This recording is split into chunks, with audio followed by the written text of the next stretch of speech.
Hey guys! That's a lot of bucks. That's a lot of bucks! Hey dude, what's up, Duke716? What's up, that queen? How's it going, guys? What's up, Comfy Eddie for life? Hope you guys are having a good time. Good night, good evening, good day. Good Sunday. Is it Sunday? Goodness. It is Sunday. What the heck? I don't know. Yeah, man, I don't know. Honestly, what is it life? kind of feels like it's the middle of the week Yep. for me. Yeah. I'd say like Tuesday, Thursday, somewhere in there. We need to start sleeping more. Yep. Jeff Bro Raycop, what's up, Heath Allen? What up, buddy? It's Thursday for you. Nice. Well, if you guys get yeah, rock and roll. Fuck queen. So, hope you guys are enjoying this sweet music courtesy of Pretzel. Pretzel rocks. Pretzel.app. When you need a refreshing reach for Pretzel, that's the name of the app. This is of course the theme to The English Patient. I feel like I should be holding a Nintendo controller because this is some side-scrolling music right here. Oh yeah. Does that mean you have to finish your work schedule? Oh, okay. So you know what? Screw this. Let's just do this. What's up? Oh, weird. That was weird that it did that. Hey guys. Howdy. What's up? Welcome to Filmography, episode Thrizzle. Let's just start that over. All right. We need to have Hi, everybody. We need to have like an intro, you know, like Yeah. Siskel and Ebert, where it's just like a montage of them going like this. Yeah. And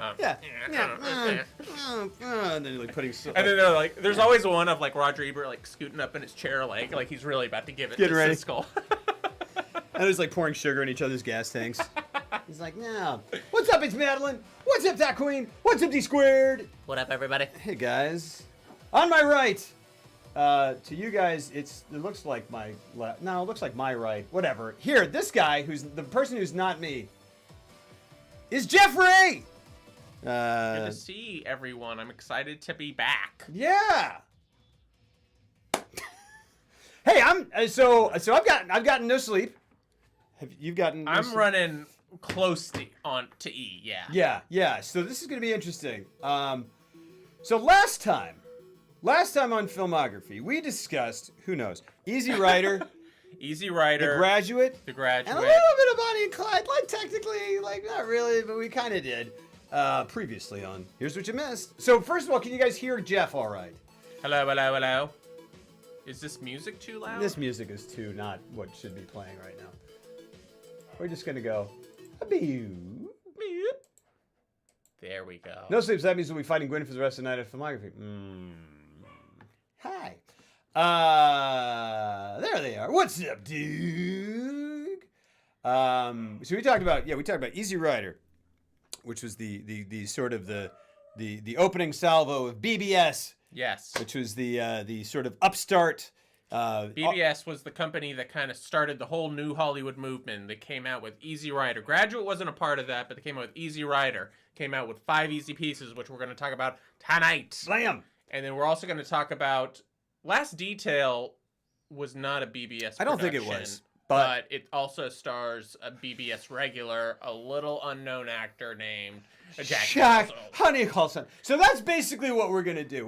Today we're gonna kind of talk about sort of via these two films, sort of the impact of Jack Nicholson as an actor, because within the new Hollywood movement, which again was the breaking away from the studio system, the entrenched, but like very storied and very successful studio system. When it started falling apart, and the studios realized they could no longer keep up with the times, the big budget musicals, the things that they were churning out weren't connecting with their audience. They couldn't just throw money at a thing anymore. Well, they could. They just didn't know what to throw their money at. Right. And then in come Bonnie and Clyde, The Graduate, and Easy Rider, which that's the trifecta, right? Bonnie and Clyde goes, oh, there's something new going on. Yeah. The youth go, we're interested. Weed. I mean, they did. I mean, They did. sort of. And, is that how? Yeah. Yeah. Ryan he's never done any illegal substances. This is how you weed, right? Oh man. So the counterculture goes, what? That's something we recognize. This ethos of Bonnie and Clyde is your favorite from last week. Yeah, we haven't really. I don't know. Has anyone? Yeah, we kind of we talked about it, but I don't know how many people got to watch them. I don't know if people have gotten to watch them since. I would have to probably say The Graduate is my favorite as well. Yeah, I would say that I appreciate what Easy Rider is and the impact that it had, and I can understand in context of when it came out why it wasn't as impactful and left such a cultural mark, but I prefer The Graduate by a country mile. Like, I would just watch it again. It's just I'd watch it again right now. Yeah. Easy Rider I liked far more than I expected to because I'd never seen it. I was like, Easy Rider is just going to be sort of like, I honestly expected something like Slacker or something like very kind of, I mean, obviously proto Slacker, but like something very kind of just like half-baked philosophy and writing and like it's cool because it's important because of but it actually was like, it had a very specific point that it was making. Yeah. It had very specific things that happened. It had a beginning, middle, and end. It's an effective film. Yeah. I think it worked really well. D-Squared watching all the movies. Wow. You watched both movies this week. That's freaking awesome. Well, rock and roll, D-Squared. That's very impressive. Yeah. We both almost struggled to watch all these. Yeah. So I did it, though. Yes. I salute He did Jeff. it, too. No, I didn't finish The Last Detail, but I've seen it twice before, rather recently. So, yeah. So, but like I said, we said before the stream, we're BBSing this sucker. We're just going out and we're just like, yeah. No, but because really what we're going to do, because this whole thing, sorry, so Easy Rider came out, using weed as a verb. That's a new one. Using weed as an herb. You guys do, and I'm weeding. Yeah. You weeding? You just weeding. Weed kids? Yeah, there you go. Good night, everybody. See, I would, but I don't know if we can get back to this thing because I haven't set up my thing anyway. But yeah, we're going to use these two movies tonight, 5 Easy Pieces and The Last Detail, as like a microcosm for his, like, we're going to really talk about, I feel like maybe his career. And just because, think about it. Before this, Jack Nicholson was a relative unknown who toiled away for 10 years and no one gave him, like, he was in movies trying to make it. And for a decade, no one was giving him any credit. Yeah, and Easy Rider was the first time anyone was like, "Who is this guy?" Yeah, because there's a quote from If you want to call me baby, just go ahead now. Come on, you love the Spin Doctors. Don't get scared. That is. Yo, homie, we out here quitting our jobs. Hope you're a staying safe, fam. Bam, shit's crazy, RN. Dude, did you quit your job? Is that what you're saying? Honey, what's up, man? Honey, thank you so much for that donation, my friend. Goodness. This is a donation song. Oh, that doesn't sound good. This is a donation song. Donation song. Yeah.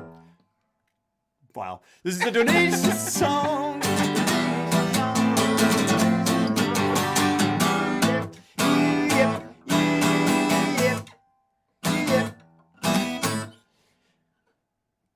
That's what you bought for $5.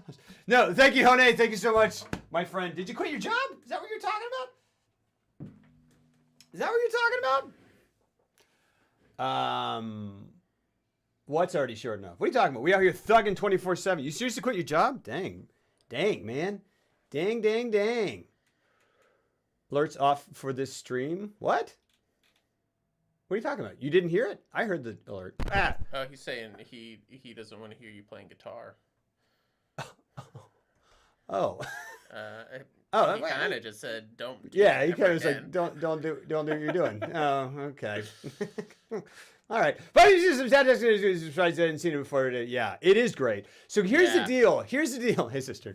So this is basically because of the new Hollywood, right? Which we're talking about, kind of basically, essentially, broke out from the studio system and kind of introduced a new kind of film.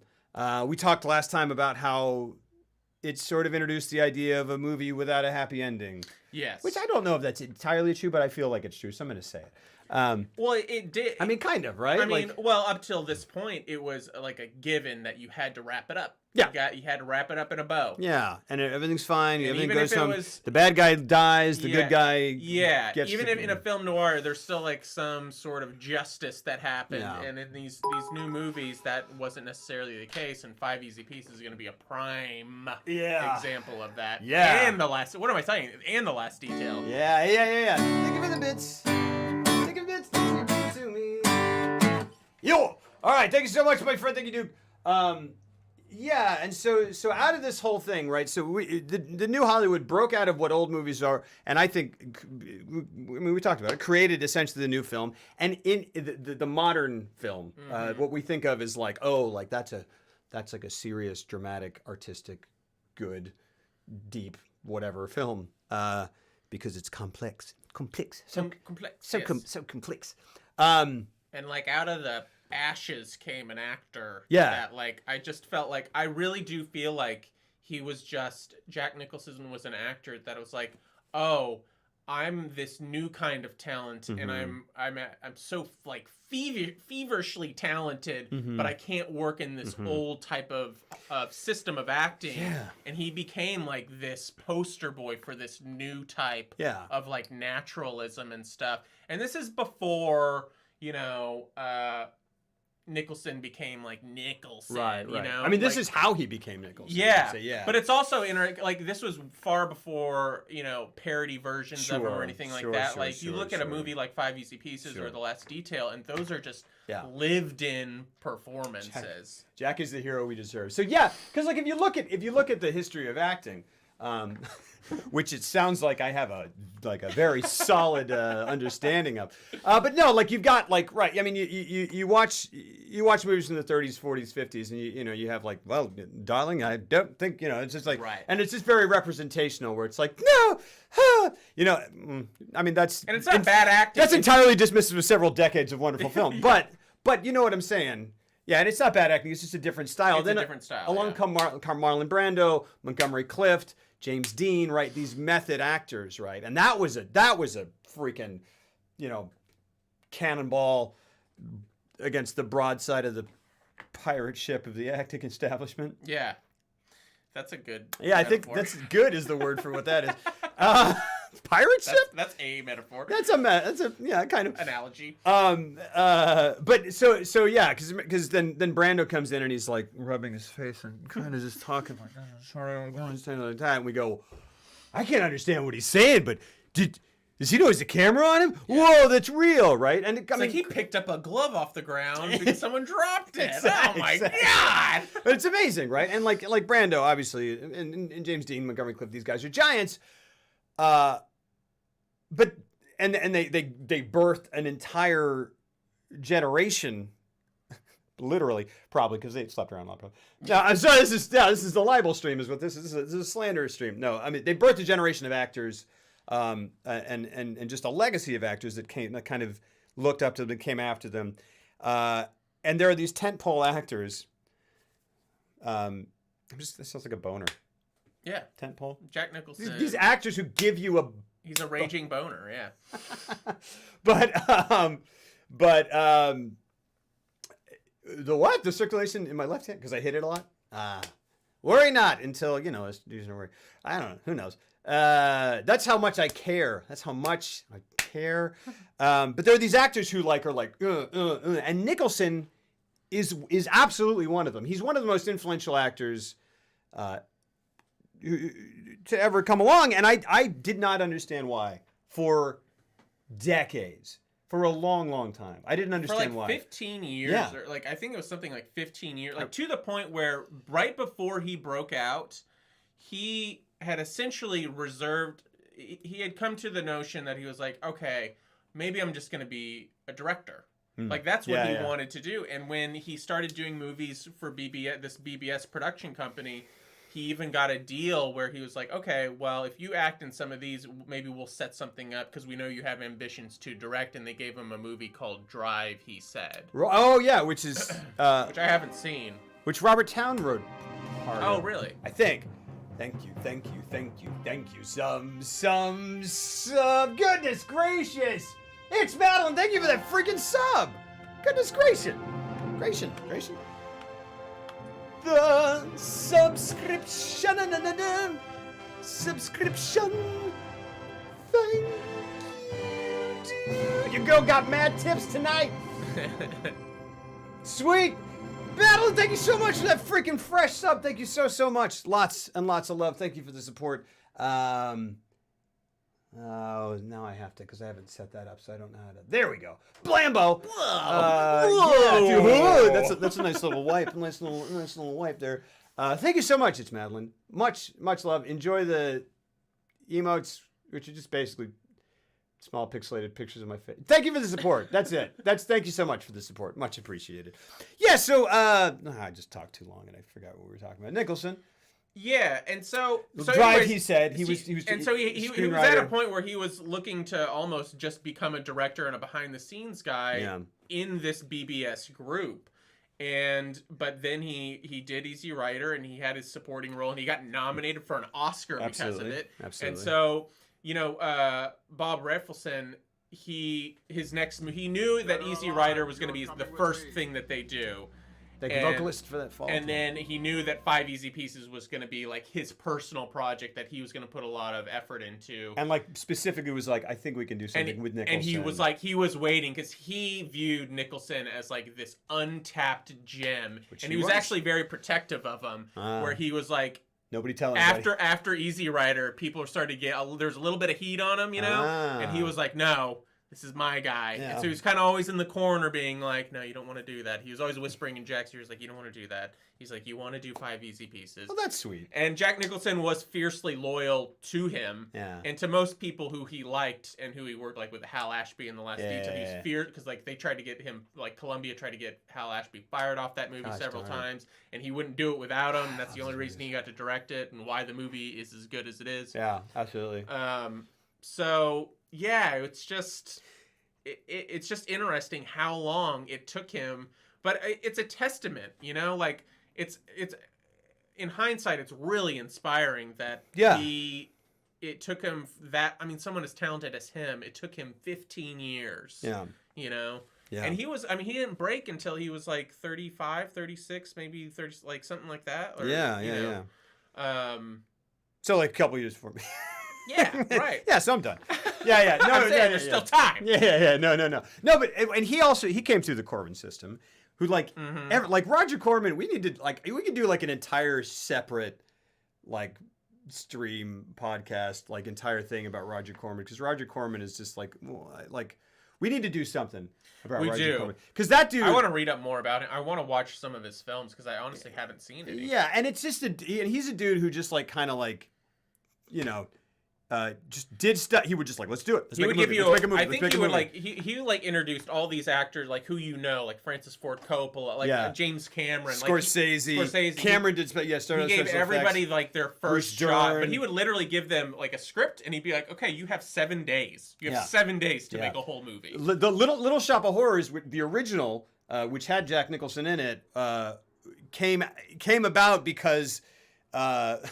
Roger Corman had shot something. The set was up for I think 3 days. It was just going to be up for 3 days between one production and another production. And he was like, just here, write something that goes, that you use this set for 2-3 days, make a feature. Wow. And they made the original Little Shop of Horrors, which is not the musical. The musical was based on it. Right. But that had Jack Nicholson and kind of like a, I think he, people sort of noticed him there a little bit. I mean, it was kind of a, but yeah, Roger Corman made all these low budget movies that were just all about the filmmaking, but he just hired people straight out of USC, out of UCLA, and just literally the people who went through there. Yeah, Coppola, Scorsese, I think Robert, just the names.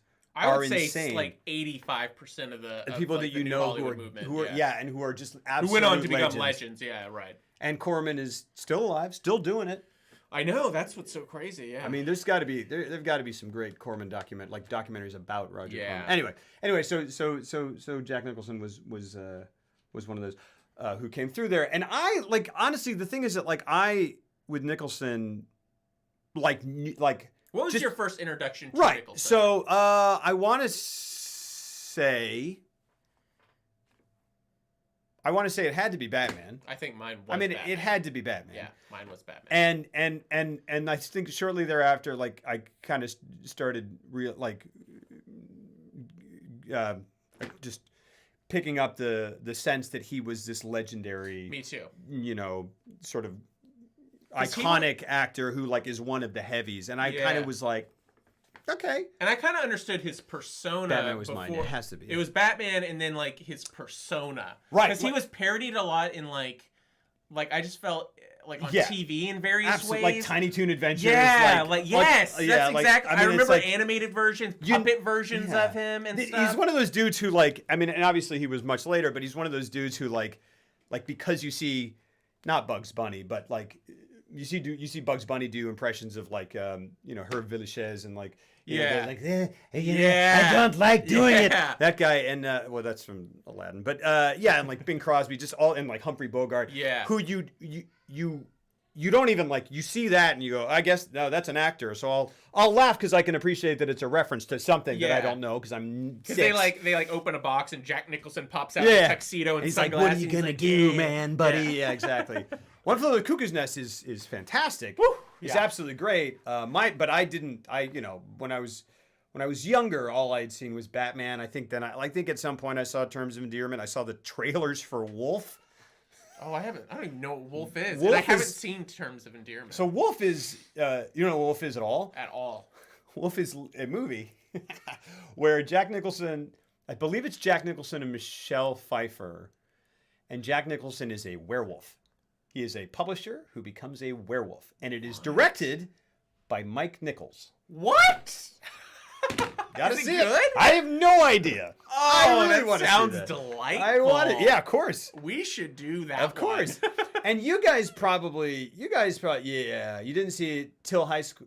Wait, in high school or till high school? Yeah, it is incredible. Yeah. And you guys probably know Jack Nicholson, if from nothing else, from The Departed, or at least from the meme from The Departed where he goes, Yeah. right? Until high school. Gosh, I'm not sure that you saw this. Shining or Batman first. And I Yeah. think maybe The Shining The was maybe Shining. the second. At least in terms of my foggy Yeah. memory of what my childhood was. I think it was Batman and then The Shining. And I think The Shining was one that like I snuck over to a friend's house and watched real late at night on like a really crappy VHS. Like I think that was my second one, and then I realized Cuckoo's Nest, kind yeah. of who he was. And then it was Cuckoo's Nest Cuckoo's for me Nest in then high came school on. as well. Like Yeah, when yeah, I was like yeah. maybe 15. Yeah. And I was just Yeah. I was really like, wow. And I think early on, the first, I kind of was like, crappy VHS all the way. Absolutely. Like I think it was like Batman, yeah, maybe The Shining. I think probably The Shining. Scription, na na na na na na. Thank you so much, King Nepbeard. Thank you so much, my friend. Thank you so much for that support. Those 16 months. Nope.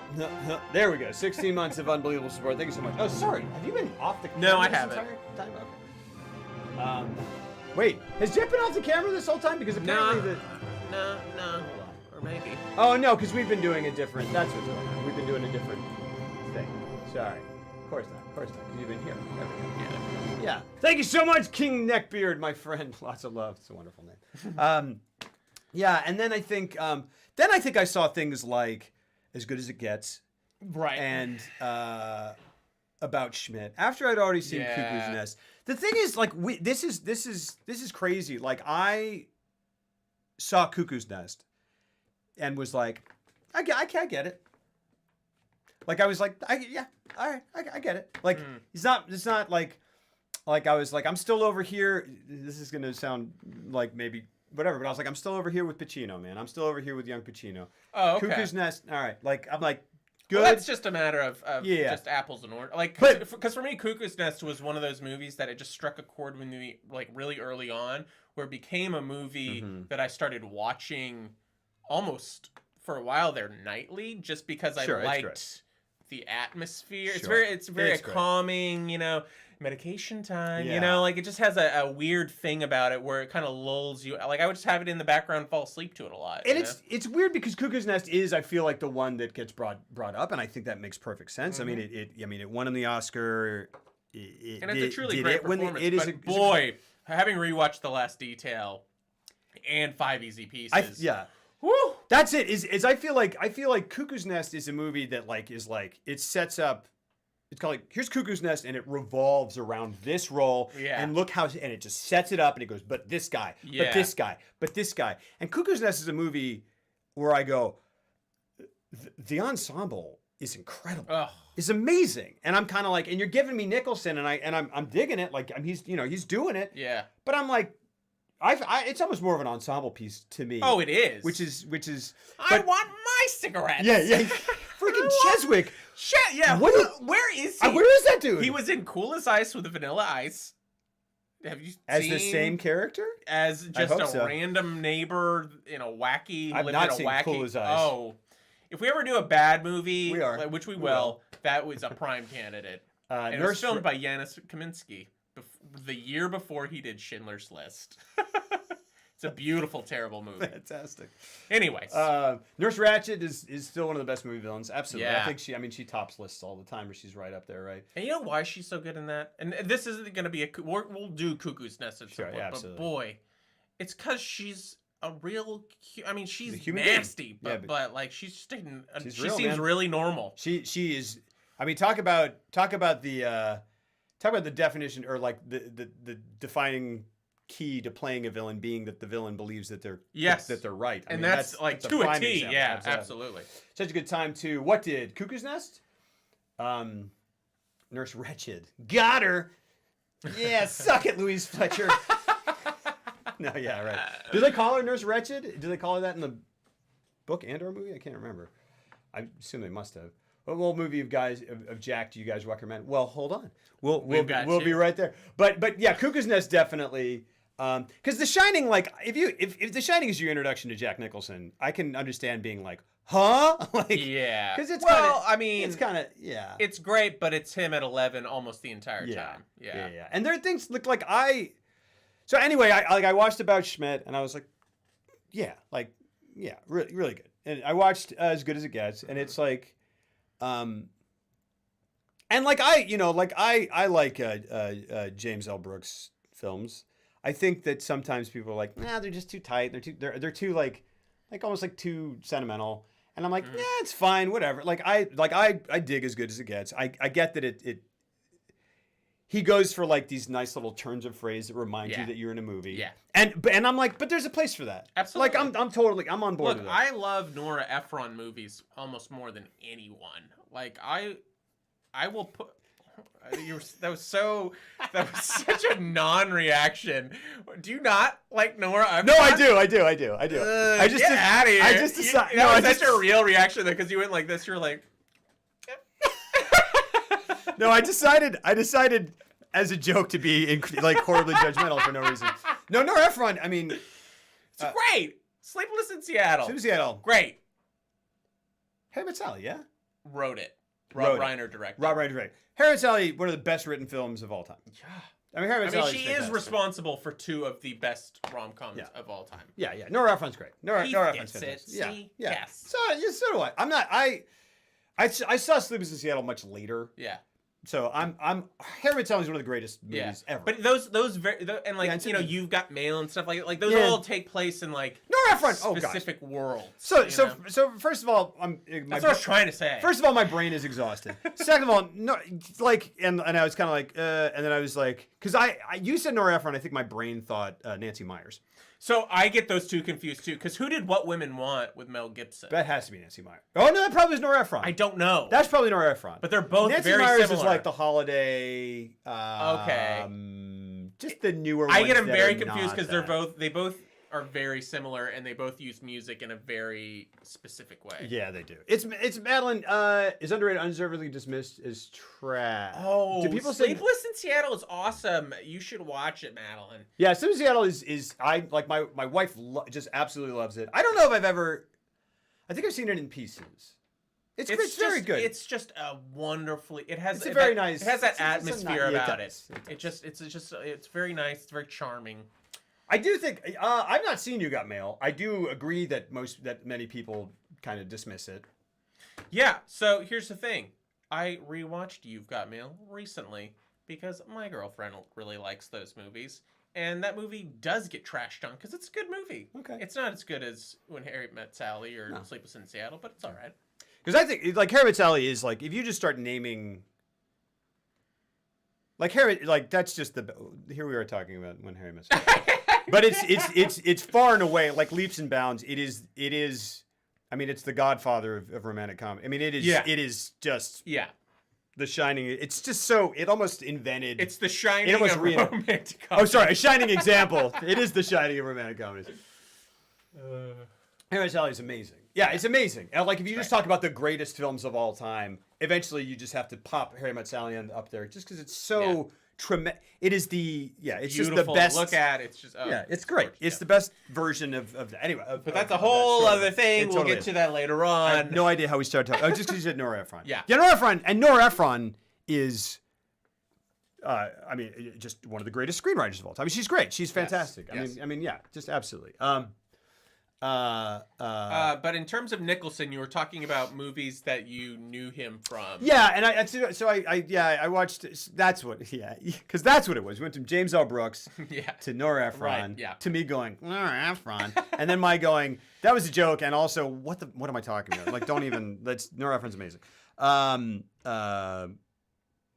She passed away, which is horrifically sad. I know. Just so sad. My gosh, Yeah. I love Nora Ephron. But guess who's still alive and kicking? Jack Nancy Nicholson. Myers. Oh. I keep trying to, No, I keep trying to no. loop it back in, You mean and you keep you're going. gonna- Nah, we're gonna keep Is going it down this gonna- road. Yeah. Let's turn it into a romantic comedy thing. I can post links in chat now. You're fucking. Oh, okay. Fair point. Fair warning. Thank you for the. That's Now we know before the fall. I don't know. So again, yeah, as good as it gets. I was like, cool. About Schmidt, cool. One Flew Over the Cuckoo's Nest. Yeah. These two that we're about to talk about. Yeah, 5 easy pieces, and the last detail, almost more so the last detail, which is insane to say because 5 easy pieces. He's incredible, and that is the movie that I went, oh Yeah. oh, And for I me get too, it now. because you in Cuckoo's Nest and on like in all the movies you're describing, he's fantastic. But he's also doing that thing that he would become known for and parodied for, which is that crazy thing. He does that a little bit in Last Detail, but 5 Easy Pieces, he is playing just a strict dramatic role, Absolutely. very understated, and he has a scene towards the end of that film that is so. It's one of the great. It's one of the greatest scenes of all time, and it is soul crushingly beautiful and heartbreaking all at the same time. And it's like literally, it's everything I ever love about movies in that one scene. Like truly, it truly is. Fantastic. Yeah. It's funny because I'd actually never heard anyone like I knew of 5 Easy Pieces before I saw it, and I'd never heard anyone be like, watch out for the end of 5 Easy. I've never heard anyone talk about that scene. Yeah. And it's so weird just so great because it is a revered scene, but it's not much of a talked about movie these days, which is crazy. And it's so instrumental in so many ways. Yeah. So real quick, So for anyone who's not seen 5 Easy Pieces, that's a good idea. Thanks. We're going to we'll give you the old IMDb summary just to get us talking about it. We're going to take 5 Easy Pieces first because chronologically it came first. Yep. And it was 1970, which is the year after Easy Rider. Yes. Which is Easy Rider really kind of broke him out, and people were like, "Who's this guy?" But then 5 Easy Pieces was like, he's like, "This is what this guy. He's landed." Yeah. And so IMDb says a dropout from upper class America picks up work along the way on oil rigs when his life isn't spent in a squalid succession of bars, motels, and other points of interest. So that makes it sound a little different from it does, from what it because is. what's interesting about the film is that for the first hour, I would say, you don't realize what Jack Nicholson's backstory and what his lineage is, and where his character comes from. So you really do think he's just this, like, he works on an oil field and he goes to bars and bowling alleys, and he has sex with, he's got a girlfriend but he cheats on her and stuff like that. Yeah. And he's just like this rough and tumble blue collar type guy. And then it takes a hard turn about halfway through the film, or maybe a third of the way through the film, and you realize that his character is actually he's not a blue collar guy. He comes from a very prestigious family of musical talents. Yeah. So so we open and it's like this. It's just like they're working on the rig, right? And there's pump jacks and they're going, and I don't even know where they're supposed to be. California. Okay, now I know where they're supposed to be. That makes perfect sense. Because I was like, is this Texas? Because they don't go to Texas. Yeah, like right. The second part of the movie does not take place in Texas. And it's weird because I also thought it was like East Texas. Yeah. And I only read that it was California. I thought it was Texas. That makes perfect sense. Yeah. That there's nothing that makes more sense in California. Why didn't I? Yeah. Anyway, so it's and he's just kind of basically a wastrel. He's hanging out with this dude. Played by Billy Greenbush. Bobby Green? What's his name? Gosh darn it. That actor, man. Oh my gosh. That dude. Hold on. So he's hanging out. He goes to work. He hates it. He's disaffected. I mean, it's really one of the first.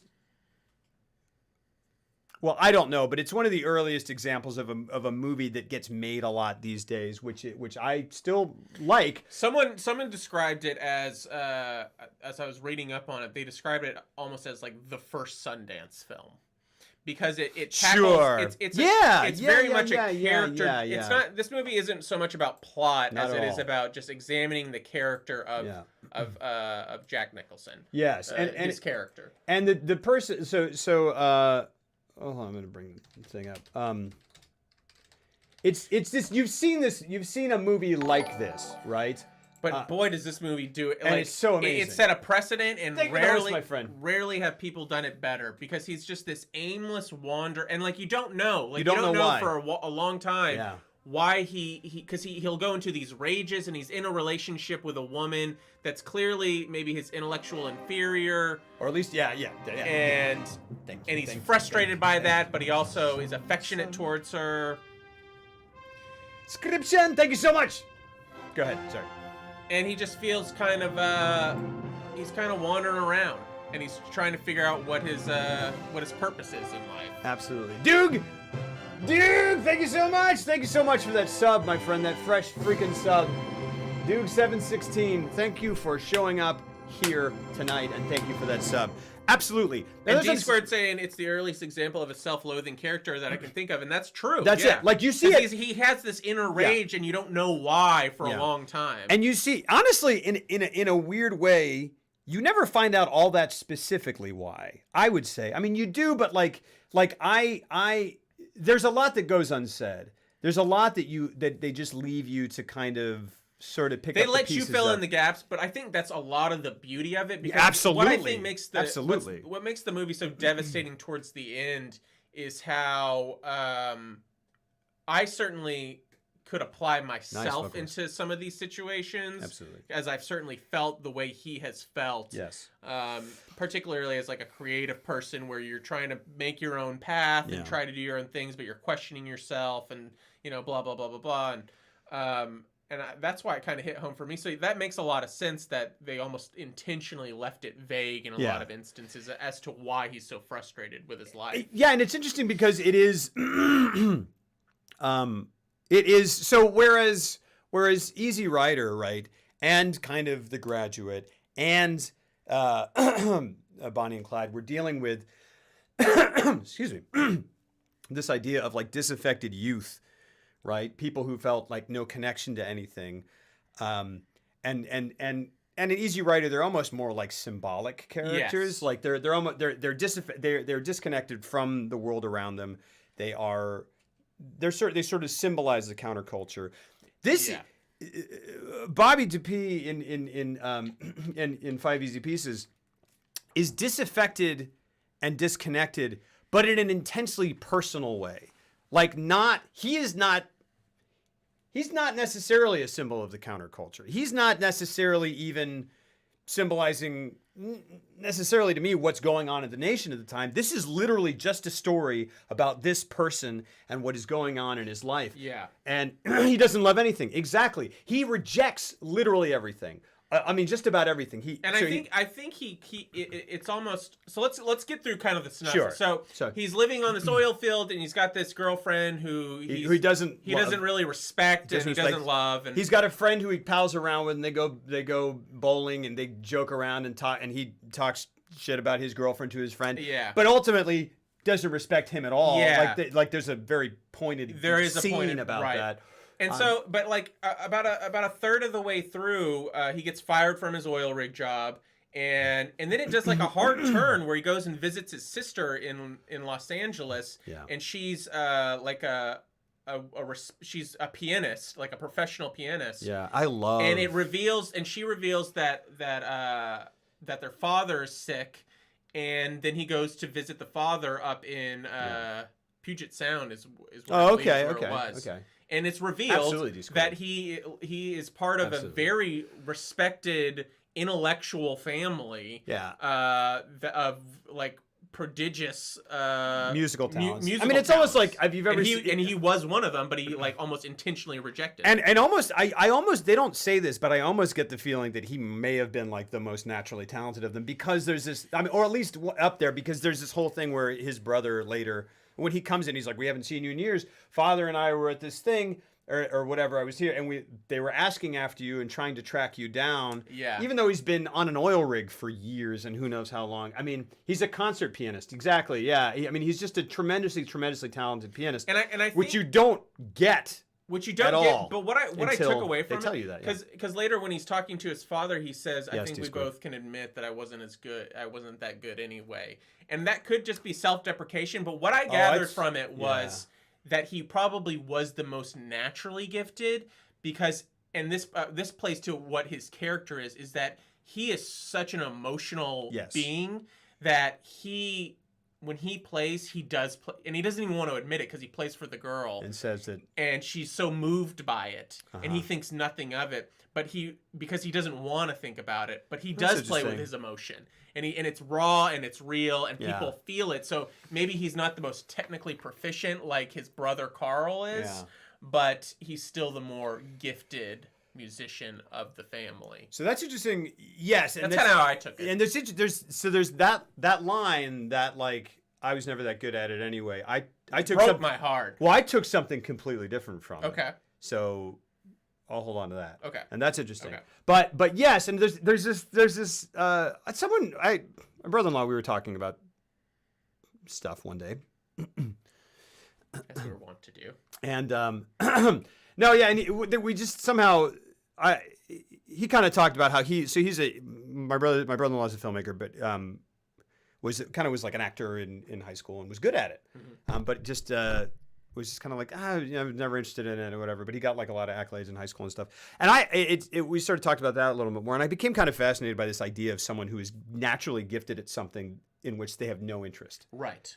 Which was really fascinating. And to me, it's almost, I don't know if that's quite what's going on here. I don't know if he just has like, that's what's interesting is he's this enigmatic character where you don't know if he just doesn't care about music but he does. But he does. It's like, has he just blocked that part of himself off because there's damage there and he's running from things? I mean, he has this beautiful line that's like, I just keep moving. Not really because I'm looking for anything. I just have to leave before things get bad because of me. Yeah. And it's this very, very interesting thing. And like you've seen variations of this. It's so beautifully written. It's really so great. It's so amazing. Because I do think he I mean, clearly he has a self-destructive streak inside of him.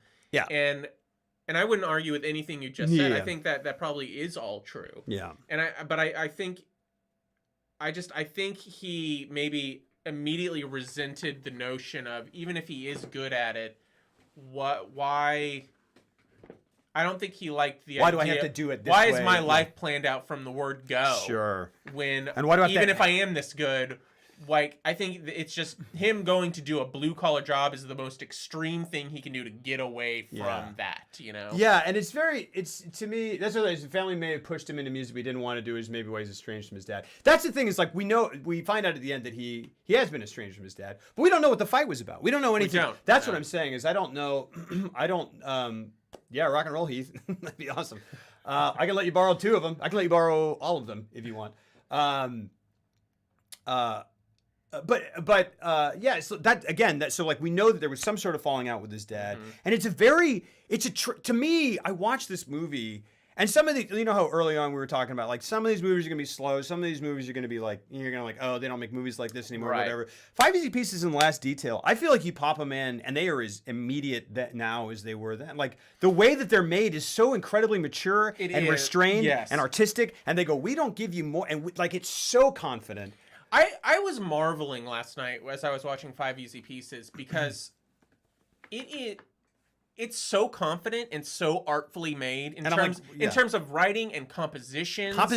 And it's so casually and the edit, and the like editing, I love that, because like the pacing of it is very deliberate, but it still moves at a clip. It does. It moves quick. Both of those movies get into it and just don't let up. Yeah, and it's not like it's like. You're just kind of like, oh, this happens and this happens. There's just no meandering, and there's at all. There's not a lot of, even though like they're movies that like you try to go. It's not like, I don't know, there aren't giant set pieces or anything. Like like The Last Detail, you go, no, this happens and this happens and this happens and this happens, and it kind of makes it sound like it meanders, but it doesn't. It just gets to those things, and you're invested every second of the way. At least I am. And the same thing with 5 Easy Pieces. And it is like, and that's interesting you mentioned the composition, because like I start watching it and I go, okay, like this is obviously a real movie and it's shot like a movie. But it's not beautifully filmed. It's not concerned with like as opposed to like we talked about The Graduate when we showed, you know, like that montage from The Graduate, and even Easy Rider has these like very deliberate like whatever. It calls attention to it. It does. And like watching something like The Graduate, you start going like, oh, I'm going to start paying attention to more shots, because they clearly put a lot of effort into it, and it doesn't distract from it, but it's just another thing. It's another thing. It's what makes it like a little more. It's a talking point. Exactly. It's what makes it Wes Anderson-y. I mean, or that's what I feel like. A lot of symmetrical framing, a lot of zooms, a lot of you know very specific music cues. It's one thing that makes me go, he was directly inspired by The Graduate. But oh yeah, sorry. No. Well, 5 Easy Pieces is just everything that I could ever hope to achieve in like my own. Like if I was gonna make a movie, I would love to make it in the style of 5 Easy Pieces, because it is gorgeous and the framing is thematically relevant. Absolutely. Like you can tell that they're conscious of how they're framing actors and when they're cutting to wide shots, and it's all very deliberate, and yet it doesn't call attention to itself at all. It's amazing. I mean, early on, there's this really nice shot that, you know, where it's like he's coming home from work, and it like the frame is split in interesting ways by natural, like so he's coming, like here's the car. I would have to just show it. Here's the car. I know what you're talking about. He gets out of the car and he's walking toward the house, and you see like the house takes up half the frame. He's walking here, and you see kind of like a dark house, and it's almost like, you know, they're two worlds. He's going into this thing, and but it's not like, it doesn't hit you over the head with it. I don't even know if that's necessarily. It's things where you just like, is this psychologically, did they just do this psychologically? Is it a thing where you'd be like, oh, I love how you did that, and they'd be like, oh, we just I think they did do it on purpose. They did, because absolutely, because I know that shot, there's a moment where he walks into the house. Yes, it's Madeline. Absolutely. Yeah, sorry. Well, sorry, I was just going to say, like, when he walks into the house during that shot, he's going to break up with his girlfriend, who he doesn't really respect that much, and he's going to visit his family, and he's like, I'm going to be gone for 2, maybe 3 weeks. And she's kind of lying in bed, like crying. Absolutely. And they kind of do it, not in a one take, but it feels like one, where he goes in, he has a conversation, he gets his stuff, he puts it in a bag, he grabs his toiletry kit, and then he walks back out. Yeah. They cut back to that shot that you just talked about, and he walks all the way to his car. I remember that. And it just felt like, it felt too real. Yeah, absolutely. Because I was like, I've been in that situation where you're like, okay, I'm gonna go, and then it's really heartbreak. Like you're just like, it just felt very honest and real. Yeah, like a real moment. And it is. You're right. That's Madeline. It's Madeline. They do that. They split the frame very naturally. At the end, you're right. There's the truck and the bathroom, and the door closes. And this time it closes, and it just says "men" in big block letters. And I was like, I don't even like. I was like, is that on purpose? That's interesting because we'll Sure. talk in a second about that. But that shot that we're talking about, I like that. It definitely is when he leaves, but it's at the very beginning too when he comes back from it's one of the first. Like it's the first shot of the house too. Like when he comes back from the thing. Yeah. And it's like he's walking up, and then like later they go back to it when they do that. Yeah. And it's almost like it is these sort of two. He goes into this sort of place where he is confined essentially. Yeah. And it's two separate worlds, but also the repetition of it just is almost like. And This is what this is. Every time he leaves it, and it's it was like this. brilliant. It's routine. It's and great. this is actually that's a great shot to Yeah. analyze in terms of the dramatic effect that compositions can have Yeah. because he has this intense scene where he's like, okay, I'm gonna leave, and she's just crying in bed with her face turned away, and he's like, I never said it was gonna work out anyways. Like he's Yeah, kind of gosh. trying to to convince himself Yeah. to get out of there. He's just like, yeah. And so it's this really intense scene, and then he just walks out the door, and they cut to that shot outside, and everything's quiet, and you can see the background, the neighborhood's just life's going on, and he walks all the way out, like further back into the frame until he's very small where his car is, and he gets Yeah. in the car, and it's just like, wow, it's so anticlimactic. It is. He just walks out the door. That's yeah. And then he's just, and then it's kind of a repeat of how the last shot of the film is, where he gets in the truck and drives away, and it's just like, and then he's just gone. Yeah. And that's it. Yeah. The explosion has in the car before he goes back is very real and raw. I think we've all been here. Absolutely. Yeah. That's honestly, I'll be honest, as an actor, maybe it's not everyone. Heath, maybe you can answer. Like I'm just like, I just want to freak out in the car scene. I want to freak out in the car scene. I want to, because I've done it in real life and I need to do it. Yeah. I want to do it so badly. But that I was wondering, because when he freaked out in the car, I was like, okay, why? Because I couldn't remember. I was like, why is he freaking out in the car? And then he goes back inside. Yes. And he's like, do you want to come Yeah, with yeah, me? yeah, yeah, yeah. Come with me to visit my family. I'm not going to be gone for 2 or 3 weeks. Just come with me. Yeah. And I was like, wow. That made that freak out so great. Yeah. Because I think we've all been there where Yeah. we're just like, I'm going to do something that I don't want to do, but to save someone's feelings, I'm going to do this thing. And here's the deal. Yeah. I mean, I think I have two. I just want more. I want them all the time. Yeah, exactly. Yeah, pound the steering wheel. That's the move. You want it? No, I'm just joking. Yeah. Like absolutely. That's what you. Yeah. Like By the way, 5 Easy Pieces. It could be subtitled "Relationship Red Flag: The Movie" because like, so how people go like, get you a man who can something. Yeah. If you got you a man who treats you the way Bobby DePee treats Rayette DePesto, you gotta get out of there. Yeah. You gotta get out of there. I mean, it's horrific, and it is just completely to the credit of Jack Nicholson's empathic presence, the writing, and the thing that you don't just go, fuck this guy, screw this, I don't even care what he does. And to Karen Black's performance, because she played it in such a beautiful way where she was so pathetic Yes. as a character that and this had to be intentional. It's such a tightrope. It really is. It is because what it did, and it plays into why you can even kind of understand why Jack Nicholson is feeling the way he's feeling, because she plays it so pathetically that it's like, why would he respect her if she's like, she just lets herself be this, this little puppy that he kicks all the time. Yeah, and absolutely. She has, even early on, she just like. No, the entire movie, she has moments where she goes, "You need to treat me better." Yeah. And it's like boom, and then it's like 5, 4, 3, baby. Yeah. And you're just like, "Oh, don't." It's actually it's an under. Did she get nominated for Yes, that? yes. Oh, okay, good. It's so great. It's Because she's doing wonders with absolutely. that performance. Oh, she really is. And the thing is, like, honestly, it's to both of their credit that such a ridiculous. He is. Yeah, absolutely, absolutely. He makes the part where he defends Rayette even more of a standout, but then what happens directly after that is even more heartbreaking. Yeah. Because he just kind of is like, look, I believe that, and she shouldn't treat you like that, but it's not like a thing. And that's what makes it so beautiful. It's like an integrity thing for him, but he's like, I still don't love you. Yeah, It's crazy. and that's what makes the movie, I feel like, so real and so beautiful, because it's never good or bad, black or white. It's, might not respect her in my own right, and I Yeah, don't but you love don't her, get to- and I yeah. drag her along, and all this stuff, and I lead her on, and all these things. But also, you're wrong for doing exactly what you're doing, and I'm going to stand up for her. Absolutely. And it's both Absolutely. those things. Absolutely. And Yeah. that's what makes it great. Yeah, and it is again to the credit of both of their performances that you see this relationship for what it is. I'm trying to find the draft of notes that I made because there's a scene. Oh my gosh, there's a scene because her both of their performances, her ability to like 100% realistically ramp up the like cutesy baby talk thing to the Yeah. point where you go, oh gosh. Yeah. And then his like just like he doesn't even have to do anything because Jack Nicholson just seems like he's annoyed with everyone.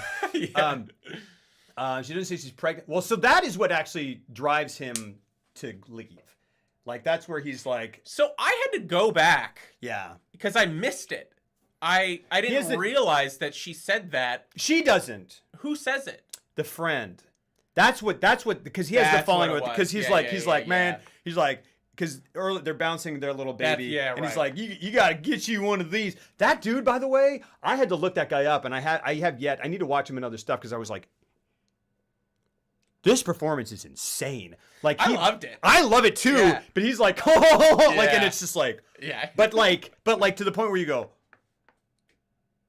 that's just that person is just really like that, which is Yeah. amazing. And he's like, because he's like, man, and it's a really nice like kind of thing where he's like, because you see Jack Nicholson like just kind of being like, she's annoying. He kind of confides in what's his face. He's like, man, she's driving me crazy, blah blah Yeah. blah. And he's like, oh no, and then they go cheat on their girlfriends, with Right. whatever. And you're just like, all right, well he gets along with this dude. He's got this dude that he connects with and kind Right. of respects. And then they have this scene where he's like, Family Life's really good, or you know. yeah, he like because it's after that and they're at the rig and I can't remember what he says, but he's He's like, trying to she convince told him. me, and he's like, she told Yeah, me, yeah. and he's like, how do you know that or whatever, and he's like, she told me, and he goes, it ain't that, he's like, it ain't that bad, and blah blah blah blah blah, and he goes, It's a great line. it's really good. Because he says, Oh, I thought you were making fun Well- of the fact that I wasn't saying anything, that I was just like blah blah blah blah blah. well, no, I mean, he says right after that, because he's trying to The convince line him is that, like, so that good, family life is good. And he says something to the effect, he's like, I can't, like, he gets mad. And he's like, I can't believe you're trying to compare my life Yes, he to goes, your life. He's like, Which- I'm sitting here talking to a redneck who lives in a shit ass like Yeah, trailer yeah. park, saying his life is just like mine, and you're like, And at the time, You guys have when been that line friends. is said in the film, you think, well, your life is like his. and you guys are friends, right? Yeah. You wow. You And then only She's in definitely pregnant, hindsight do absolutely. you go back after the film's over and you look at that line again and you're like, oh, he got mad because he isn't like him at all because he But grew isn't- up. yeah. But he grew up like this is what makes like the he's movie allowed so himself great. to come down to this. He wants to level, but- live at that level where he's like, I'm a blue collar, whatever, because I'm not this like this high like I'm not Yeah. this person. Yeah. And yet in that moment, he's like, I'm better than you. That's Yeah. what he's saying with that line. He is. It's like it's just this reactionary line where he's just like, I'm not like Yeah. you. I'm not a blue collar redneck. Yeah. I am a concert pianist. Yeah. And the thing is, it's an interesting character that rejects all of that, rejects all the concert pianist stuff, and kind of goes like, I don't care, nothing matters. I'm too like it's almost like a I feel like it's almost like I don't fit in there. The world is stupid and full of crap Yeah. and full of BS, and I'm just at the I'm evolved to the point that I can just live a normal life and it doesn't matter. But then the moment that the guy goes, it's not that bad, he goes, hold the phone. Yeah. I am better than you. Yeah. And I Yeah. know it. And I've allowed myself to be here through either self-loathing and then justifying it by Yeah. saying like I'm too cool for that stuff. But fuck you Yeah. for saying you're like me. And this is his best friend so And that's so what far it in the is. He's movie. like, I'm allowing myself to live in this Absolutely. squalor with you, Absolutely. but I don't have Yeah, to. dude, You have to live here. I don't have to yeah. live here. He's like, let's get something straight. You're an idiot. And I tolerate you. I barely tolerate Yeah. you. Why? Because he's just like, because it's part of the local flavor that Yeah. that I'm vacationing in. It Like, was a what an very asshole. like in retrospect, Yeah. it's such an insightful scene and such a specific. It's with one line. This is why the writing's so beautiful. So great. With one line, it fantastic. sets so many it makes you think about so many things about what that character is. And exactly, and I think then the filmmaking is the filmmaking and the writing are so mature in that sense, in that they set this whole thing up like they don't, because I think and you have to be really good to do it. You have to be really good to do this, because when you go like I'm gonna set up that he's this blue collar dude and he gets along with this dude, and then later he's gonna go like I'm better than you, and then we find out that he is like from this whatever. I think as a writer there's a tendency to be like, well, I have to plant things here that just because otherwise it comes out of nowhere and whatever. But if you have great writing and great actors, it can just do that. It can just go, here's brand new information that flies in the face of everything you've seen, and it's convincing. But here's the other brilliant thing. They did do one thing to establish that he has musical talent, which is it's like his girlfriend. It's the poster for the movie, kind of, in terms of this image where they're coming back from the oil field. It's him and his best friend, who we've been talking about. Yeah. They end up having an argument, but they're drunk. It's after they just got fired from the oil rig, and they're drinking in the car, and they get stuck in a traffic jam, and Jack Nicholson's character is drunk, and he gets out to see like what's causing the traffic jam, and he gets inside of this truck bed. Traffic piano, yeah, it's great. It's the iconic image of the movie. It's the iconic image, and he looks. He's in this truck bed. And he's looking over, and he's trying to figure out what's looking. And then he comes across this piano in the back of this truck bed. Yeah. And he sits down and he starts aggressively playing it over and over and over. Hello. Yeah. Hi. Do you want a chair? Yeah, I'll grab one. You're gonna sit down and talk about 5 Easy Pieces with us? Probably not. I probably can't remember enough to say anything about it. Okay. Get in here. But yeah. But he starts aggressively playing the piano, and he gets so the piano's, lost, like, broken. and it's broken. It But he sounds gets like lost yeah. in it to the point where the truck that has the piano in it ends up getting off like an off ramp. Yeah. And he just stays on Yeah. it, and it's just him aggressively playing as it drives off away from the traffic, and it works so well because he's not playing it in any professional way. He's playing it angrily. Yeah. Which is And true kind of also is- just like and just try like everybody and kind of in a fun way, which is what his character is. absolutely. Yeah. And I think you're right. I think to me that is the emblem. It is this iconic. And it honestly feels like something that the screenwriter like was behind. A piano being hauled by a truck and was like, wouldn't it be funny if, and then like years later they're like, I know exactly where to put this. But it's true. That's how he lives his life. He's just like, I can drop any of this at a moment's notice because I don't give a fuck about any of it. Yeah. Because I don't care about anyone or anything. Sort of. Until And it is because it's because he had this gift and his family has this gift and this lineage, and then he chose to reject it. Yeah. And so, but because this is literally the all-encompassing thing that entire family does. They literally live on a commune where all they do is practice music day in and day out. Yeah. That's all they do. Yeah. And he rejects And this they have- life. And then what's his purpose now? And it's this interesting thing to consider. It's just because he comes from a well-respected family where this is what they do, but then he lives a life where he's just like, and I even am good at it, but I don't want to do that. And then it's him literally roaming the earth trying to figure out what to do with himself. He's such an interesting character because they don't really give you a lot about him. You find out stuff about him through other people, and then you just spend a lot of time with him. And you're kind of in his head, or you're just with him. And so we glom onto him because that's who we've got. And we empathize with him. But it's interesting because... Yeah, you just don't like his family is essentially like the Tenenbaums in the Royal Tenenbaum. I know. Oh my God, I know. I keep making these references that are like, decades forward, but I'm trying to like make connections that make sense. What's that? You get it marked talk show. Sorry guys, this is my wife Akasha. You guys probably know that. Gosh, what do you think of the movie? I haven't seen it in years. Is that right? I didn't watch it with him because he was... Foggy. Yeah. I like it. You did, yeah. I liked it very much. But here's the I know I liked The Last Detail. Last Detail is That was fantastic. a little more recent. Yeah. Um, Sorry. Go ahead. No. We're gonna dig into The Last Detail in a second. We are. Mike is a little low. Yeah, we're gonna have to now we're gonna have to. Okay, so you have to lean into it. I'll do whatever I want. You will do whatever you want. I know I that. don't have anything to say worth leaning. Okay.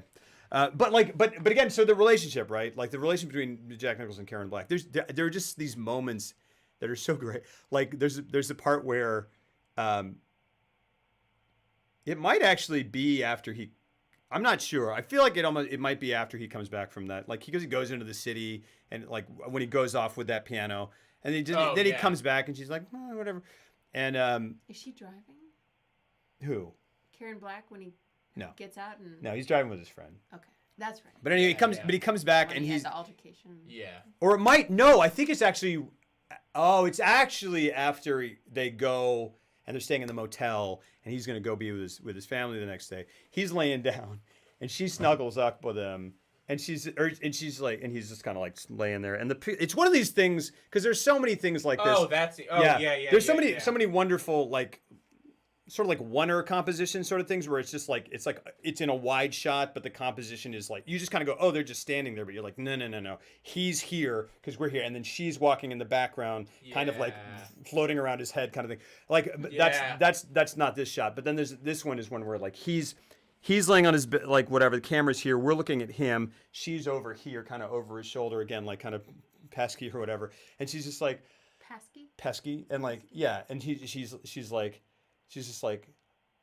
and she goes, this is the best, like, the fact that she's able to do this without being absolutely ridiculous, but at the same time being hilarious, but at the same time being like, yep, that's what that character would say. He's laying there and she wants to, like, connect with him physically. She wants to have sex with him. And he's just like, I'm not gonna, whatever. And she's laying there and she goes, I don't know if I'll be able to get to sleep. And then she goes, hint.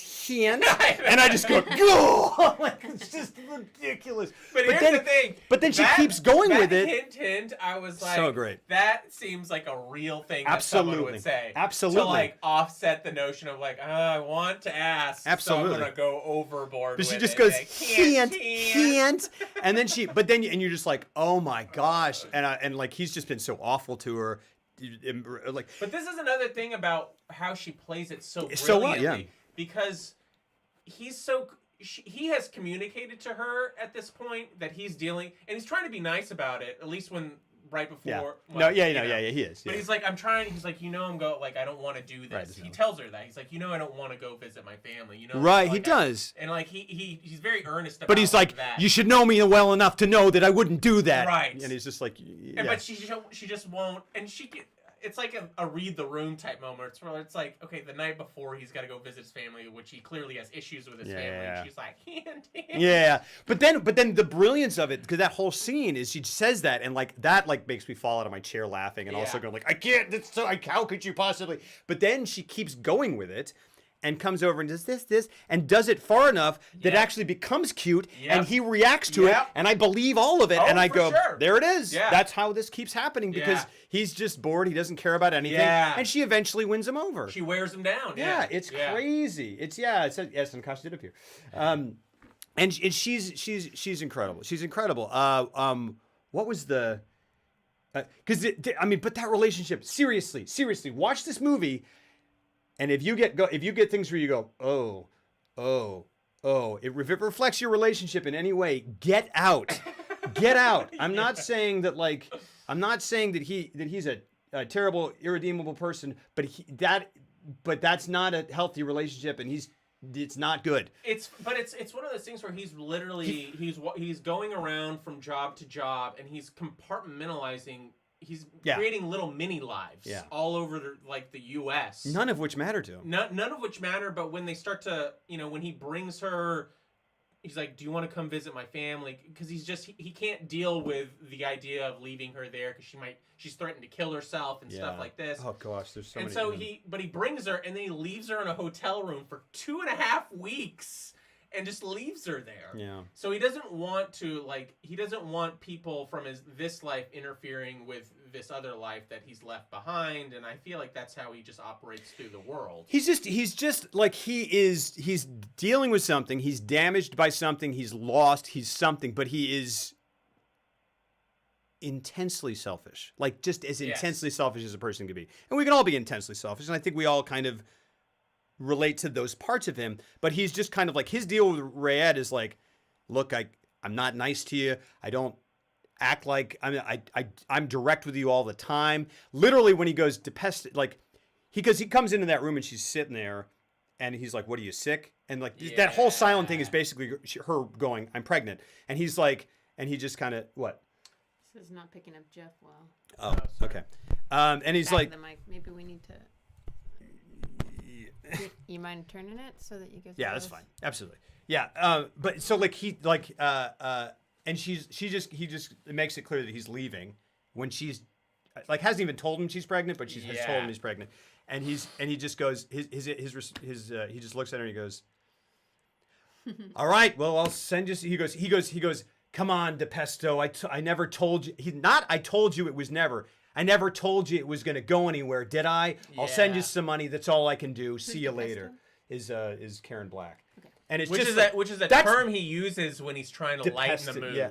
Like he uses that. He calls her by her last name. Yeah, he tries. It's ridiculous. He tries to lighten the mood by calling her that. Yeah. He does it like 2 or 3 times when he knows he's in the wrong, and he's like, "Come on, DePest." It's like his way of wooing her back. And to me, it's so like, and I think it like he calls her Ray once or twice. Yeah.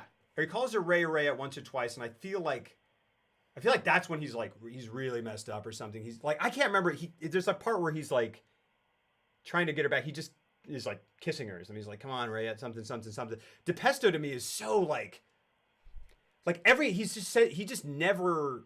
I feel like he was using it. It's so almost business like. It's just like. Well, I feel like he was using it almost to like a impersonal. comical effect, but then he uses it in that moment, which is totally inappropriate. Absolutely. So it has this reverse effect, and that's again why the writing is so good. Yeah.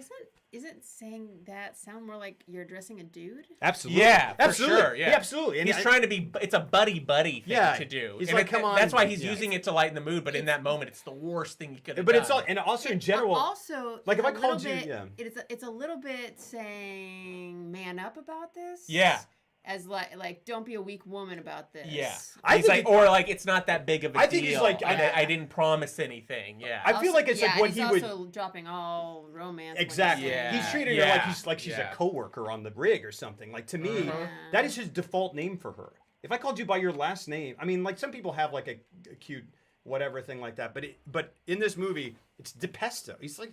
It's like they're ball players. It's ridiculous. Yeah. It's just every and he feels like because at every step of the way I have not been sentimental. I have not whatever. He does kind of he literally finds ways. And she's like, "Will you tell me you love me?" And he goes, she goes, "Do you love me?" And he goes, Oh, yeah. "What do you think?" Yeah. And it's like, and here's the thing. and you go, no, lady, that's not good enough. You gotta. But here's the nature of the relationship, because even when he goes. Once he's with the family, he calls her and he's like, "Look, I don't know when I'm gonna be back."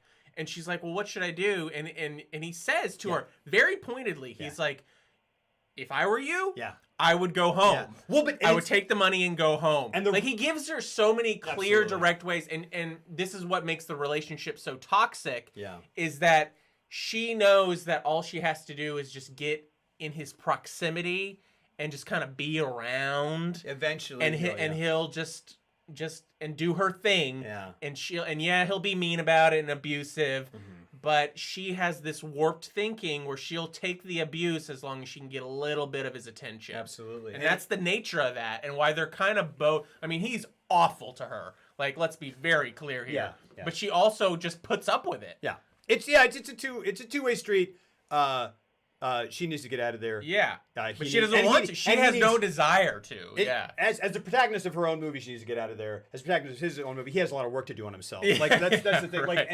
Like but that's a great way. But it is like oh gosh, I lost it. You have a friend that's fine, Ocean Man. She probably But it's a friend. Not it's a lover. friend. You guys probably aren't like that's an abusive. Yeah, absolutely. That is absolutely true. Oh gosh darn it. Gosh darn it! I had some stuff, and it was. I promise it was good. But let's talk about because then he goes Carl's. Oh yeah, that whole world. Romantic relationship. Carl's, yeah. So Carl is his brother, right? Yeah.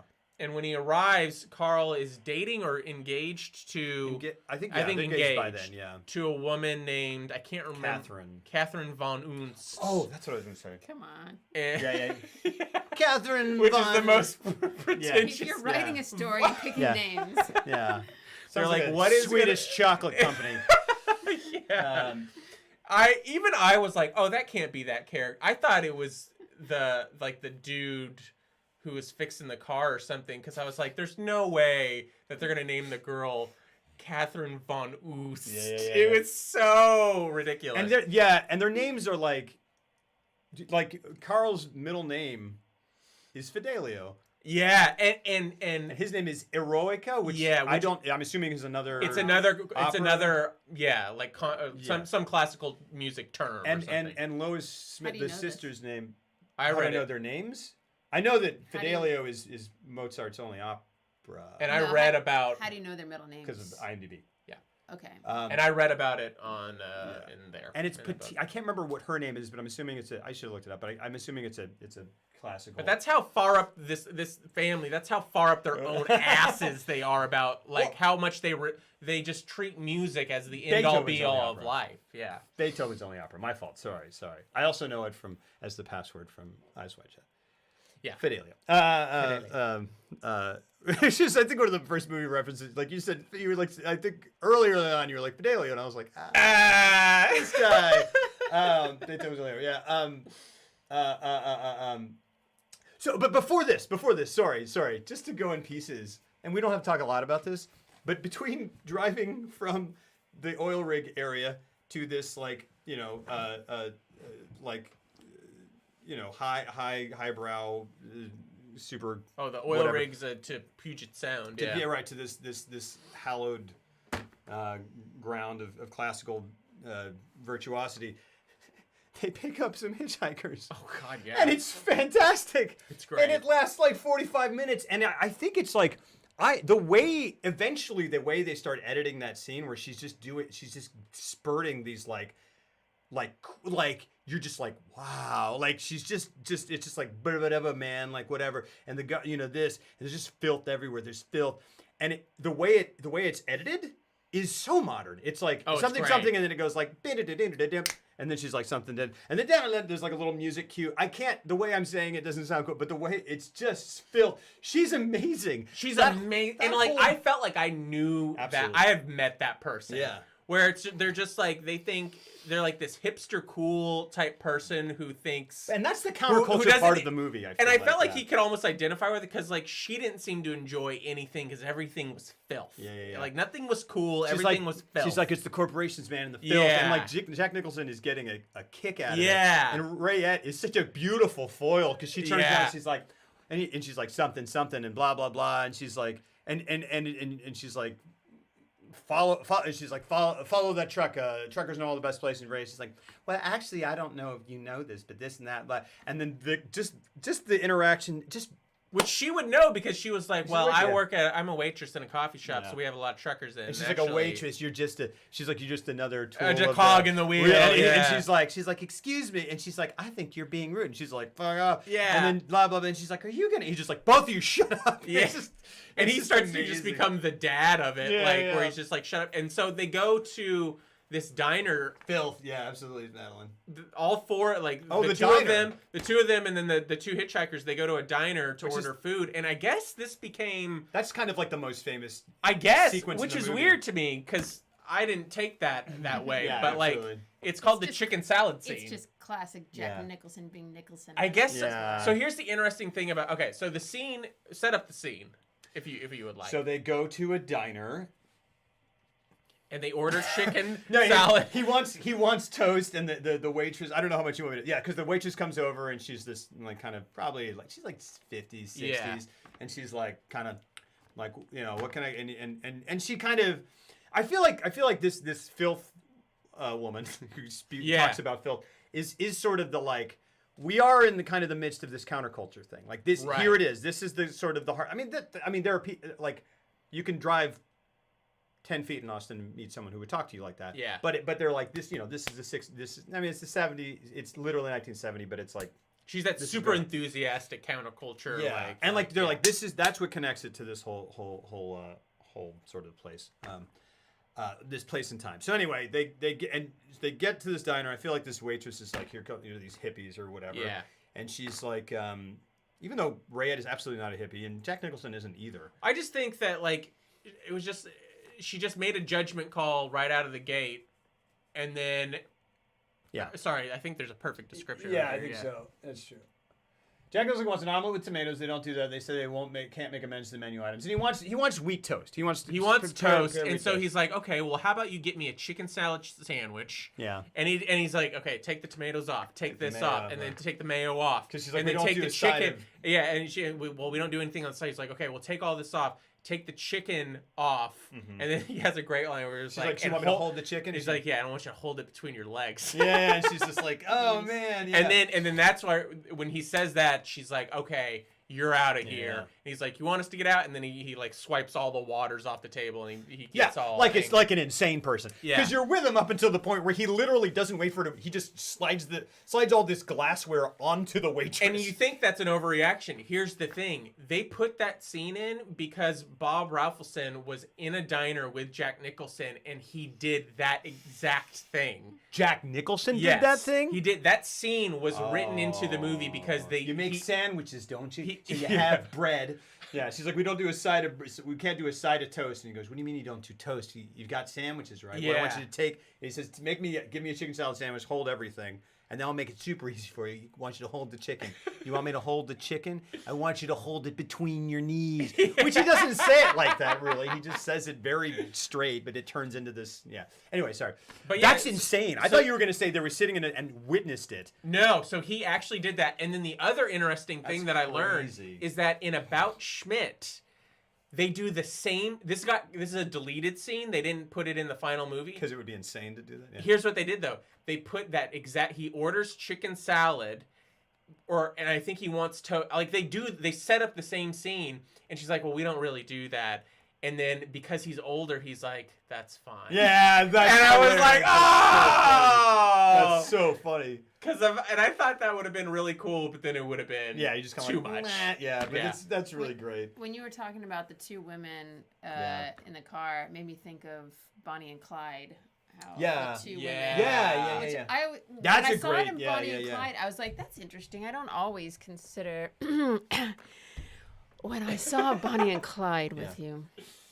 I don't often think of the two women In Bonnie and Clyde.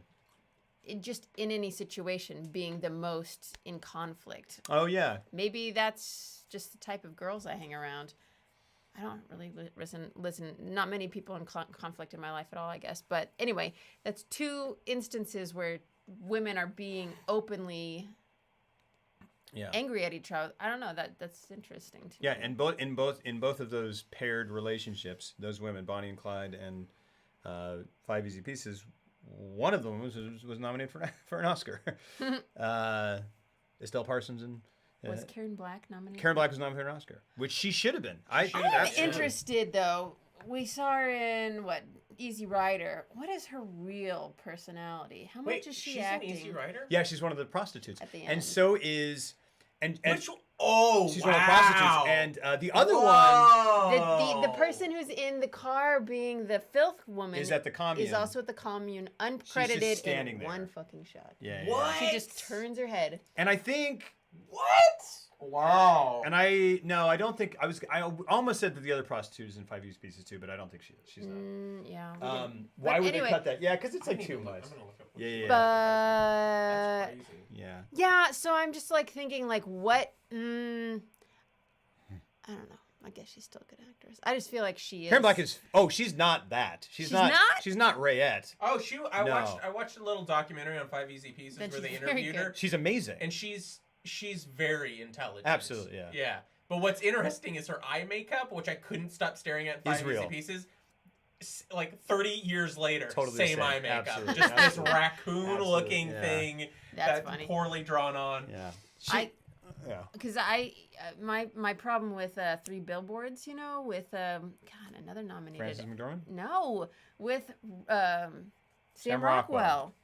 Is that you think that Is that that he's when not a lot of stupid, time when actors get dumbed down characters, tell, yeah. there's a scene that's written where they have a little bit more to them and they just give it more, And it then you're like, doesn't- that's you. That other it's thing out wasn't of you. Yeah. it's not I love Sarah Nicole, but consistent yeah. with the entire rest of their I performance. yeah. The movie I just watched today had I had the same issue with. Oh, I want to talk to you about that later. Yeah, but then she's very good. She's fantastic. And Three Billboards. I honestly, I don't think that's an acting thing because there's so many fantastic actors in that film whom I love, and then the performances in that film to me are uneven, and I'm like, it's not their fault. It is.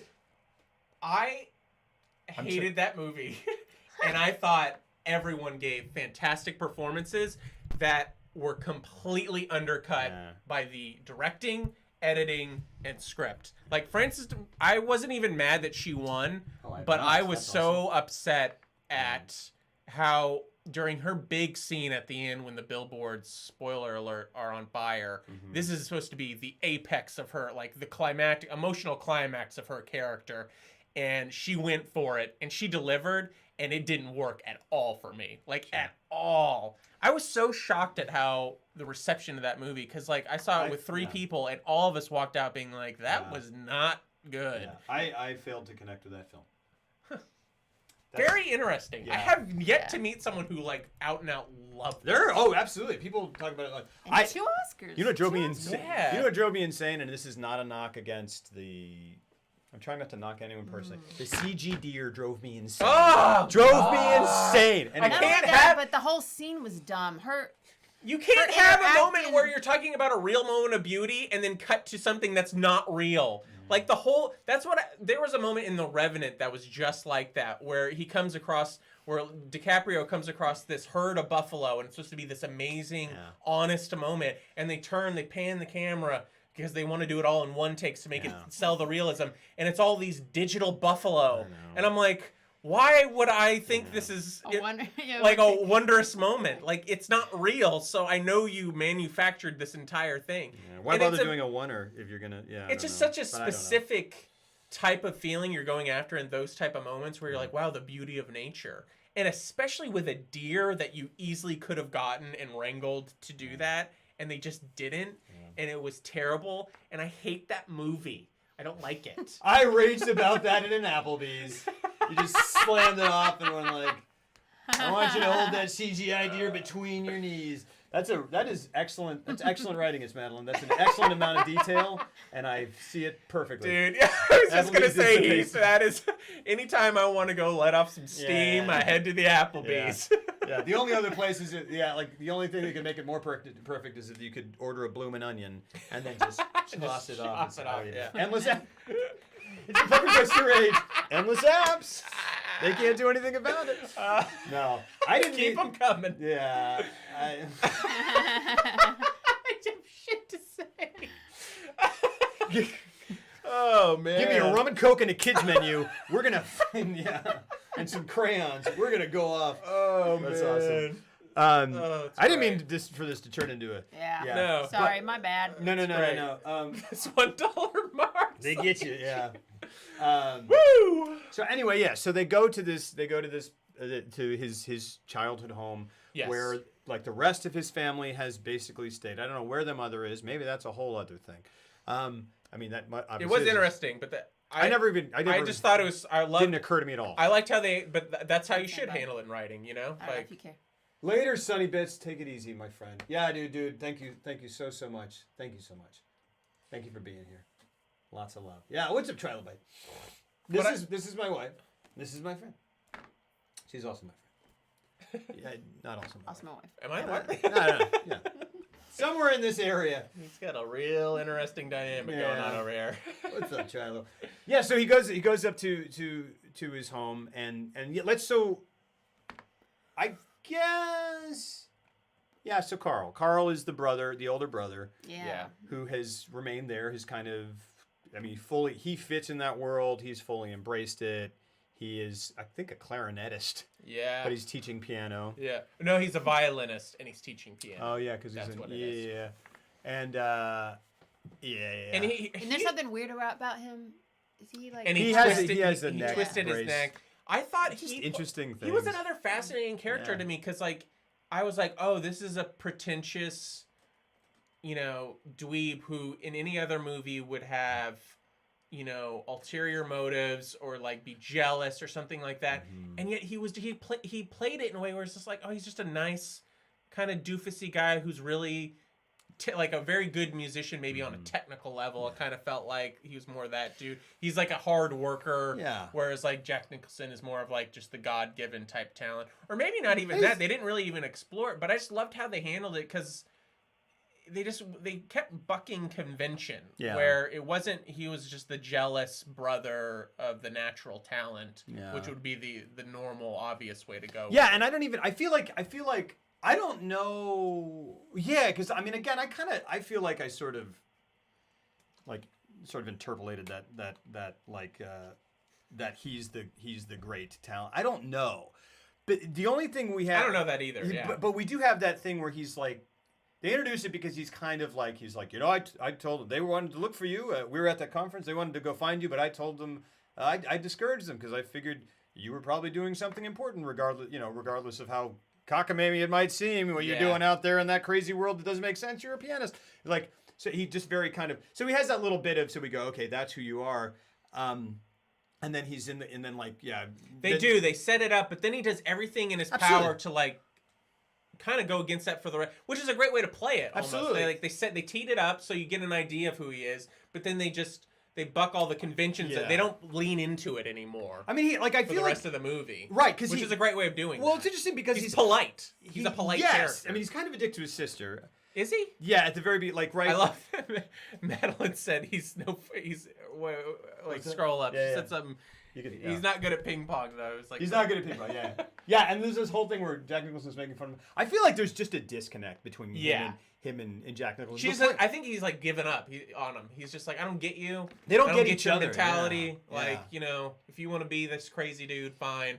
I'll be pleasant while you're here. And I feel like there's almost like a kind of like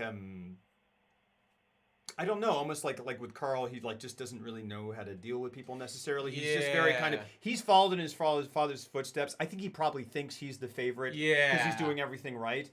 But Jack Nicholson, I think, we don't know anything about the relationship between him and his father except that it deteriorated. Yeah. Which makes me go, he was the favorite. He was the heart connection. I really believe like, that. Carl's like, I'm the most like Dad, and Jack Nicholson, and I think whether he knows it or not, is the most and like I think his father. he views it as an obligation. He's like, I'm going to inherit the throne of this family. Absolutely. And so he's all about feels it. the pressure of that. So like, Sure. And so he's like, I mean, he doesn't. I think he enjoys the pressure of it, which is why he's practicing day in and day out, and closing doors in people's faces. Like, we're practicing right now. Yes. No time for buffoonery. Yeah, and he thinks highly of himself. But there's because here's the other thing, because the character that I love, honestly, the relationship that emerges for me as the sweetest and most most genuine and most natural and most like truly simply loving is the relationship between Jack Nicholson and his sister. I love Lois Smith. Oh, she's so great. Because I was like, who is this? And it's another thing where I like Minority Report. Looked up Minority Report, and this is which character is it? She's his Jack Nicholson's sister. He goes and sees her, and she's playing piano. I forgot her face. Yeah, well, she is Aunt what's her face? I can't remember the name, but she's in Twister. She's the woman whose house they all go to, and that's when I was like, things. It's Aunt May or Aunt something. I think Carl holds a grudge because we're probably some more attention to being the one that isn't a musician. That's possible, but the world that they live in, like they have all those intellectuals over, and like that lady's just kind of mouthing, like just kind of going well, of course, you know this, and like clearly the and she's just going off about philosophy, which I can't off the top of my head right now, and Jack Nicholson's just kind of rolling his eyes. But so Carl is sort of like, he's kind of I don't think he's a bad guy. He's kind of a blowhard without knowing it. Mm-hmm. Like he's just kind of like, this is what we do, and this is impressive, or whatever. But like there's this thing right at the beginning of the dinner table where he goes, Dad and I were off at the conference that one time, because apparently it's been years.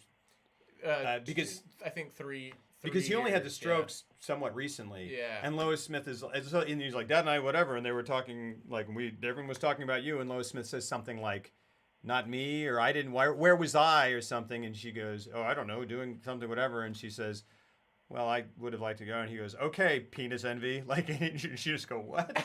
Like, and like, you're just like, huh? And like his girlfriend kind of laughs or whatever, which is totally out of character, I feel like. But anyway, whatever. So he's kind of a dick to her, but then they soften him up because when Rayette shows up, which you're like, gosh darn it, he is the one who's incredibly kind to Rayette. Yeah. Whereas Jack Nicholson's just like, what are you doing here? Like, what, and it's just like, and it's He didn't have interesting. any baggage with her. yeah, but he's also, I think in a weird way, I feel like he's kind of like, taken with her. like he's like, Jack Nicholson's like,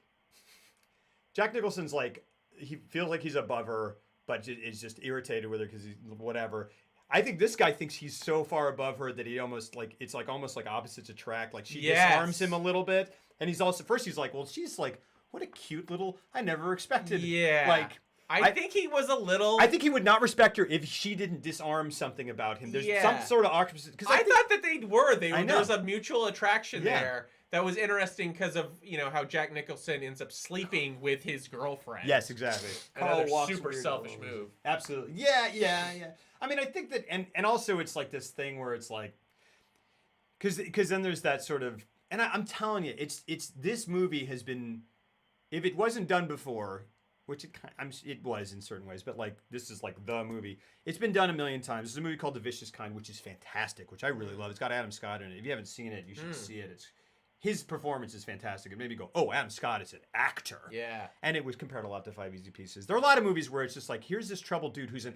There are a lot of these like, we're going to introduce you to an asshole, and then at the end we're going to tell you why he's not an asshole and make you feel for him, and you're going to be like, okay. And they all kind of, honestly, the best of them. I don't know. There are a lot of them. A lot of times they're good. Sometimes they're not. Five Easy Pieces is like, it's kind of the Godfather of them just because of when it came out and how incredible it is. But it's still so well done. It's not dated at all. No, not at all. It has an emotional wallop to it that still, it hits. It hits hard. I like when she talks about the cat or dog or whatever that got switched. There's so many great lines that are delivered so masterfully and they're hilarious that you kind of like. This is like my second time through, and I was like, "Oh my god, that's hilarious!" I feel like she almost jokes. said like that. That's that cat line. She goes. I almost feel like she said it intentionally because that woman was so off-putting and so pretentious that she was like, "I'm gonna tell the most disgusting. I'm gonna talk about a squished cat." That's interesting. But she does do it in such a way where you're just like, I feel like Rayette is this. What is interesting about her is that she's like, my thing that I contribute is that I'm cute. I'm just cute. And she's like not like she's just like, but that's I also my think power. she is smart. Like she is on a surface level, like this is how Jack Nicholson's character views her. He's like that he's intellectually superior to her, but I think she is smart, and then she's just emotionally a wreck. Yeah. And so therefore she makes intentional dumb decisions for seeking attention and love and stuff like that. Yeah, I think that's the nature of like what she is, which makes it such a cool character. It's a great character, and especially because we go and it's structured so well because we set up Rayette, we set up Jack Nicholson, we set up Rayette. Then we go, Jack Nicholson comes from this other place. Jack Nicholson's dealing with this other stuff. Jack Nicholson's in love with his boyfriend, with his brother's girlfriend, fiance. There's a thing there. They do that movie thing where she's like, I'm not interested, and he's like, I'm direct, and she's like, I'm not interested, and he's like, I'm direct, and she's like, I'm not interested, and he's like, I'm direct. We're gonna have sex, and then the scene after you go, cool, she was actually into it because otherwise that was rape. Like, it's not. He does not do that. And it's almost like she got what she wanted because like they have. What's the last name? DePia. It's like DPE. I can't even remember. So I'm just gonna call him Jack Nicholson. Yeah. So Jack ends up having sex with Carl's girlfriend, and it almost felt like she was like, cool. And then it's almost like he wants more out of it because he views her as like on an intellectual level, an artistic level, and all this stuff, and a talent level. He's attracted to that, and he's also just attracted to her. And so he's looking for he just wants to push it a little bit further. and she just looks at him like he's this like dumb little boy. Yeah. He's like, "What are you doing?" Yeah. And then we have this beautiful scene later on where she's like, "What are you talking about? Like, We can't you do don't this." love anything. Yeah. You don't love yourself. Yeah. Like, what are you? How can you expect to get love? Yeah. And how can you expect to love me? Like, she views she's just confounded, but in almost a condescending way. She's nice That's about it, interesting, yeah. but she's just like, "What are you talking about? Like, Yeah. wake up, man!" And so she just kind of tells him all that, and then gets up and leaves. Yeah. And it's this beautiful, great. beautifully written scene, and then she leaves, and it just the camera just lingers, yeah. just lingers. It's like my favorite. There's so many favorite types of things that I fucking love in this movie, where it just lingers on him, and he's looking out at the lake, and then what does he say? He just goes. It just goes. You go boom, and he's just looking at the lake, and you go, "That's the end of the scene," and he goes, "Okay," yeah, and it's great. and they wait like a full 10 They do. seconds, And you go, and it's and it's perfect. and then it cuts, and Yeah. it's just so great. He has a couple little things. He has a couple little buttons like that in scenes that, like, I'm sure that they got it and they're like, oh, nice. Because he yeah. plays the whole thing. You know, when he's playing for her and he plays this beautiful thing, and then he goes, and she's just like, I felt that. And he's like, you know, it's funny. I just played the easiest thing I could and blah, blah, blah. And she's like, well, I responded emotionally. He's like, I didn't feel anything. And she's like, you blah, blah, blah, blah. And like, they had to kind of have this whole thing. And she walks out and he goes, plink.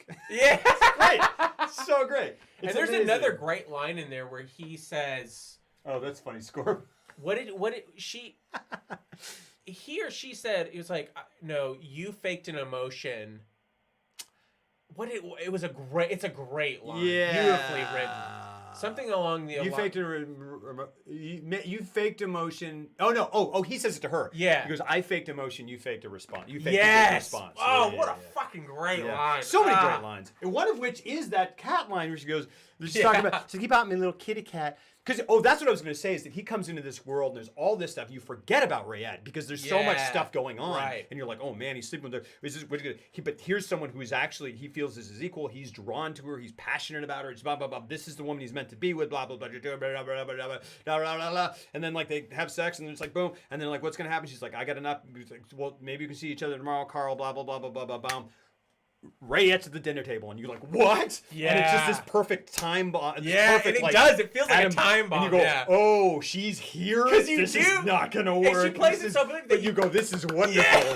It's so great. And you do feel bad because you're like, she is so nice and so pure. 5 easy pieces, Scorp. Yeah. And you're just like, yes. but you're still like, this is not gonna be good. But it's so, but in a gleeful way. I'm like, oh, I can't wait to see this. Just let her loose. This wonderful, this wonderful sweet bull in a china shop. you of worry for emotion- her. Of emotion, You're yeah. like, she's gonna get thrown to the wolves. Yeah, and they're just gonna freak out and not know what to do, which is why it's a great, interesting idea for Carl to be like, "Hey," like, and he's just very kind to her and very nice. And Yeah. then that one lady is like spouting all this stuff, and it like about blah blah blah. And she goes like, "You mean like TV?" And she's like, yeah, like TV." And then she's like, "But all this," and she goes like, "Well, there's some nice things on TV." And she's like, "I'm not discussing media." Blah, yeah. blah, blah, blah, blah. Oh, that was such a great Yeah, line. and, like, I'm not whatever. discussing media. Yeah, and Ugh. then it's just like boom, boom, boom, boom, boom, and then she starts talking to Carl and goes, yeah, and she's like, Bobby bought me a little cat, and he got squash flour and tortilla outside the trailer park, and then she just goes like, and it's just so great. Flatter than a tortilla. But Rayette is so sweet, and really the only problem, well, the only issue, I mean, she has self-esteem issues. I like whatever. Who knows what her father situation or yeah. whatever or whatever.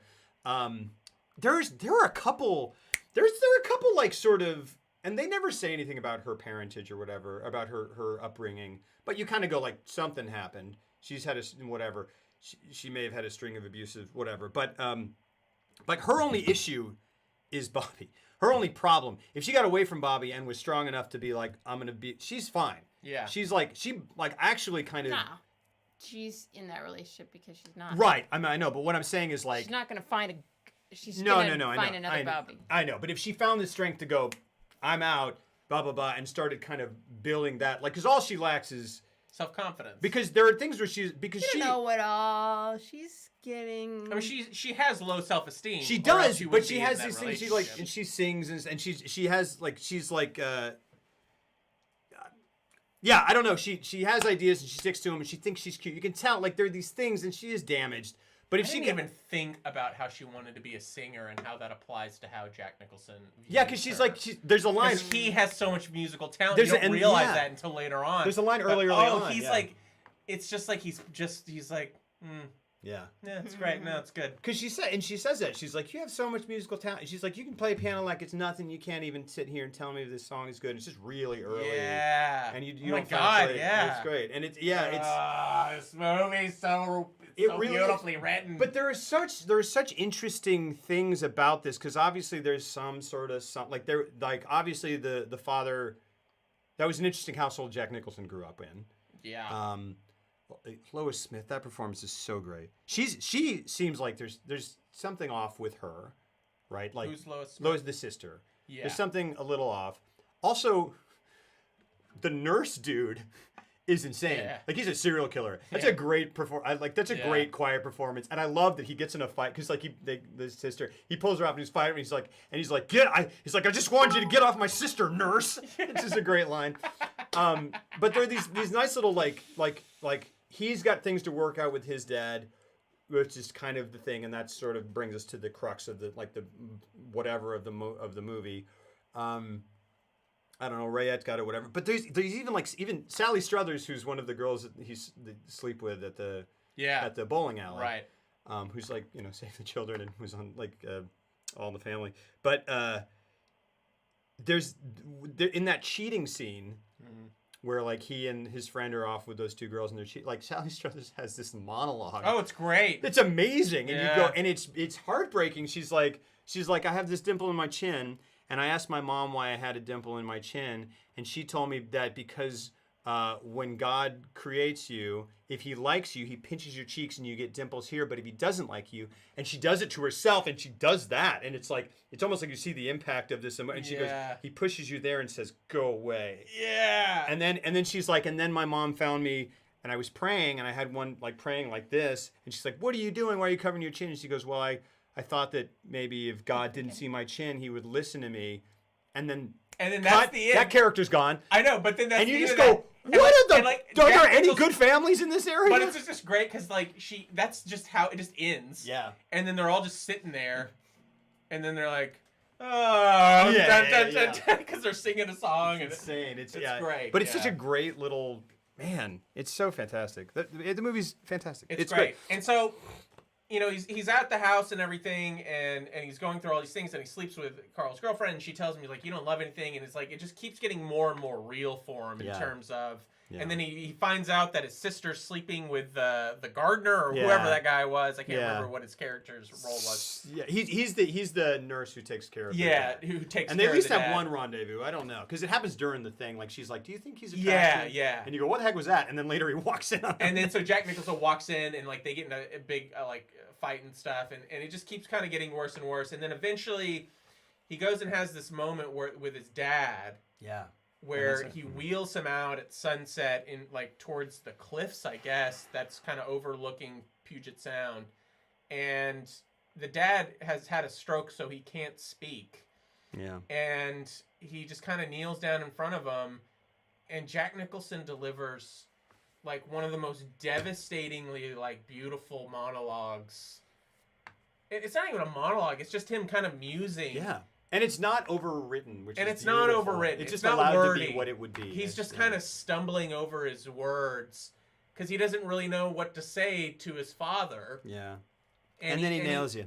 And he just gets more and more emotional as he's talking about it because he's trying to communicate. He's like, I don't really know what I want, and I don't know what I want out of life. And he's like, I don't know what to the say. dialogue is as aimless as his character is. Beautiful, yeah. And he keeps he gets choked up and he starts to cry, but it's not overplayed or anything like that. And it's just this insane. It's one of the most beautiful scenes, and it is a gut punch. It's so great. And it I remember seeing it for the first time, and that thing stayed with me for days. Yeah. And I watched it again last night, and I was just like, God, it's one of the most beautiful scenes I think It's truly. Because you were saying before this that the Five Easy Pieces, was it Five Easy Pieces you were saying that won Palme d'Or and he won Best Actor at Cannes? So that's Last Detail. That's Last Detail. Oh, But oh, he so did- that's the one he was talking about where it was where it hurt. Yes. Oh, that's I interesting. know, it's very interesting. That's interesting because I'm starving. Okay. I'll be back I in love you, a honey. little bit. Cool. It's past 12 and I don't know how long you'll talk. not too much longer. Yeah, we haven't we- started one move? I know. I know you can't. We're getting speak to the with- end of this one. He goes, he says, I know you can't talk, and then he's like, and I think he says something along the lines of that, like, even if you could talk, I don't know if we would. Oh God, I don't know if we would be talking because that's kind of how we left it. But it's this beautiful thing where he's talking to his dad who's had a stroke, and he just honestly is like, it's one of those things where you like he's like aware that he's in this moment because his sister has been like, you need to talk to your dad. I know we need to fix this, but he's like, he just says what honestly, like he's just kind of like, he just goes, she thinks we should talk, and I don't know what to say. Like, I don't know what to say here. Like, and he recognizes that it should be like an emotionally weighty moment, but he should have the perfect things to say, but he doesn't. And he's like, and we didn't even when we were alive. And that's when he's like, to me, like he goes, I'm sorry. He's like, I want to apologize. And to me, that's what he's talking. Where he goes, but we both know I was never that good at it anyway. But it might be. I don't know. And it's so intentionally vague it's in great. the sense that because for me, I was just like, yeah, he could be talking literally about his talent, but I think more it was about his ambition, or just like what he. I thought he was talking about apologizing, like where he goes, I need to apologize, and he's like, but I was never that good at it anyway. But I don't know. He could be saying either. He could be like, I'm not good at apologizing. He could be like, I need to apologize for wasting my talent. I was never that good anyway. Yeah. Who knows? And it doesn't. And here's the great thing about it. It doesn't. Like It doesn't. It works on any level because like just the way he plays that scene is so heartfelt and just so very honest. Yeah. And it's interesting because they talk. I read about how that scene, they did that scene. Talk about this. And the director Bob Rafelson, he said that Jack Nicholson didn't want to cry. He didn't want to cry. He didn't want a crying scene. He said he'd been doing motorcycle movies and all these cheap B movies, and he always felt that directors would come to him and be like, "Okay, Jack, well, now we need to have like a moment where we can get the audience on your side. So we're gonna need you to cry." And he viewed crying scenes as cheap. Like that's genuinely how he felt about them. He was like, it's a cheap way to get an audience to care for you. Mm-hmm. And he fought it. Like him and Bob Rafelson, they fought at length over and over and over. And he didn't want to do it. He didn't want to do it up till the day that they filmed it. And finally he was just like, fuck it. I'll do it. Sorry. What did you want to do? No. But that's what he said. And he was just like, and I think they were in the car arguing. He's like, screw it. And he took out a pen and paper. And he was like, I'll just do it and he just started writing. And he was like, and Bob was just like, look, it can be whatever you want. Nicholson wrote it? Well, because the end scene? He's a writer. Yeah, because he's also a writer. But and I think he did write some of. Because it's a meandering. It's not really a monologue. I shouldn't say it's a monologue because it's not. It's him stumbling over his words. Yeah. And I think that he just wrote some stuff down on the paper because they knew the intent of the scene and what they were trying to get across. Yeah. And then they went out into the field where the scene takes place. Yeah. Bob Rafelson had all the crew members leave, even the sound guy and the cameraman. Mm-hmm. And it was just him, Jack Nicholson, and the actor that played the father. Bob Rafelson turned on the camera and it started buzzing and it started rolling.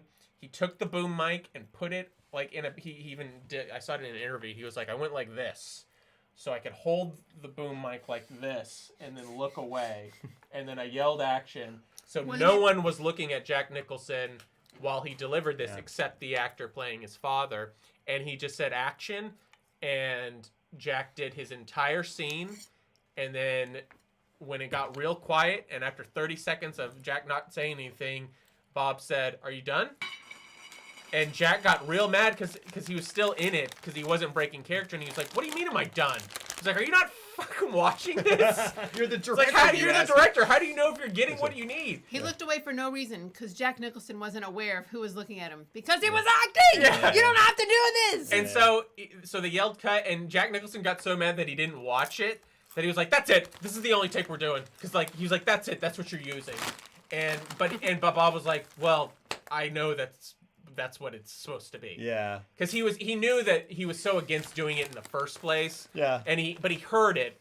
But anyways, Okay, I heard it. so they did one take apparently, and that's the take they used in the movie, This is and it's amazing. utterly. It's incredible. So why did they want Nicholson Phenomenal. to write it?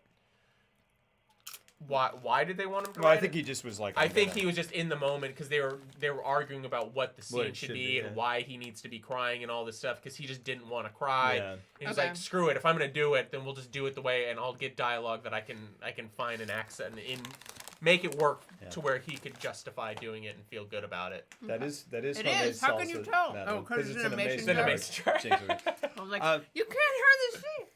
It is, and it's good. You guys can have some. I also don't understand as an actor going, all right, I'm pissed. That's the only take you're getting because you're just like, okay, that's the only take you're getting, dude. We're like, what? You're but in when, this movie. but when you nailed it, they had that you nailed type. it. They truly did Too. have that type of relationship. Sure. Where Rafelson completely trusted him, Absolutely, yeah. and vice versa. Like Yeah.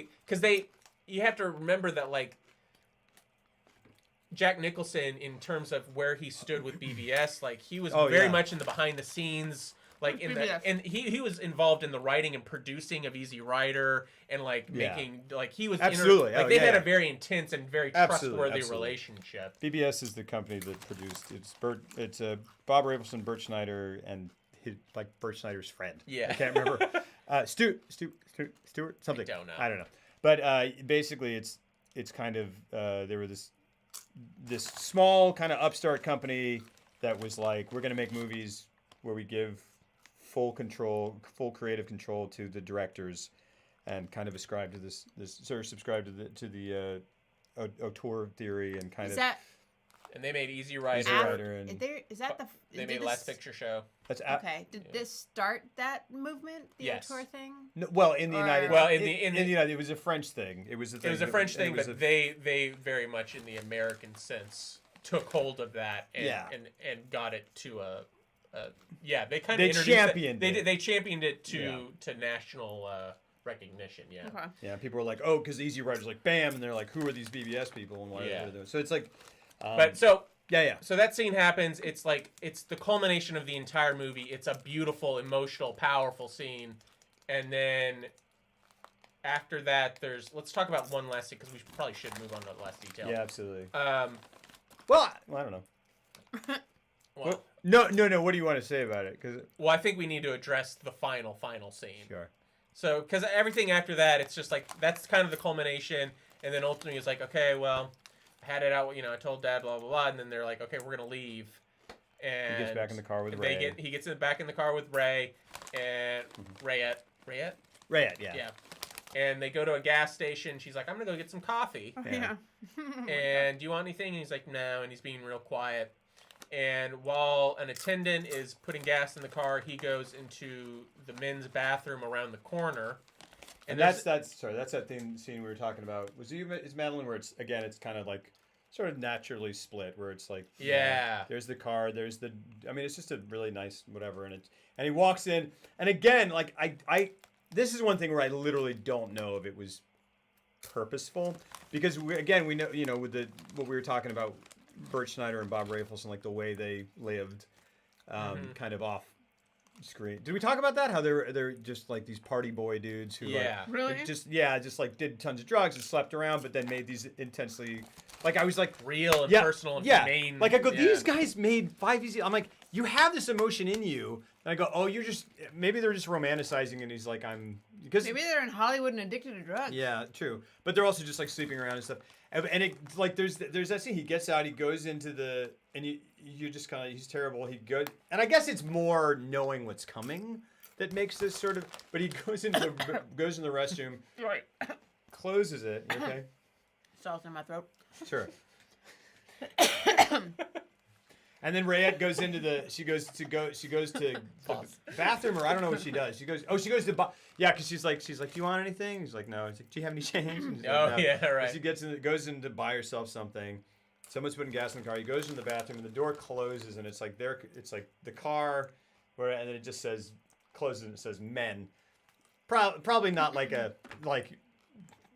What did you take away from that? like- I didn't take anything. I away don't from that. nothing. I don't. I think. I thought think it was a I'm. I men's think. room. I think I'm. It is a men's I know. room. I'm like, where are you? It is going a with men's this? room, but it's very. It's like in very big kind of block letters, and it just like I don't know. This is Oh, sort of like block letters. all right, and it's like, but it's like this is what men do. Yeah, You know what I mean? I can understand. I mean, Okay. I think it works in I that thought- sense that I don't think that they overplayed their hand. No, not at all. Because I've I- seen men signs like that. Yeah, for yeah, sure, you know. absolutely. No. I just think it don't worked. know. I do think that was an What's up, intentional Podvic? thing, though. Like, It could have been. I would because they believe. linger on it. I would buy either way. I think it's a happy accident where it's like, oh, look at this. Ah, look Yeah. at this. Ah, look at this. This is great. Yeah. But Yeah. here's what's great about him going into the bathroom like that. And this is something that you would never get to do in a movie in this era, in Yeah. the modern Yeah. era. He just goes into that bathroom and And takes he's- his jacket off and just kind of stands around Yeah. for like a full minute True. and a half. And he just kind of looks around. He and goes he's to the debating about mirror, what to do. yeah. I mean, clearly he's going through something. It's an important, integral moment, but it is not a moment you would have in a normal movie Yeah. in this era, which is a tragedy because Why? he just lingers. It just Yeah. it gives him time to literally explore the bathroom as he's debating what to do. And the thing then is, he like, looks in the mirror. on first viewing, you don't realize. Well, you just know something. You just he's he's You know processing in what just turmoil, happened. but you don't realize he's making a decision. Yeah. So you're wondering why he's doing why we're watching this. because in the meantime, this is full tilt spoilers. In the meantime, this truck, right? This I guess lumber truck. I can't remember. This big 18 wheeler has pulled up beautifully in frame. Well, I mean, I guess it would because it's a gas station. But on the other side of the thing, so here's their car. Here's the 18 wheeler. He's got into the bathroom. Here's the bathroom. And what's great is that as he's doing this whole thing, and you don't know what he's contemplating, you just kind of go, "We're watching him. It's fine. I've been watching him for a long time." Yeah, do this thing." right. And he's just kind of going. You're thinking. He goes to the mirror and kind of puts his hands up on the thing and looks at it. The whole time you hear the motor of the Oh, truck in the yeah. background, which I didn't. I didn't really think. Well, you don't, about and you that, wouldn't yeah. notice it except the right, second yeah, viewing. Right. And then, yes, absolutely, Cloudvic. Yeah, this is the end of 5 Easy Pieces, and then he gets out, and it's great because it all plays Yeah. out in a super wide shot. great. I think it stays in that wide shot for probably like 3-4 minutes after he comes out of the bathroom. Like it's just like everything happens. No, I think Oh, it cuts because in. it cuts in into the. because they're talking about the jacket. And that's why. I was like, because he comes out and then he's talking to. And he comes out without his jacket on. He left his jacket in the bathroom. It should just be noted. Because when interesting. he gets in the truck, he's like, "Where you got a jacket?" And he's like, "No, man." But do you think purposefully? No, I think Oh, it's an okay. accident. Oh, okay. Okay. Yeah. Doesn't have time Okay, to 'cause get I was it. like- because he goes for the door, but then he's like, "Oh, I can't," and because he doesn't want Hard to Rayette see to see him. him. Yeah. Yeah.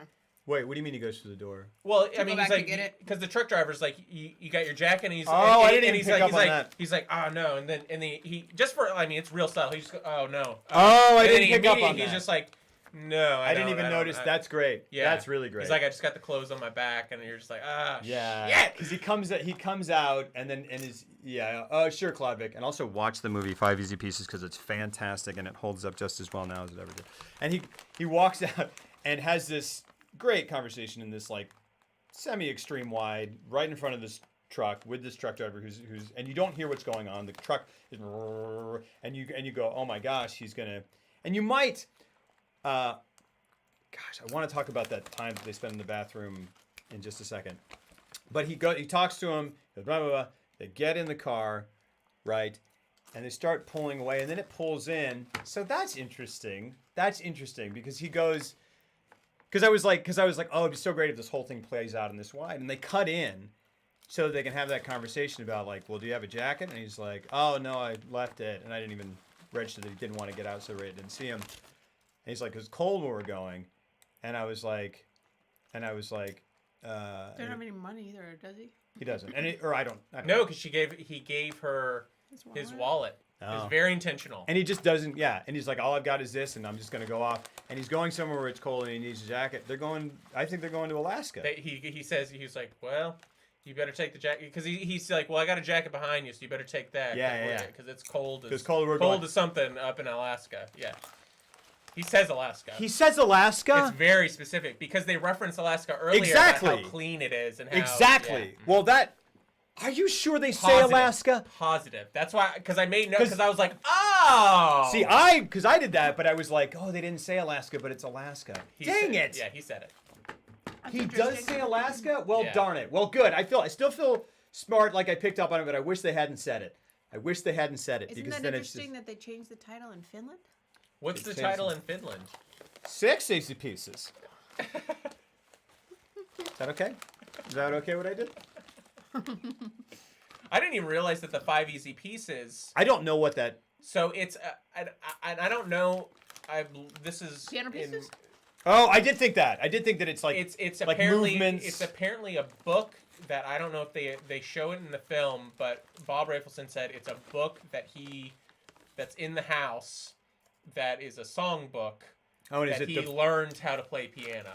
So it's got the five easy pieces, 5 songs to learn how to play piano. And it's just a good. And they sounding call thing. it that, I so like anybody that. learning it will not feel good about themselves. Um, 5 moron pieces Yeah, to yeah. start you out with. Any dummies Yeah. can play these. for idiots, Piano you for stupid. for For disillusioned wanderers who treat their girlfriends poorly. That kind of disappoints me. He says Alaska. That's too bad, but that's cool. Okay, cool. That's fine. So it goes off to Alaska because. and so just the movie No, I ends was in- right. The movie ends in a I Y. thought you noticed it, but he told you. I didn't notice it until me. But anyway, yeah. But yeah, the movie ends in a Y, and the truck drives off, and then you see in this Ray. beautiful wide shot, and then Rayette just kind of wanders, gets out of the car, and she's like, "Where is he?" But there's no close-ups. There's no There's anything. no It's close-ups, just like. and she oh, asks the it's so attendant, great. "He's like, where did he go?" And he points to the bathroom, and she walks out of Walks frame, off, and that's it. That's it. That's And lovely. that's how the 'cause movie ends. How many hours do you think she waits? 1 hour? How long before you Alaska leave? was the working title. You have for to a get- while? You have to go and check before you're going to drive away from the. Yeah, I Yeah. kept wondering if she was gonna come back, and she didn't. She didn't come back into frame. No. Because I stopped because that wide holds as they do the credits, so I Yes. turned it off. I I don't almost think it- wonder if like the credits end and then she comes back in. And she's like, and "Hi, Ryan," like Bobby. It's then- great. Hint, hint. But, yeah, just right at the end. Dun, dun, dun, dun. Come back, 5 easy pieces too. Rayette's on the loose. So that thing though, what I love is, again, it's just so assured, it's so confident, it's so everything, and it feels so incredibly modern. And I love that time that they spend in the bathroom because it's a movie will go like there's a sort of movie where you're very invested in it, and then it hits an emotional bam, and then you kind of go boom, and then the movie goes on a little longer, and you go, why am I still here? But you're still watching it, and you're kind of like, all right, okay, cool. And then it goes, and it seems very mundane what's happening, and it's this. If it goes too long, it screws it up. But Yeah. But it like they go to a gas station because yeah, you're right, and you're still kind of just like in the movie because you're like, I'm still kind of watching it, kind of still almost thinking about the scene that I just watched, which is the big emotional thing. Okay, they're at a gas station now. I'm not even really. I'm kind of like I'm still going. I'm not sure why, but it's not bothering me. It didn't seem out of place. Weird. It goes into the bathroom. And blah, blah, blah, and there's beat. And it's almost a rhythm thing where if you give it enough of a beat, and like I almost like, because I remember watching it the first time and going, he's going to leave. Yo, yeah. Just because of the rhythm of it. Because Just because the of the rhythm of time it, when they you gave knew, it. when he, I knew, you're so right, because when he, I And didn't that's know so why we were impressive to lingering, me. and then when he walks out, Yeah, and you the go. second I saw the truck, I was He's like, gone. oh, He's gone. fuck, he's gone. He's gone. And it's such a... You're so right. It's yeah. such an amazing. It's such an impressive. Because talk about like just the most. I mean, show don't tell to the I mean, it's just where it's just like it's just entirely organic, and it just seems circumstant, and it just you just know, and it's almost like you make the decision with him, Yeah. and you just go, Yeah. and it's not a thing where he goes inside and he like looks at a picture of No. or whatever, Yeah. or he thinks back and Yeah, flashes back. that's what's so great Like, about it. screw that. Yeah. Or he goes and he goes in and it's at the urinal and the guy's like, "Where are you headed?" He's like, "Oh, I got Yeah. my stupid girlfriend." None of that. Yeah. It just goes, and you go, rhythmically. This is what Yeah. I had the same thought. You're gonna go for it. And that's why I say, so like, great. it's just not a scene you get anymore. because there isn't any of that. There's no indicators. It's just Yeah, rhythm and it's tone, rare. and it's just you get to. I mean, that they hold on that for like a minute and a half. I know. I mean, and he is just silent, and you're not sure what, but you know, because it's just so masterfully Yeah. played in both how it's directed and then his performance. You know that something is being decided. You're Yes. just not sure what. And then the moment it cuts outside, you're like, that's what it is. And it's just such a masterfully done thing. Yeah. And when you described it, it almost made me feel like if, you know, us being in a relationship and knowing each other well, if you were to walk around and be silent long enough, I would suggest something. Do you want to do this? Mm-hmm. Do you want to get in a truck with someone? It's almost like that kind of silence yeah. helps the audience go, I've got an idea. Yeah, Yeah, right. sure. If you don't know, you know, and it helps, like you said, you made that decision with or for him or you know, Yeah. with him, whatever. That's great Yeah, it's Yeah. great, and it really is like to add us. It's like what is the movie where they put them the yeah. Around the corner. Kuleshov. Oh, what are you talking about? no it's a Roman Polanski where he's got the frame, a door frame, and he keeps the characters blocked by the door frame. And they were like, "Don't do that. That's idiotic." And he's like, "I'm doing that." Is it And Rosemary's Baby? maybe. And Yeah. then in the audience, he cuts to that, and the entire audience goes. Nah. Yeah. see around it if they can. Cool. But it's like that where you're making the audience participant Yes, by yeah. leaving enough space for them to go. Well, I will move it forward Yeah, if yeah. you are Yeah, hesitating. Well, just there's a thing. It's like an ominous thing that you didn't even Right. realize was there, and you realize it in retrospect. And Yeah. you knew what you were doing. I felt that. I Yeah. didn't know what I felt. Something was going to happen. That's what was going to happen. It Yeah. was there the whole time. Ah, so Hey, so do great. either of you guys want any salsa chips? I'm good. I'm fine. Thank you. Okay. All right. So Last the last detail. detail. We got negative 54 minutes. No, let's do it. I love it when they keep a scene going with the credits, with the truck pulling away. Yeah. You know, dude, both of these movies, I just love just the opening shot and then just the title card that comes up. Oh, over me it. too. And With I like just the go- little, yeah, the MCM is just so beautiful. I love that. I love it. I do love. I love it. I was just that. go, oh, What? I'm watching one of these movies. It's just it's just like it's just the opening shot, and then they just superimpose the title of It's a it. truck. It's like you an know, old- dropping dirt, and then it just goes 5 easy Five pieces. easy pieces, And then there's that MMM, little BBS. small It's text just- at the bottom. Where It says looks like a MCM. '70s movie, and it's just great. Yeah. MCM. Yeah, like the year With like the Roman numerals yeah. and stuff. It's It such just, a I'll specific show it to thing. you. Oh, it's so great. great. It's yeah. great. I love it. I love it. I love it. And also, I love that the credits thing too, because here's the thing: they could have cut to black, and it would have been equally effective in a different way. But because it just holds on it, and the sound continues to play and stuff like that, and then all of a sudden the credits just start rolling up, and you're just like, it's another like anticlimactic, like, oh, that just feels so.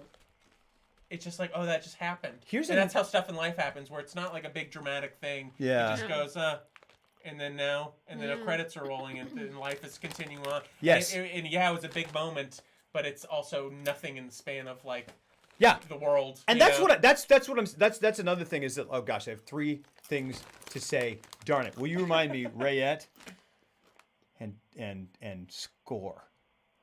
Okay? Yeah. score's good. I think I want to, but here's like the deal is that like what did you just say? Crap. Credits, and how it feels Not like just dramatic. life continuing on. Like it doesn't put any emphasis on that moment Yeah. because the credits just start to Oh, roll. yeah, and here's thank you. Here's the thing. It's like because we're again. It's like with both of these movies, it's just so I don't know if they. It's such a. Both because of the way it's told and because of because of the scope of what it deals with. This and the last detail are just small movies, like in the sense of just like you're saying. It's like this is just a thing that happened. Yeah. And then life kept going on. Yeah. And it's not about and like sure, like Romeo and Juliet are just people and whatever, but it's told in a way. Yeah, right. And like and you know, like Tennessee Williams plays is just one family. Right. But it is operatic. Right. This is like I mean, it is important to these people, but it's just like matter of fact. Just a window into a world. And yeah. and part of that. Okay, so one thing is that over the credits, I love that it's very interesting that because the movie could have very easily driven off with Bobby, and then that's the end. But Rayette comes out, and we end on Rayette. Yeah. And do we? Yeah, we're left with her. I mean, she walks off, but she's the last person. Oh we yeah, see. yeah. Bobby, and there's this beautiful. I love this is what you get because she walks out, and there's this beautiful moment where the truck is pulling away, and then it stops. It has to stop, and there's just like this. I know. There's a little tension. Yeah, right. And you go, and then like she's kind of walking around, and it's so excruciating. Yeah. But then on the second time around, I was like, I mean, he has the opportunity right now. If a different movie, he gets out of the car and runs. Yeah. Oh yeah, yeah. And it's not that movie, and it's almost but you don't expect him to do that at all. I know, but it's also just how slow it takes that truck to get out of that gas station, and she is just lingering there. Yeah, and you just have to watch because you're just watching that decision being made and committed to for like a full 30 seconds as it gets just on the road. Because it's just that thing where you're like, I'm doing it. Yeah. Because Jack Nicholson's is just in there, just like, I'm doing it. Fuck it. And it's so interesting I too. don't even know how much He cares, yeah. Yeah, I think. But I'm sure he's like gritting his teeth because he's like, I gotta get this is the most painful, awkward part. I just gotta get through this and then I'll be out. And that's interesting too, Clive, because he's asking how, because you're right, like you don't know how much he cares. And he's saying, we talk about his relationship with Rayette. Yes, it's terrible. If it mirrors your relationship in any way, and you're the Rayette, get out. If you're the Bobby, work on yourself. If you're the Rayette, get out and work on yourself. If you're the Bobby, get out and work on totally yourself. let go of her. Just for Rayette. Yeah. He totally what? I think by the time he's in that car, he might. Yeah. he's not even hesitating anymore. But he's totally let go of her. But he goes out Moving to up, leave, different. and he has that. Oh whole, no, I like, think it's more like, oh, I hope I can get away with this. I hope I get away. I hope she doesn't put two and two together. Like it's that tense like I got get on the road. Go. And Go. It's such a great thing because it's like because it's been coming the whole movie, and it's just great how they not with a bang but with a whimper they just go. It's just gone, and we end on her, and it's just so crazy. And then the other thing is like I think both of these movies I love them so much, and I think something about I may be incorrect about this, but like there's like Dog Day Afternoon,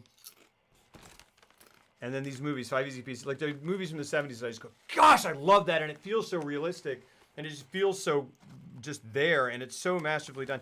I don't think 5 Easy Pieces has like non-diegetic music. Like I don't think it has music that is not actually happening. At the beginning, it plays "Stand by Your Man." It's the only part. It plays "Stand by Your Man" over the images of the whatever. But then we get back into the thing, and she's playing it on the. You might be right. And there's no other score, and that's good. And what reminded me of it is that like they pull away. We're gonna get done, I promise. Like so, you're really exhausted. No, we got to do last detail in an hour. We got to do it. Far less than an hour. Okay. Probably. An Yeah, hour. we get less than we're gonna But you're right. Like it ends with just the sounds that you would hear. It's the sounds of I know. the truck pulling away. Yeah, it's just this. There's no music in the whole movie besides music that is played. It's like it's the fact that the credits start rolling and there is no music cue and the sound the ambience just continues to go. It's just that scene continues to play and then the credits are just put on top of it. And it just goes sit with this. Yeah.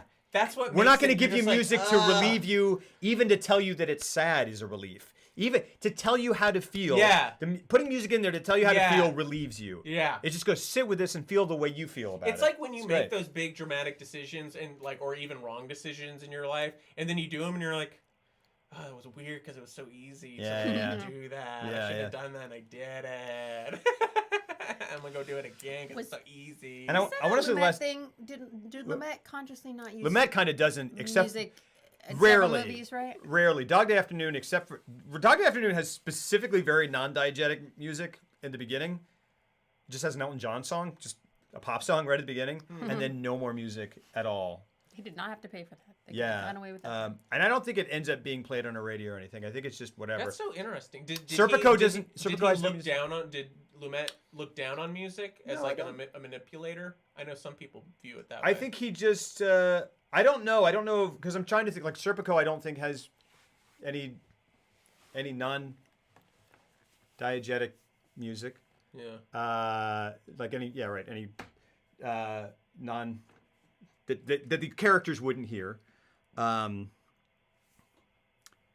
Yeah, I think that is a thing that he did at least a few times. I don't know of all. Like The Wiz has a lot of music.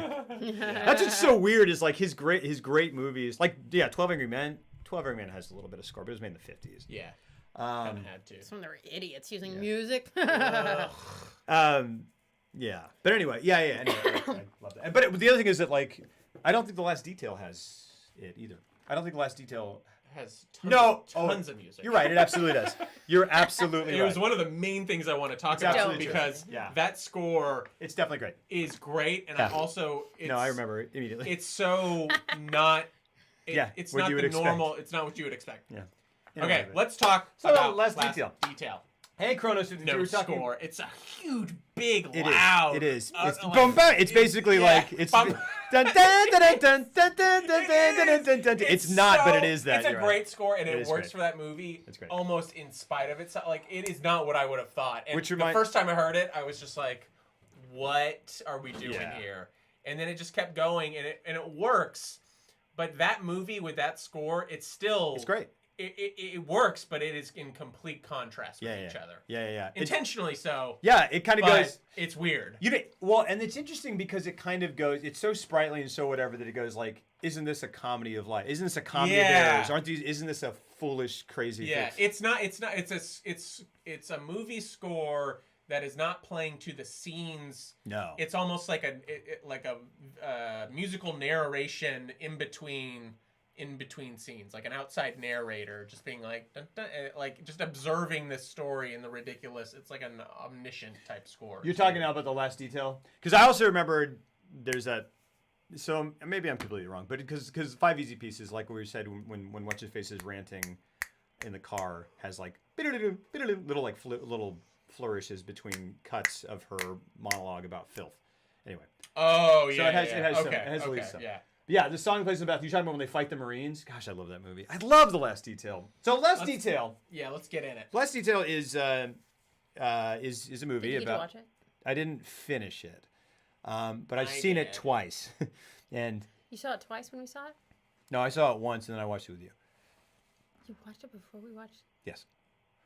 And so Last Detail is the mustache. Yeah, it's great. Gosh, I love so as much as I love Jack Nicholson in Five Easy Pieces. I may love him more in The Last Detail, Sure. which is saying a lot. He's just a more he's a much an more likable asshole of a character. character, but he's Much so more much more likable. But yeah. but I also think it plays. I think it's like almost like a more whole representation of him as a person. Maybe I don't know. Maybe he's not a nice guy. We'll get into this in Yeah. a second. So it's directed by Hal Ashby, written by Robert Towne, and it stars Jack Nicholson. Who's the So that's like three counterculture. Those are three new Hollywood incredible all stars. who are the other two actors though? Otis Smith and Randy Quaid. Otis Smith I believe it's Otis Smith. and then Randy. I Randy think it was freaking Quaid. Randy Quaid, and I think if not his first movie, Yeah, I think his second movie. I think it's his. Yeah, So much so that he was very nervous when they started filming this movie. which works. for It the works movie. great. He's fantastic. I can't believe I'm saying this, but Randy Quaid, he got nominated for this, like for an Oscar. Did he? Yeah. Good, Like it's great. he's fantastic Everyone in this is. movie. Everyone is. So- yeah. so just- Otis Young, yeah. Oh, it is Otis Young. You said Otis was Young. my You're right. Who's Otis Smith? Otis Smith is a. Shortstop for the Cardinals. Ozzie Smith. Ozzie Smith. Yeah. Otis Smith is someone else. Okay. Otis Smith would be another actor. I don't know. Whatever. So Hal Ashby, who I don't know what he. Harold and Maude. But like at this point, because Harold Maude was Yes. later. Harold Maude was not later. It was first, Harold Maude was first. and it didn't do well apparently. Wow. They said that it didn't do I'm not well surprised. commercially It was and very- critically. Yeah. That- It's a definitely culty type of a thing. Well, it's I've definitely- never seen it, so Oh. is it good? Yeah. Oh, definitely. Absolutely. I was it's good. surprised when they said it was critically not well received either. Like on both levels, it was just a flop. That's interesting. At the time. Well, so Harold Maude, now it's Last so Detail, chic to like it. Coming Home, Shampoo, Being Being There. there, yeah, great director.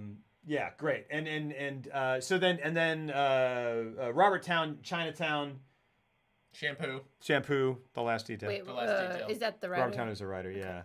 Fantastic. Also, pivotal like, writer of that uncredited era. on Easy Rider, I think. Uncredited on a lot of movies. Yeah. Apparently, Robert Towne Why did they do could that? bang out great scripts that if he was given a script, he could even if it was a really terrible script, he could take it, turn it around in 2 weeks, and deliver you something brilliant. Yeah. But if it was something that he was having to come up with on his own, he could still turn out something brilliant, but it would take him 2 years, and it was like a real problem for him. That's interesting. And it's something that I identified too well. So the premise of the Last Detail is, I mean, it just gets going. It gets going. Jack Nicholson and Otis Young are in the Navy, and they are assigned to transport or escort another Navy man to the brig, to military prison, for the crime of theft of $40 from the polio charity box. Yeah. 8 So years is in that- prison for this. 8 years in prison, and and it kind of starts and kind of tells you why that is, and then we are on the road. It's a road And movie. I love how it starts And it just goes, It yeah. literally starts with a Navy man finding in, Jack Nicholson, and being like, "Hey, man," and like here's what we're doing, and he gets the two guys, and then they go to their their lieutenant or their sergeant or whoever to get their orders for the last detail for this detail. This detail, yeah. And then they're off. And like within 5 minutes we're like on the road. Like Yeah. we're going. Yeah. I just loved how I love movies that start almost like mid-movie almost. Yeah. Where it's just like there's no lingering. It opens and we're going. Yeah. I just think that's I do the too. best way It's to open amazing. a movie. It's amazing, yeah, and it takes, you can't. I feel like there's a way to do that, and there's a way to not do that. Like it's a difficult thing to do, to find the right to be able to do that, but because it's so simple. It is so simple, but absolutely. You're right. It's great. The simplest things like it can fall flat on its face. Yeah. But when it's handled well, which this movie handles it beautifully. Yeah. It's just because it gets you into the meat of it so quickly. And you have to, and when you do that, you kind of have to have, I feel like, really good writing and really good acting to be like, hey, here are these people. They're already kind of interesting to you. Yeah. You're gonna get to know them on the way and care about them more on the way. Trust me. And it doesn't feel like that. You just kind of Right. you're thrown into these people's lives and you're going, whoop, oh, okay, all right, and here we It go. almost has It's great.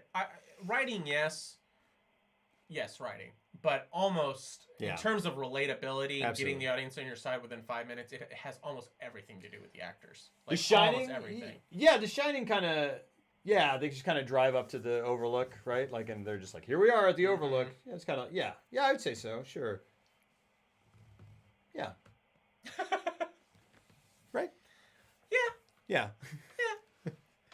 I think there is a little bit of setup there, and Yeah. then they go back to the house. Yeah. I feel like that movie really starts when they're getting the tour. Right. So there's because like the first drive up is him going to do the interview. I guess that's what it is. Yeah, because it's like, yeah, because that's it. It's more like a movie, because The Shining does kind of go like, here we are, but this, and then it kind of goes, here we go, and then there's going to be a lot of, there's like, oh, and then slowly things are starting to happen. And it whatever. builds up. And it builds up quickly. Which is fine. And a movie like that is great. It's But I'm just, saying Last Detail this movie starts goes, where mid- this is it, it's and almost this like- is what you're getting. I'm like, what was the previous scene where the Navy man got his orders to go find Jack Nicholson? It's like we are in the middle of a scene as he's opening up a door, Yeah. and he's like, Jack, Yeah. I was just told, Yeah. and I just love how movies set stuff like that. Because what it does is it builds a world almost instantly. Absolutely. And if it's If you done do well it right, enough, you're yes. just like, oh, so that happened, that must have happened right before this, and you feel like you're already living in it. There you is know? there is an absolute talent, and I don't know, there is a difference between a kind of, because you can start a movie like that, and the reaction can be, oh, this is engaging, and I need to catch up, so I'm going to pay attention, and I'm in it, and then you can start a movie like that, and people go like, what's going on? I don't care about this. Right. It Make can't- make me care. Yeah. Make me care before you do something. Yeah. It's crazy. It's true. and it's That's really true. yeah. So anyway, yeah. And so he's charged with 8 years. He's 8 years in prison for stealing $40 out of a polio collection plate box, essentially. And the reason he's given 8 years is because what the general's wife, who oversees that particular charity. Right. That's like her pet project. That's her pet project. Uh-huh. And when she found out about it, the general was like, I'm going to throw the book at this kid. Because it's for $40 that he didn't even get to keep. He never even got it. He was reaching in. He never even touched it. Yeah. He was reaching into the box. Yeah. And he got caught. And they're giving him 8 years Yeah. for that gesture, essentially. Military And he's prison. 18 years old. He'll be 26 when he gets out. He's 18 years old and 7'4". Yeah. He's a gigantic. Which they initially, when it was written and in the book that it's based off of, he's much smaller. And then Hal Ashby auditioned Randy Quaid, and he was like, and everyone, including Robert Downey, was like, it was something I never would have even thought of. I didn't write it in the script.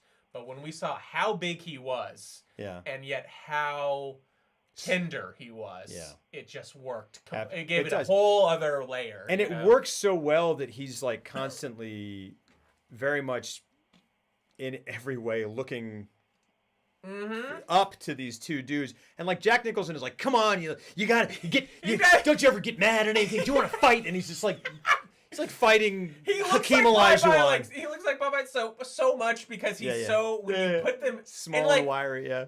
props to because I'm sure in other actors in probably I could see this happening in the 80s a lot. Like Stallone would be like, "You're not putting me next to that guy." Oh yeah. Like that's not happening. Yeah. I might be 5'4". Yeah. But I'm not gonna look like I'm 5'4". Yeah. And especially with Randy Quaid, I'm gonna look like I'm 4'11". Oh, that's interesting, Madeline. That's did. crazy interesting. Yeah. It came down to him and Travolta. Wow. Yeah. But they just like, And I we think it never came down heard to of the John size. Travolta again, unfortunately. Oh no. Oh no, wait. So he's a gigantic. In That's awesome. 73, where was Travolta at? I mean, Saturday Night Fever was 76. Okay, Is that so- right? I don't know if I that's don't know. true. Oh, you just pulled that out of your. I mean, I think that might be true. I'll look it up. Keep going. Probably 76. You putting your hat on that? I don't 76? have I'm it. not responding to that face until I find out if you're Okay. You probably shouldn't respond to that face anyway. Except, talk to the hand because the face ain't talking back. Is that it? 77. Oh my god! Wow, dude. Good night, everybody. What a fucking loser. Yeah, hey guys. That's awesome. That'd be cool because like the whole time he'd be like, I mean, I don't know, Mr. Badass. I don't think we should. What? I don't know what we should do. I don't know, man. Hey, Mr. Yeah. Goddamn. It's a perfect John Travolta. When did he get caught or the? I don't know. Probably like 73. Stop saying dates. Probably in August. Pretty sure it was in August. Travolta had a hit single entitled "Let Her In," peaking at number 10 on the Hot Billboard 100 chart in July of 1976. It goes like this. That's Yo, what you were thinking let of. in, Mr. Carter, check it in. That was 76. 76 That's what was you were Let Her thinking In. of. Yes. Oh, don't. He's talking like he has any No idea. Never heard of that in my life. Oh, the old Yeah, hit the old single, Let Her In. In. Like, check it out. You want to let her in? Yes, baby. Let's bring that up. What's that? That song. Play. Oh, we can't because we'll be banned. Yeah. Look, they How about bring a the link? hammer down when Let Her In gets streamed How about a illegally. link? You're not getting the I royalties. guarantee you, Travolta's at home right now. He gets like little Refresh, Google pings. refresh, It's refresh. like I ain't gonna be. Yeah. Gonna be on Let Her In. Yo, I think I'm gonna play more. Let her in, Mr. Carter. I'm gonna do it the whole time. Travolta's terrible. No, it's really good. It's really not. I mean, check it out. What are these? Some kind of like Battlefield Earth or something? What are we doing? Oh, look at Forrest Whitaker's tongue. Hey, yo, check it out, Mr. Carter. I think we're in a rush. I forgot. Nah, are we? Yeah, we're all falling asleep. I'm not. Nope. I don't want to rush through it, but let's keep going. It's great. So, I mean, that's basically. But let's talk about one thing I wanted to talk about in terms. So, I mean, that's the crux of the movie. It's Yeah. like these two guys are assigned Randy Quaid, who is being sent to jail for 8 years for stealing $40, and over the course of the movie, and their job is to take him from Norfolk, Virginia, to somewhere close to Canada, or I can't remember where. Where are they taking him? Portsmouth. Washington. Yeah, Yeah. It's Washington, yeah. And so, It's people versus- and then at the end of the movie, they're supposed to deliver him, and so the whole movie is their journey to Portsmouth Yeah. to deliver this guy to jail. And over the course of the movie, they get to know him, and they get to like him, and then they realize how young he is, So they start to introduce. They're like, well, we got to get let's get this guy's first beer. He's Yeah. never even had a beer. I love Let's get him a woman. Let's do all these things and check off all these boxes before, because they like him. Yeah. And they feel bad for him because they know he's getting a raw deal. And it's such a great, clear, Concise, perfect, dynamic, beautiful setup and story to just explore the characters for 2 hours. It's so great. It's great. so great because Randy Quaid is this seemingly big teddy bear.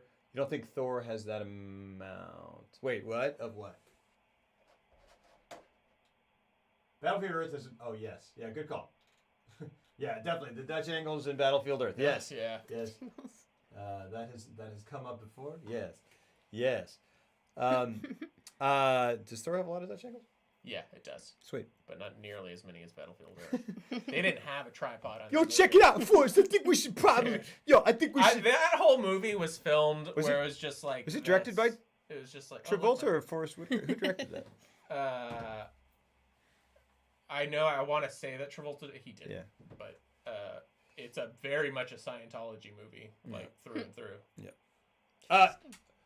But yeah, so you've got these three characters, Randy Quaid. Who again, if you don't know who Randy Quaid is, I feel like the thing you might know him best They're from. back. Yeah. I was gonna say National Lampoon's Christmas Vacation, where he's cousin Eddie, but also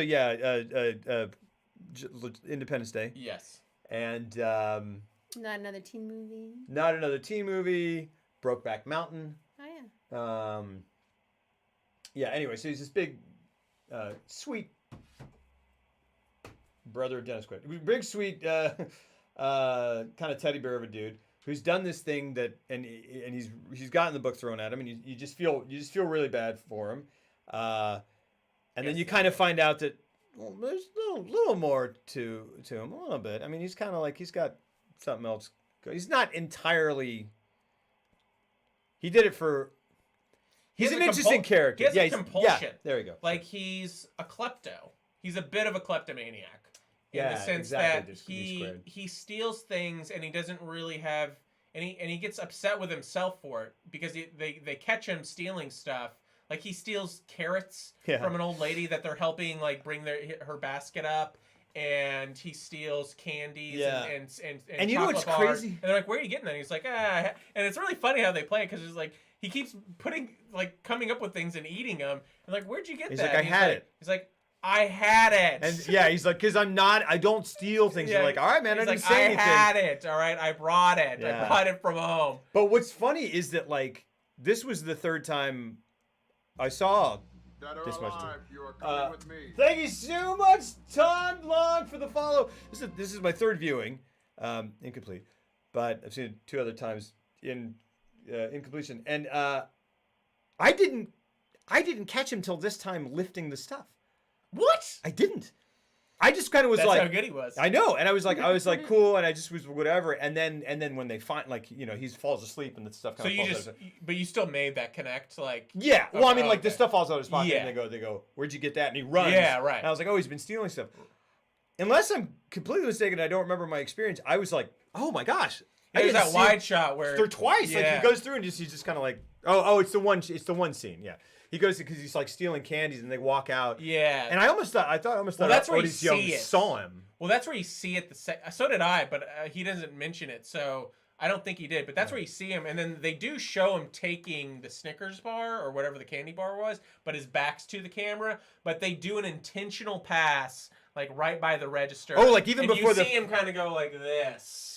And then Really? and then Before the the next scene first is him, time? is the montage of him eating a bunch of different stuff. Oh, I didn't even I didn't even catch. And it's That's very crazy. subtle. He Very just kind of interesting. goes like this. But I remember that he was a klepto, so I was Yeah. like, that's That's interesting. really interesting. But yeah, they play it really smart. Yeah. So Yes, they yeah, do. he just has a compulsion, and he doesn't even he's just he breaks down. He's like, I steal stupid stuff. Yeah, that I Like, don't it's even just want. stuff I don't even want need it. it. And he's It's like carrots. and he's like, come on, be a man. Don't cry.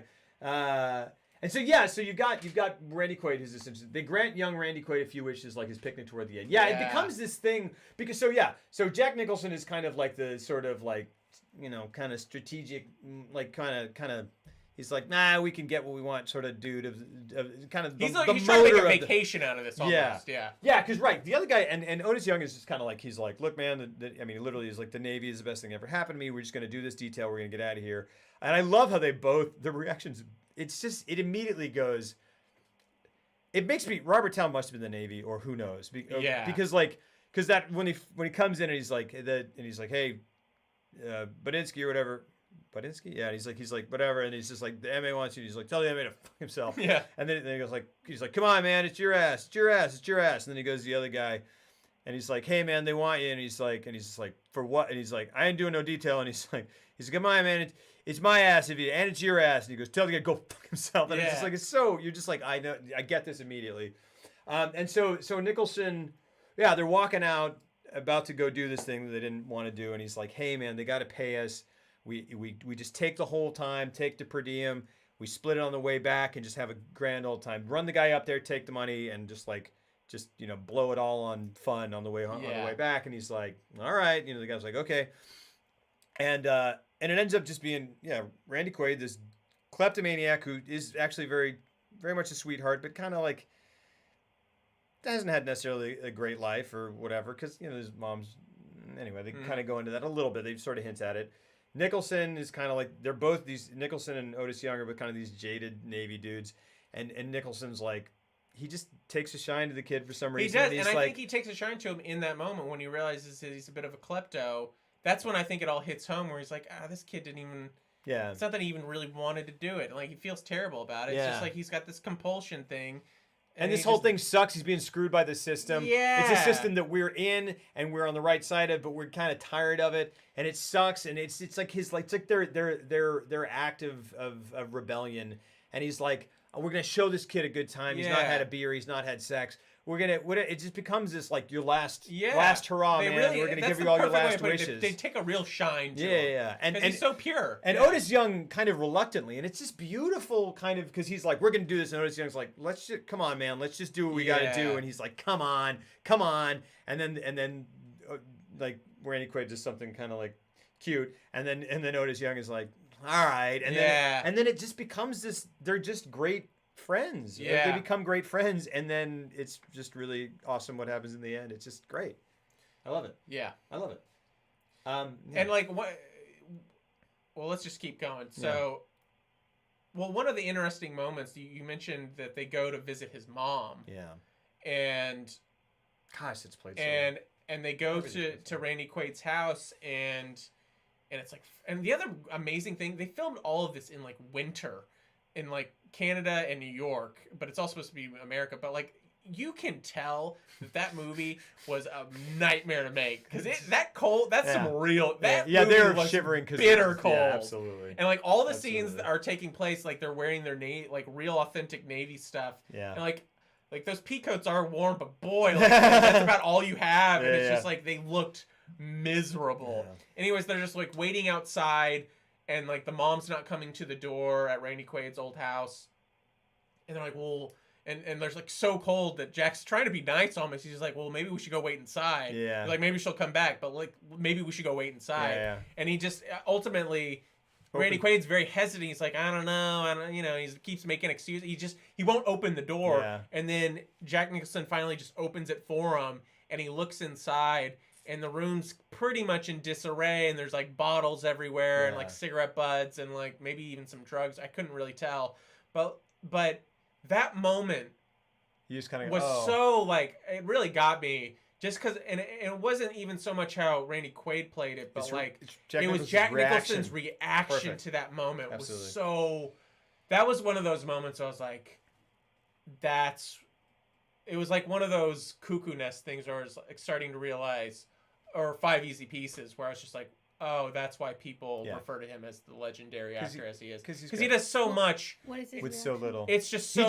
He communicates 19 different emotions within like 10 seconds by looking from what he's seeing in Randy Quaid's house, his mom's house, and then slowly looking over at Randy Quaid, and that's it. And it's not a back and forth. It's nothing. It's just Randy Quaid's in the background, camera's here, and we see his face, and he's just processing it, and then He looks, yeah. And then he's understanding how what he's seeing here is affecting him over here, and then he looks at him and he sees his face, and then he gets confirmation, and there's just like 19 different, like, it's crazy. And I think there's this beautiful because he does. And that's why I love that performance most of all, because that more than any other is such a humanity to it. Like there is, and he's yes, and it's so full, and it's so full, yeah. And he's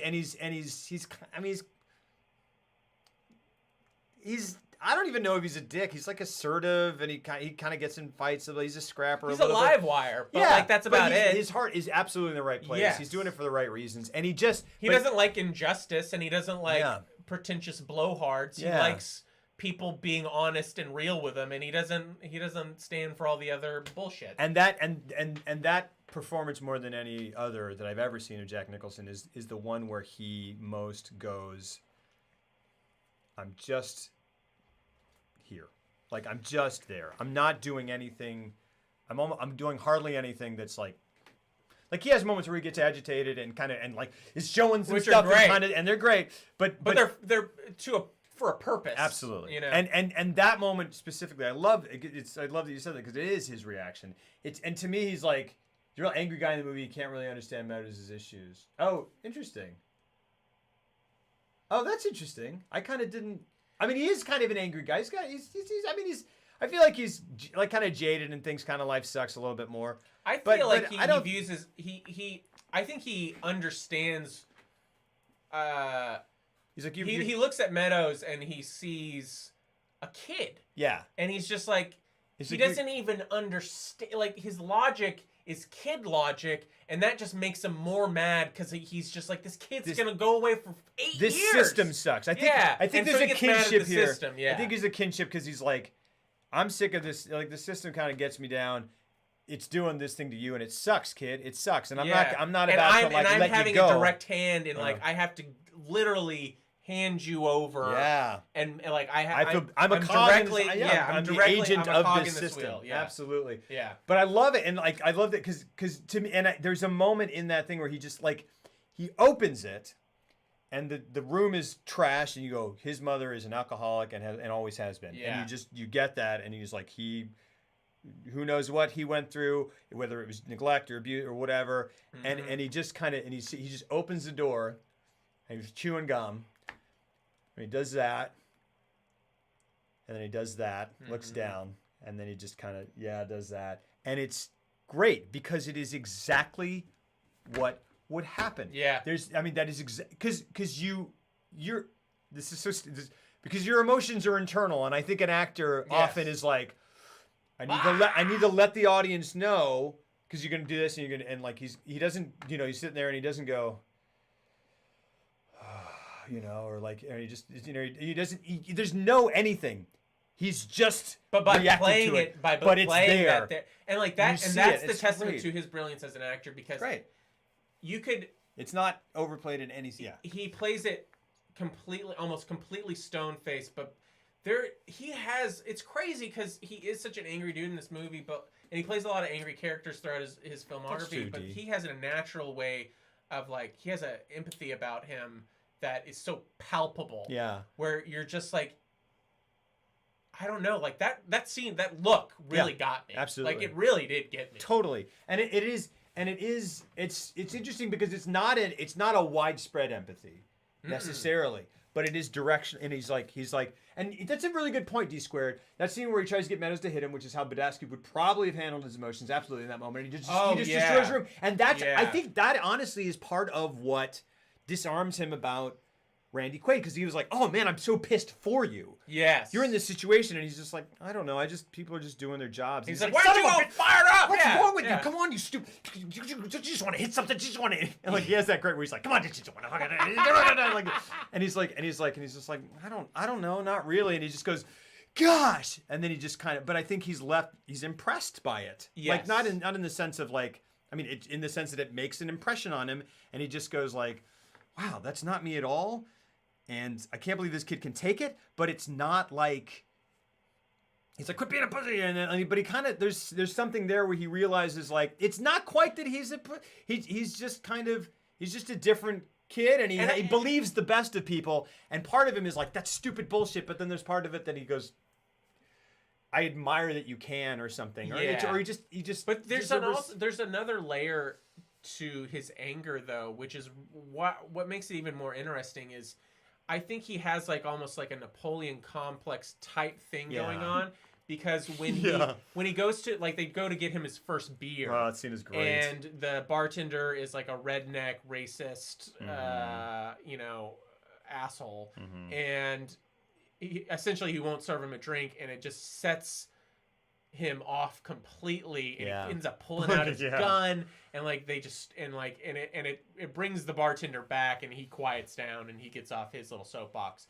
And then, but he still kicks him out. Yeah. And when they get out onto the street, it's great. It's one of my it's another one of my favorite moments where he goes full like Nicholson. He's so hopped up. He's like, wasn't that great? I'm a badass. And he's so proud of himself. He is. He's like, how great was that? Like, I see what I did there. Like, he's so, and he's just like, you can see like like every fiber of his being is so excited that he was able to do that. Like he's proud, because I think he gets frustrated because maybe he sees a little bit of himself at his worst in Randy Quaid's character Meadows, because I think he fears being that, because there are scenes when he's talking to superiors where he just has to shut up and take it. And it happens at the beginning, and then it happens at the end. Absolutely. And I think that's why when he has these explosive moments where he can take people down verbally or whatever, and then he immediately goes out, because it happens twice, at the bar and then at the very end of the movie. Yeah. And he gets so fired up, he's like, we didn't take that. We didn't fucking take that. He's like, we get it. Exactly. It's so cool. But what's interesting, and that's what, and I didn't really think of it. That's interesting that you bring that up, because when you think of Jack Nicholson, that era Jack Nicholson, and the performances that he gives and what makes him great, there is connective tissue between the roles of Bobby in Five Easy Pieces and badass Budinsky or whatever. Like his name is His name is Badass. He's like, I am the badass. Which he coined himself. Oh no, he's like people always want to call him. He said that. That's true. And I took it That's really funny. I'm like, you're trying to give yourself a pet name. That's really funny. That's really funny. But he played it because I am a badass. Yeah. I love that. And he's but because you go like, yes, absolutely. I see how, like, reading, like having him be this character and then reading this character, you're like, yeah, Jack Nicholson fits that, and Nicholson, it's the same actor, obviously. But what I'm saying is the character is not the same. It's not because Budinsky is like a hothead and stuff and all that stuff, but like it is stuff like that where he, like, the thing he does haul off and make a huge scene, but it's things like this guy's being a racist, and he's also denying this one thing for this kid that he doesn't know, obviously, but he's like, this is important to us. We need to do this because the system's screwing us. And like the thing at the end, like he you're right, his thing is injustice. He gets mad at injustice. Yeah. Bobby Disrespect. But Bobby just goes, shut up, get me my sandwich, you know what I mean? Yeah. Get me my toast, and throws the stuff at her. Which is another, like, I'm sorry, Bobby. Yeah. Bobby. And he's like sickened by the I know what you're talking about. And that's a cool scene too. Well, I was just gonna say, there's an interesting dynamic between Jack Nicholson and then Otis Young's character. Because Otis Young, like, I feel he's much more like, hey man, don't rock the boat type mentality. And I think that's why it's a conscious decision to cast an African American actor in that role, because it adds a whole layer of like, I can't be the way you're being. Absolutely. Because if I act that way, it's gonna be very bad, quickly. Yeah. And I thought that was an interesting you're dynamic. privileged to act that way. And it was an interesting, like very intentional dynamic there that I thought was also really cool. It is justified. It by doing that, it made his we'll call them party pooper type mentality of like constantly, quote unquote, raining on the parade of being like, hey, we can't, we gotta do this, or we're gonna, blah blah blah blah blah. It gave him a very specific reason for that. Yes. and therefore you didn't hate anybody of the trio. You loved No. them all, and you understood every single person's motivation for why they felt that way. And he loved the Navy. He was like, the Navy's been good to me, man. Yeah, and or at the very least, he's like, I need to stay in it because it has been good. Absolutely. And I think the key to his character, and it's such brilliant human writing. The key to making me truly love Otis Young's character, right? I mean, you would empathize with the like, this is important to me. This is for my family. If we need to follow the rules, like that's a natural empathy point. But also, runs the risk of being like, don't be a square. I want to have fun with Jack Nicholson. I want to see this movie go. But what wins me over about Otis Young, his character, what makes me love that character is that he is won over by badass, and you just see that camaraderie. It's such a great. So because he's just because he goes, no man, we got to do this, whatever, and then Jack Nicholson's like, come on, it's gonna be fun, and then and Randy Quaid is like, and then he just goes, all right. I mean, it's just not hard, but they get him, they win him over easily, and I just go, you're like, and it's weird. great because it gives his Jack Nicholson's antics a genuine, real, heartfelt purpose. Absolutely. All his stuff that he's doing, it's not for the nature, for mayhem or anything like that. It's because he's like, come on, the kid. Yeah. The kid. Yeah. And he's like, it's and even if it's vulgar or whatever, like this movie was the first movie to really push the boundary of language in terms of curse words. Yeah.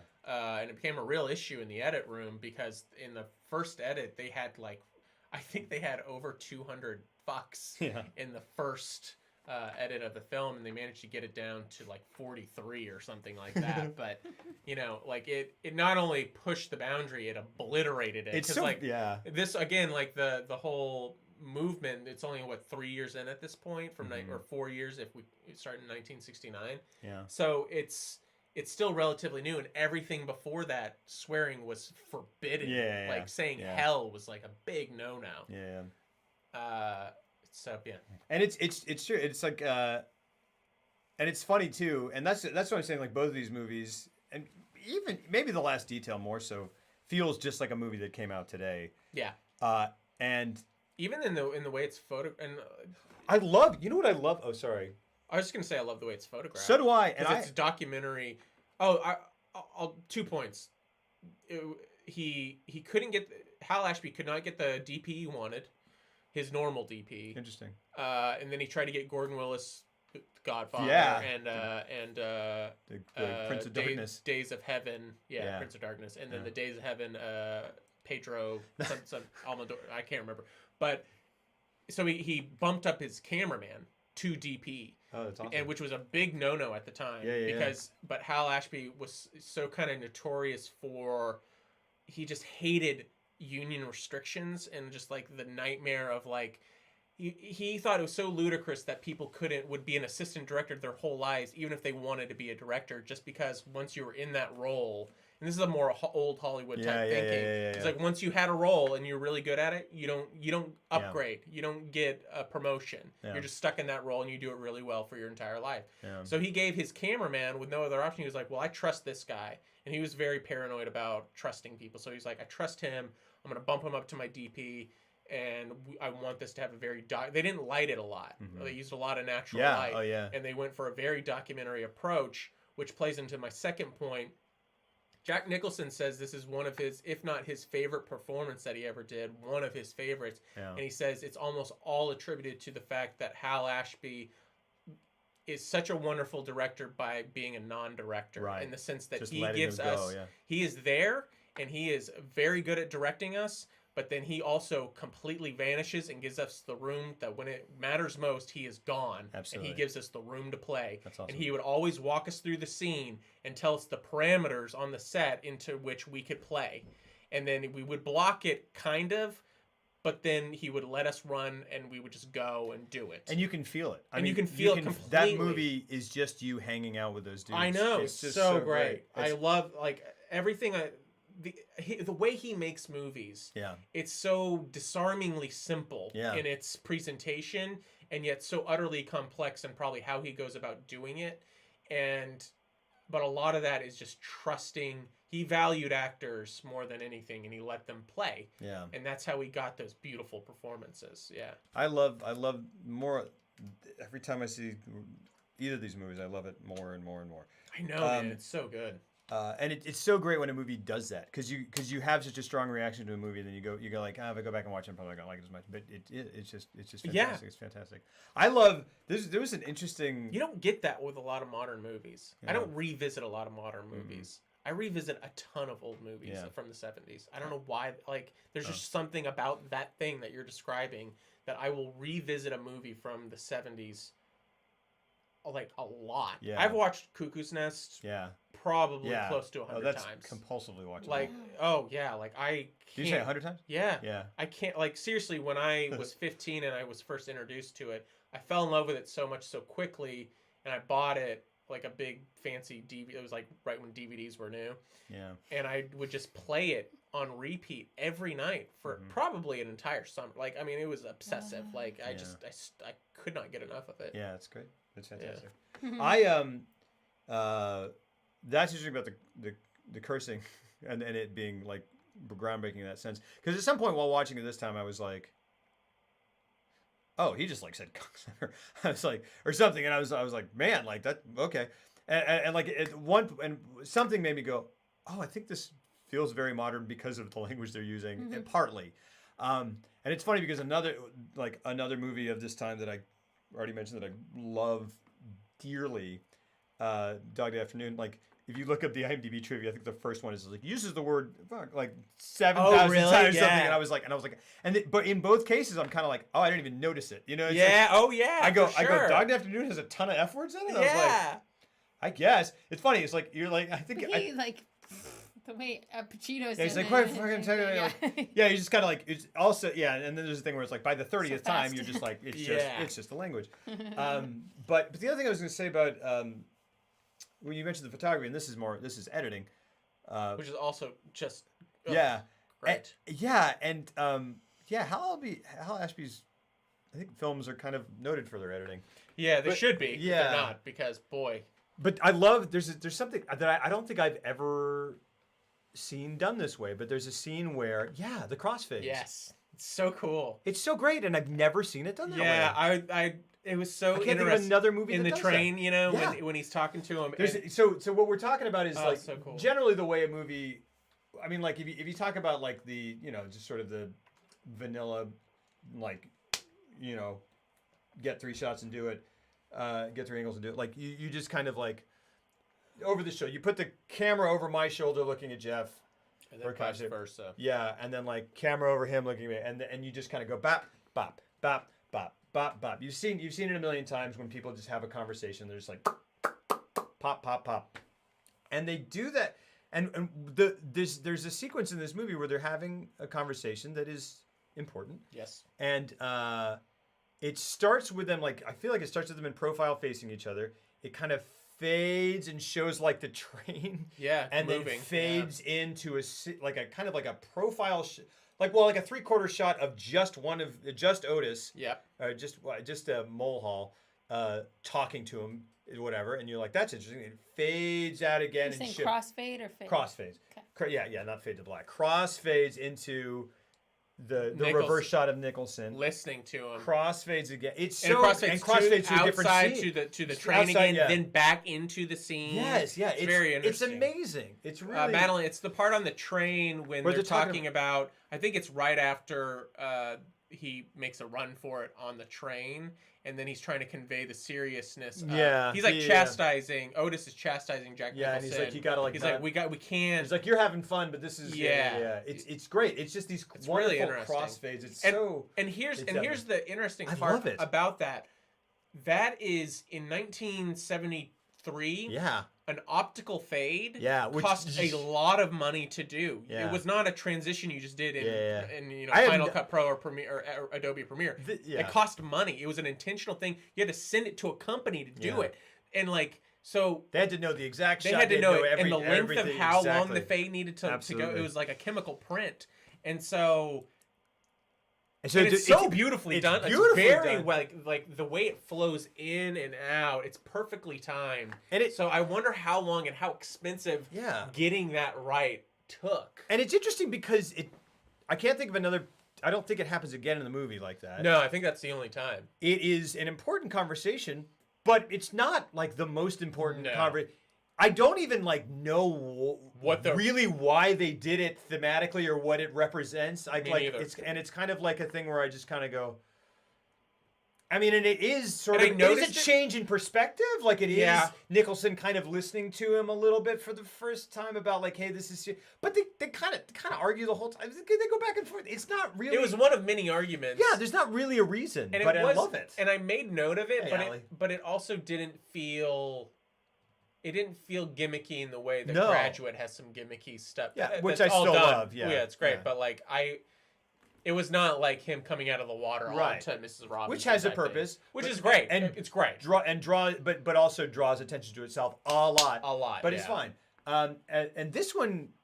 But what's great about it is the way that it sort of doesn't feel gimmicky because it almost doesn't draw attention to itself. Well, it's it kind so of lulls. rhythmic. It like it goes with like the train sounds almost like like it was a weird. And it I just think feels that like helped it, you know. Yeah, and it almost feels like just like Hal Ashby, just like a poetic streak. It just feels like him going like, just this feels right. Like I don't even know, but here I want, and I just want it to feel this way, and I think it written and it works. It just works wonderfully. And it works, and like, and it's just interesting because at the time you're just like, yeah, that was not Dude. something that they could just screw around with Yeah. in the edit and be like, Put hey, on let's and try then this. take the effect Like he had to off, be yeah. like, I've designed something here. I want to try this, and I know it's going to cost us some money, and it's going to probably take us a week to get this back, Yeah. but let's try it. And so it was a very intentional. It wasn't a lazy, just like, No. see if it works, it works. Yeah. No, they were like, no, let's try this. Let's see. And I in want this it to work. specific spot, it's so interesting. But I wonder if they have any like low quality tests you get back before you commit. I'm sure, like a I, scratch print. I'm sure. Yeah. But then I have no idea how. Like I've never shot on film. No. And I have don't. no desire to, You're frankly. not alone. Optical effects like blow my mind. Yeah. Like I Yeah. see like credit sequences and I go, how the what? I know. Did it what? I know. This is literal magic. Yeah. Because like I don't know. Is that Mrs. Lowbrow? That is Mrs. Lowbrow. Wait, this one. That's Jeff. Hey.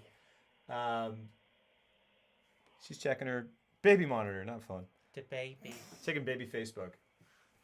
Just taking pictures of their food. So boobs, I guess. Oh, can I see baby Facebook? I feel like you're the audience for that joke, no? Hey, hey. She's like, not on the street. She looks roughly like this. Roughly. This is a pretty good approximation. What are you making faces at me for? She's like, you keep going. What did I just hear? Yeah. So it's a real good movie and you should watch it. Okay, so the other major scene that I loved was well, I'll do one other real quick. They take him to ice skating in Rockefeller Center, and that I just loved trying to that. remember that. I just loved how Jack. That was entirely something that I was just like, I was watching it and I was like, I'm enjoying this completely innocuous scene that probably on the page looks like a Useless. transition scene of like, okay, let's show him doing fun stuff. But Nicholson's performance in that scene is so, his love or just empathy for this kid and his excitement to see. He said something like, he's like, show us your moves, kid! And I was just like, this is I'm loving this as much as I'm loving this entirely due to his performance. Absolutely. Well, yeah, and because he's like, he's just so loving. He's like, he hey, is. show it. He's like a big brother. He's like a dad. He's like he's like a Navy buddy. I mean, it's exactly what it is. It just feels so true. It's the same thing in It feels so Cuckoo's true. Nest when he takes him out on the sea and he takes him fishing, and he's like trying to get laid with his girl in the boat, and he comes out because the boat starts turning, and he's like pissed at first, but then he sees that he's got a fish. He's like, Mancini, what are you doing? You maniac! You maniac! Yeah. It is pure. It's beautiful, and that's it. That's why, like, I mean, it's just it is such. I mean, I feel like Jack Nicholson gets to show just about all of himself. I mean, he doesn't have any huge emotional necessarily moments, but it's or like big. I mean, he doesn't have something akin to his moment in Five Easy Pieces. But there is one equivalent that is not nearly as like just because not demonstrative. he doesn't showcase his emotions Right. like he does in Five Easy Pieces. But during the picnic scene, which someone referenced earlier, which is fantastic. they go like he's like they're walking down the street and they're like, is there anything else you want to do? Because they took him to a hooker Horror House, and and Carol Kane is the it's so great. and that's so great. That sounds weird. The hooker scene is fantastic. The whorehouse scene is really it's I feel like if Jack Nicholson's in a movie these days, like in this era, it has to have a whorehouse. Yeah, right. But I guess besides Five Easy Pieces, but yeah. And so they visit that, and then they're like, "Is there anything else you want to do?" And he's just like, "No." Like Randy Quaid's just like, "No." He's like, "We can go back to the whorehouse," and he's like, "No." It's just, I feel like if I do it all once, it'll make it better. Yeah. And he's like, "All right." And then they're just kind of walking along, thinking, I guess they're gonna go to the train station. And then Randy Quaid says, he's like, "Yeah, but if it would be cool if it was in the summer, maybe we'd go for a picnic." And then there's like a hard cut to them trying to roast hot dogs using tree branches in like Central Park. And he's like, "You didn't get any mustard or whatever." Yeah, and it's bitter, like the middle of like a bitter winter, and they're all just so freezing. Sweet. Yeah, and The Last Duel is such a sweet movie. Yeah. With more cursing than anyone had ever seen, Yeah. and whorehouse scenes, and it's It's so impossibly sweet. Yeah, it's just such a heartfelt movie. And he didn't bring the hot dog buns, and so they have these literal tree branches they're dipping hot dogs in the mustard and they're eating them, and then it cuts to them later, and they're having beers, and they're still in the middle of this bitter cold, and they've kind of they're sitting on separate picnic tables, and they're kind of spread out. And Otis Young is behind Jack Nicholson. They're both kind of looking straight ahead. And Randy Quaid's just kind of off doing his own thing. And they're drinking beers. And and Jack Nicholson isn't even looking at him. And he's just shivering. You can tell how cold he is. Yeah. And but he looks just so mad. And he's just like, what is he? He's just like, they're gonna chew him up. Yeah. It's a really quiet moment. Yeah. And he's just like, they're gonna chew him up. We're just really kind of coming to grips with what they're because they're about to go is in this. Yeah. I mean, and they're about to hand him off. Absolutely. And it's like this has all been really fun. We've been doing what we could within the bounds of still doing our duty, which is to turn him over. And we do not he doesn't want to turn him over. No, because it's and crap. Now at this it's a load of crap. It's 8 years for this, and it's military prison. They're going to treat him terribly. I mean, but all that fire that he's shown about the system and whenever he gets angry about it's such a defeated moment where he's really accepting it because he's like, I'm not going to. He's like, there's nothing I can do. I mean, and there definitely is something they can do. I mean, we could let him go. We could let him go, but we're not going to do that. And they're gonna. This kid's really gonna go away for 8 Absolutely. years, and he's just gonna get his ass handed Absolutely. to him. Absolutely. Yeah, they are. And so, but this is what makes this scene even better. And it was a great way to kind of cap it all off. They have this. He has this real tender revelation where he's just like, they're gonna chew him up and all this stuff. And he's really sympathizing with him. And while this is happening, Randy Quaid is off to the corner, the best thing in the realizing world. He's essentially tiptoeing away like in a Tom and Jerry sketch because he's come to the realization that he's about to go away. And so he just quietly stands up and he starts walking away. And then Jack Nicholson kind of finishes his little internal turmoil and he looks over and Otis Young, and they both look over at the same time and they see him walking away and they go, Meadows! Yeah, exactly. They're like, what are you doing? And you just see him go like this. His big hulking frame, he just goes, like he's been caught in a cartoon, like a spotlight hit him. And he goes, and he turns around, and throughout the movie, they peppered this little thing that Jack Nicholson has been doing where he's teaching him how to be... I love that. What's it called? The semaphore, the signal... The signalman. I think they... Yeah, signalman? We'll call it a signalman. Yeah. And he's been showing him how to do it properly. And then so he just turns around and he goes, huh? And like Jack Nicholson is deciphering and he's going, huh? Goodbye. Yeah. Meadows just takes, and Randy Quaid just takes off running. What a great. And they have to chase him down. Yeah. All right, take it easy, it's Madeline. Thank you so much. Yeah, Thank you so much. Semaphores is basically what they're. Thanks what for it watching is. all the movies. Thank you so much, it's Madeline. Thank you for the wonderful discussion. I'm glad that you love these movies as much as we do. I think. Bravo Yankee, Bravo Yankee. I love it, dude. It was and so it's so great. And it's so good because what a perfect because they plant it earlier, but Yeah. not in like a and heavy-handed way. They don't plan it in a heavy-handed way. It's almost because it's during a drunken conversation. Like, I'm gonna show you how to be a flag signalman. But like Randy Quaid like really gets into it, and it's such a sweet thing because it's something they shared. It's something he taught him, and he's like, yeah. And he's like, I've got to do this. You guys are cool, but but I gotta go. But Yeah. one other thing, real quick, is that they took him. One of the little things they took him to do was they took him to the jewelry shop and they got him a bracelet. And they were like, okay, what do you want? We can get it engraved. So what do you want it to say? Yeah, and he goes cheap. Yeah. And he's like, what's the one thing you would want to be? And he goes, and he thinks about it like for a real long, hard beat, and then he's like, I don't know, maybe like chief signalman. And it's so sweet And because again, his reaction, he's like, yeah, all right, we'll do that. it's great because he's just like the night before, like taught him. Yeah. And he's like, well, you got it. You're an And he actual. did it, It's so and great. he like built it up like it was gonna be a hard thing. He's drunk and he's just like, I'm gonna teach you how to do the signals. Yeah, and he does them, and then Randy Quaid stands up and he does them very easily. Yeah. And then Jack Nicholson's like, "Hey, pretty good. Yeah. Pretty good. It's so great. It's such a big brother little brother thing. It's so beautiful. Emerald Alley. That's really interesting. I didn't know any of that. I can't picture. You said Oh. You said the cover of Help, and I'm picturing Sergeant Pepper, which tells you. And so they chase him down. Yeah. In a very real moment, as they're filming, Jack Nicholson literally lost his shoe as he was running, and but they just kept with it and they kept rolling and they tackle him.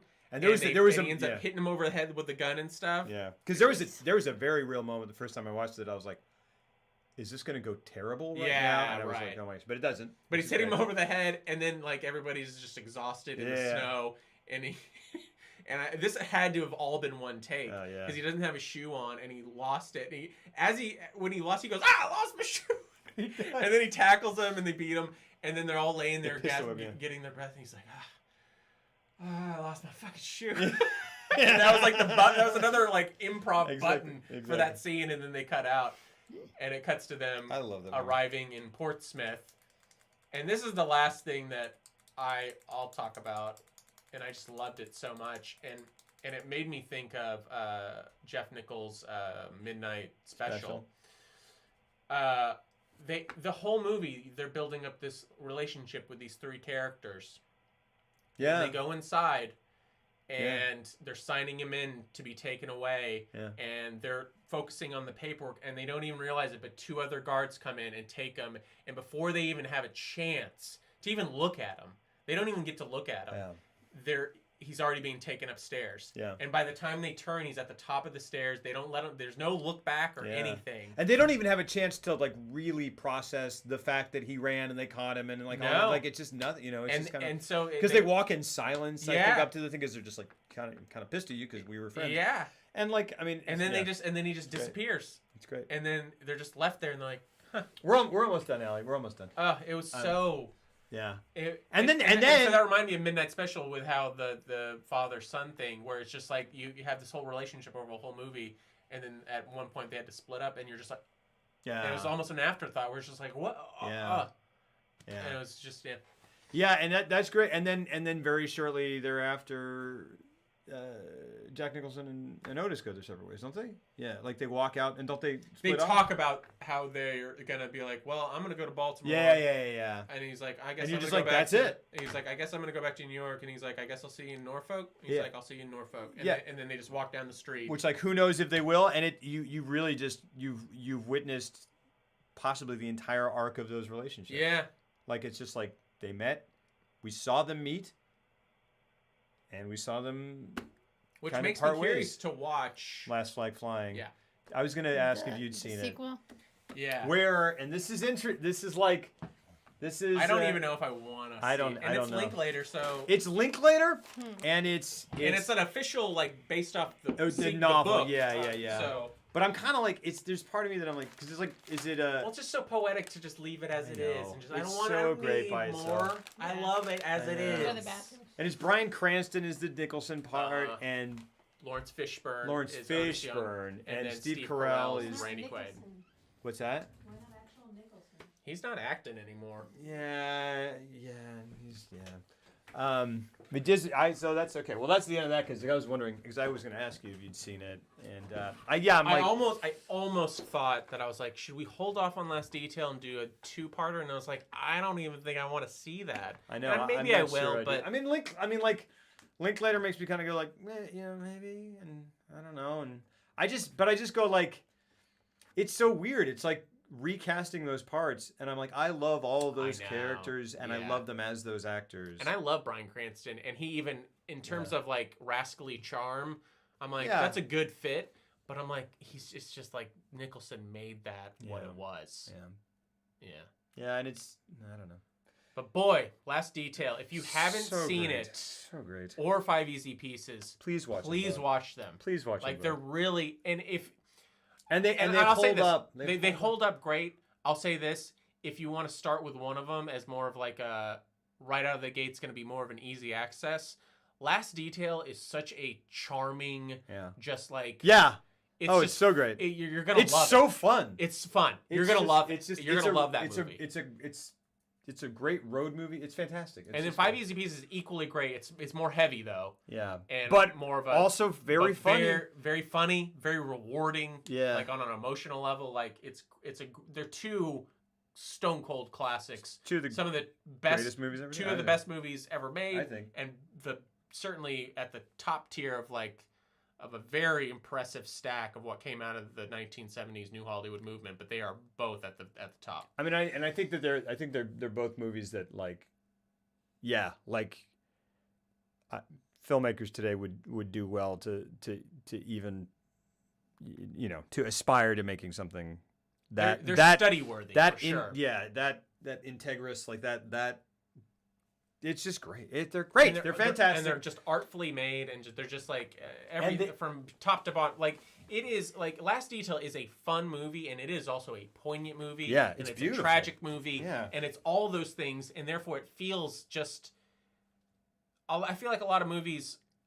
You're just like, okay, it's a drama. It's gonna Yeah. be heavy. Yeah. And like, look, I like these movies. Like, I love dramas, Inarritu's absolutely. Yeah, movies, yeah. I Yeah, yeah. love. But I'm like, okay, I know when I go to see an Inarritu movie, Yeah. 9 times out of 10, it's gonna be super depressing, Yeah, yeah, and yeah. I'm gonna dig it, but Yeah, it's yeah. gonna be that.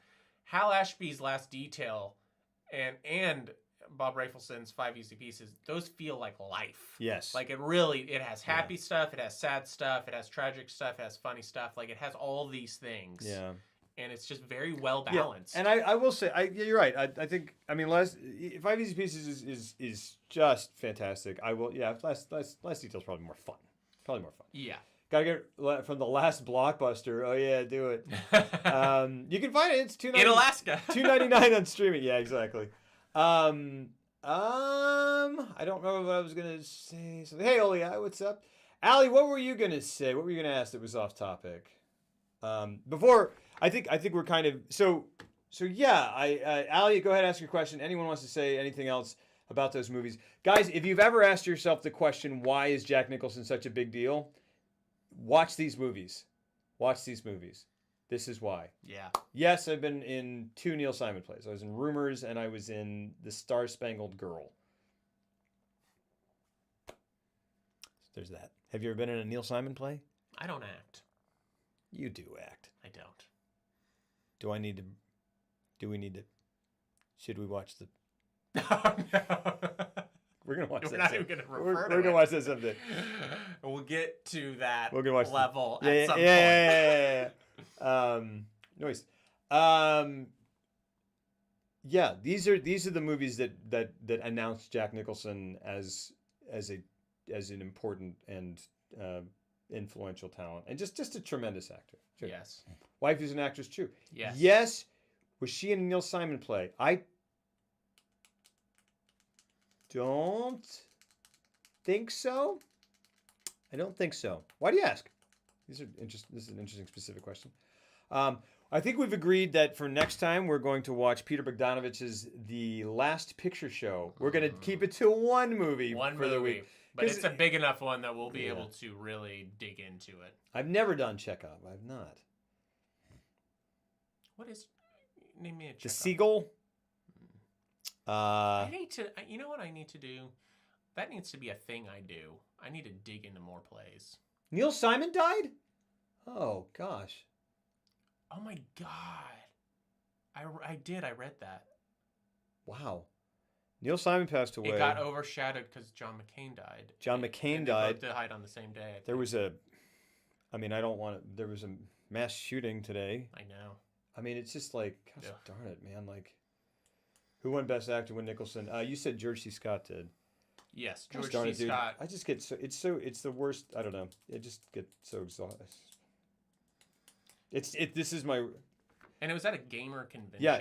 The world just doesn't like it. I mean, there's just I don't know, man. I don't know. Yeah, it can be tough, man. Yeah, Sybil Shepherd is in it. Oh, absolutely. Jeff Bridges, Sybil Shepherd, and I think the guy who. Am I incorrect in saying this? The guy who ended up. This might be entirely wrong, and it will be ridiculous if it's entirely wrong. The guy who ended up being Little Bush in that Little Bush show? I know what you're talking about, Little Bush. Was it? The guy who's like a George W. Bush parody? Yeah, I'm sorry, yeah. Patton is a good movie. Patton, yeah. I don't know if I've seen Patton. I've definitely seen tried. the It's kind of speech. dry. Oh, It's yeah. Picking very. out the next movie to watch? No, we're gonna do Last Picture Show. You know, I didn't really like that movie. I am eager to What? give it another shot. It's been a long time. Yeah, it has Can't been tell a you long why. time. That's how I it goes. consider that's Tim's one of in the it. few Oh, 10 Ellen out of 10 Burstyn. movies for me. Ellen Really? Burstyn and Yeah. Cloris Leachman. Oh, we're getting into some Ellen Burstyn. Getting Remember into some when Ellen Burstyn. Holly Platt came and spoke Timothy at UT? Bottoms. That's right. Yeah, that was. And she came to Garza and talked to our kids. What? Told Yeah, me about her yeah. fantastic I interviewed Polly party Platt. days. Nothing to say. And the kids were all like, "You're the coolest interview," because she was the oldest and the way coolest. What? Wow. Yeah, she's incredible. Did she die? I think maybe she did. Oh my goodness, that And must she have kind of blown. was a little bit open about Bogdanovich fucking her over for Sybil Shepherd and what that was like to be hand in hand and then to watch him Yeah, Allie. Yeah, turn absolutely. his favors toward her, and I was like, Yeah, and I didn't mean to. Yeah, I didn't he mean was, to turn it to that right at the end there. From everything I've read, and not just this book, multiple books, he was just obsessed with Sybil Shepherd. Yeah. Like truly, like he like showed her a magazine as they were trying to find who they wanted. It showed Polly Platt the magazine cover where she was just like Do it, a teen T-squared. model or something. Rock and he roll, was man. like, "This girl, right?" And she was like, "Wow, yeah, that's the one." She was like, "Yeah," like they Yeah, both right. agreed on it, and then that was the end of their marriage or whatever. wow, Yeah. Dirty Harry, nice. Dirty hair, man. Are you talking? Yeah. Yeah, sudden impact, or- without question, Hitchcock level. But I Yeah. think they ended up actually dating. Correct? Oh yeah. Were they married? Were they married? I don't know if they were married. They were Maybe. definitely together. And he was. They were like his- definitely his- together, yeah. She was his muse and stuff. And We're talking about Bogdanovich. yeah. Yeah, Bogdanovich, like here's the thing. When I see him in interviews, I'm like, oh boy, you seem insufferably pretentious. But I will say that you have made a lot of really good movies. A lot, really. So I'm thinking of Well, Last Picture Show, Daisy Paper Miller. Moon. Paper Moon. I've never seen. Yeah, I haven't seen. What he did a weird one. Oh, Noises Off. He directed. No way. Yeah. I love that. Uh, No way. That's funny. I'm I don't pretty. even- I'm I pretty. don't- I'm sure. not good. familiar with do his we have Last filmography. Picture Show, Brian? We have Last Picture Show. We also have Noises Off. I mean, We look have at what? that ascot. Targets. Oh, Yeah, Noises I, Off. that's. I was Oh, yeah, thinking of him with an Tar- ascot. I was like, Yeah. he's got an ascot because he was a film critic. But at Oh, the he's same an time, actor as well. I He's don't an remember actor what in I a didn't lot like of about it. stuff. I saw it during film school, so Only really great. it's He's so. he's got a it's movie in beautiful. pre-production. So Tom Petty run down to The Sopranos. He directed episodes of The Sopranos. The Cat's Meow. I never saw that. I'd watch that. To Sir with Love 2? What? The thing called Love, Noises Off, Texasville, Illegal. Texasville's another Larry McMurtry. Mask! The Cher movie. They all laughed. St. Jack at Long Last Love. I remember I hearing just about haven't that. heard of any What's of Up, these. Doc? Last Picture Show. What's Noises Off? Noises It's a Off is play. it's basically like a It's a- Neil it's- Simon play, but it's great. It's got a Carol farce. Burnett and I'm It's not gonna do crazy. well. Noises Christopher Off, Reeve yeah. And Yeah, Noises Off is ridiculous. I've never seen it on stage. That would be incredible. I'd love to be in Noises Off. It is kind of Oh wow. Oh wow. Judd Hirsch. Michael You talking- Caine. Michael Caine's in it. And Christopher Reeve, did you is mention? the girl who plays Poppy? Is Poppy the blonde one? No, Poppy is she's Julie Airplane? Haggerty. She's in Airplane, yeah. And it's got Nicolette Sheridan. Yeah, it's great. And who's the? That's awesome, Allie. Who's the other dude? Brian. John Ritter? John. Yeah. Wow.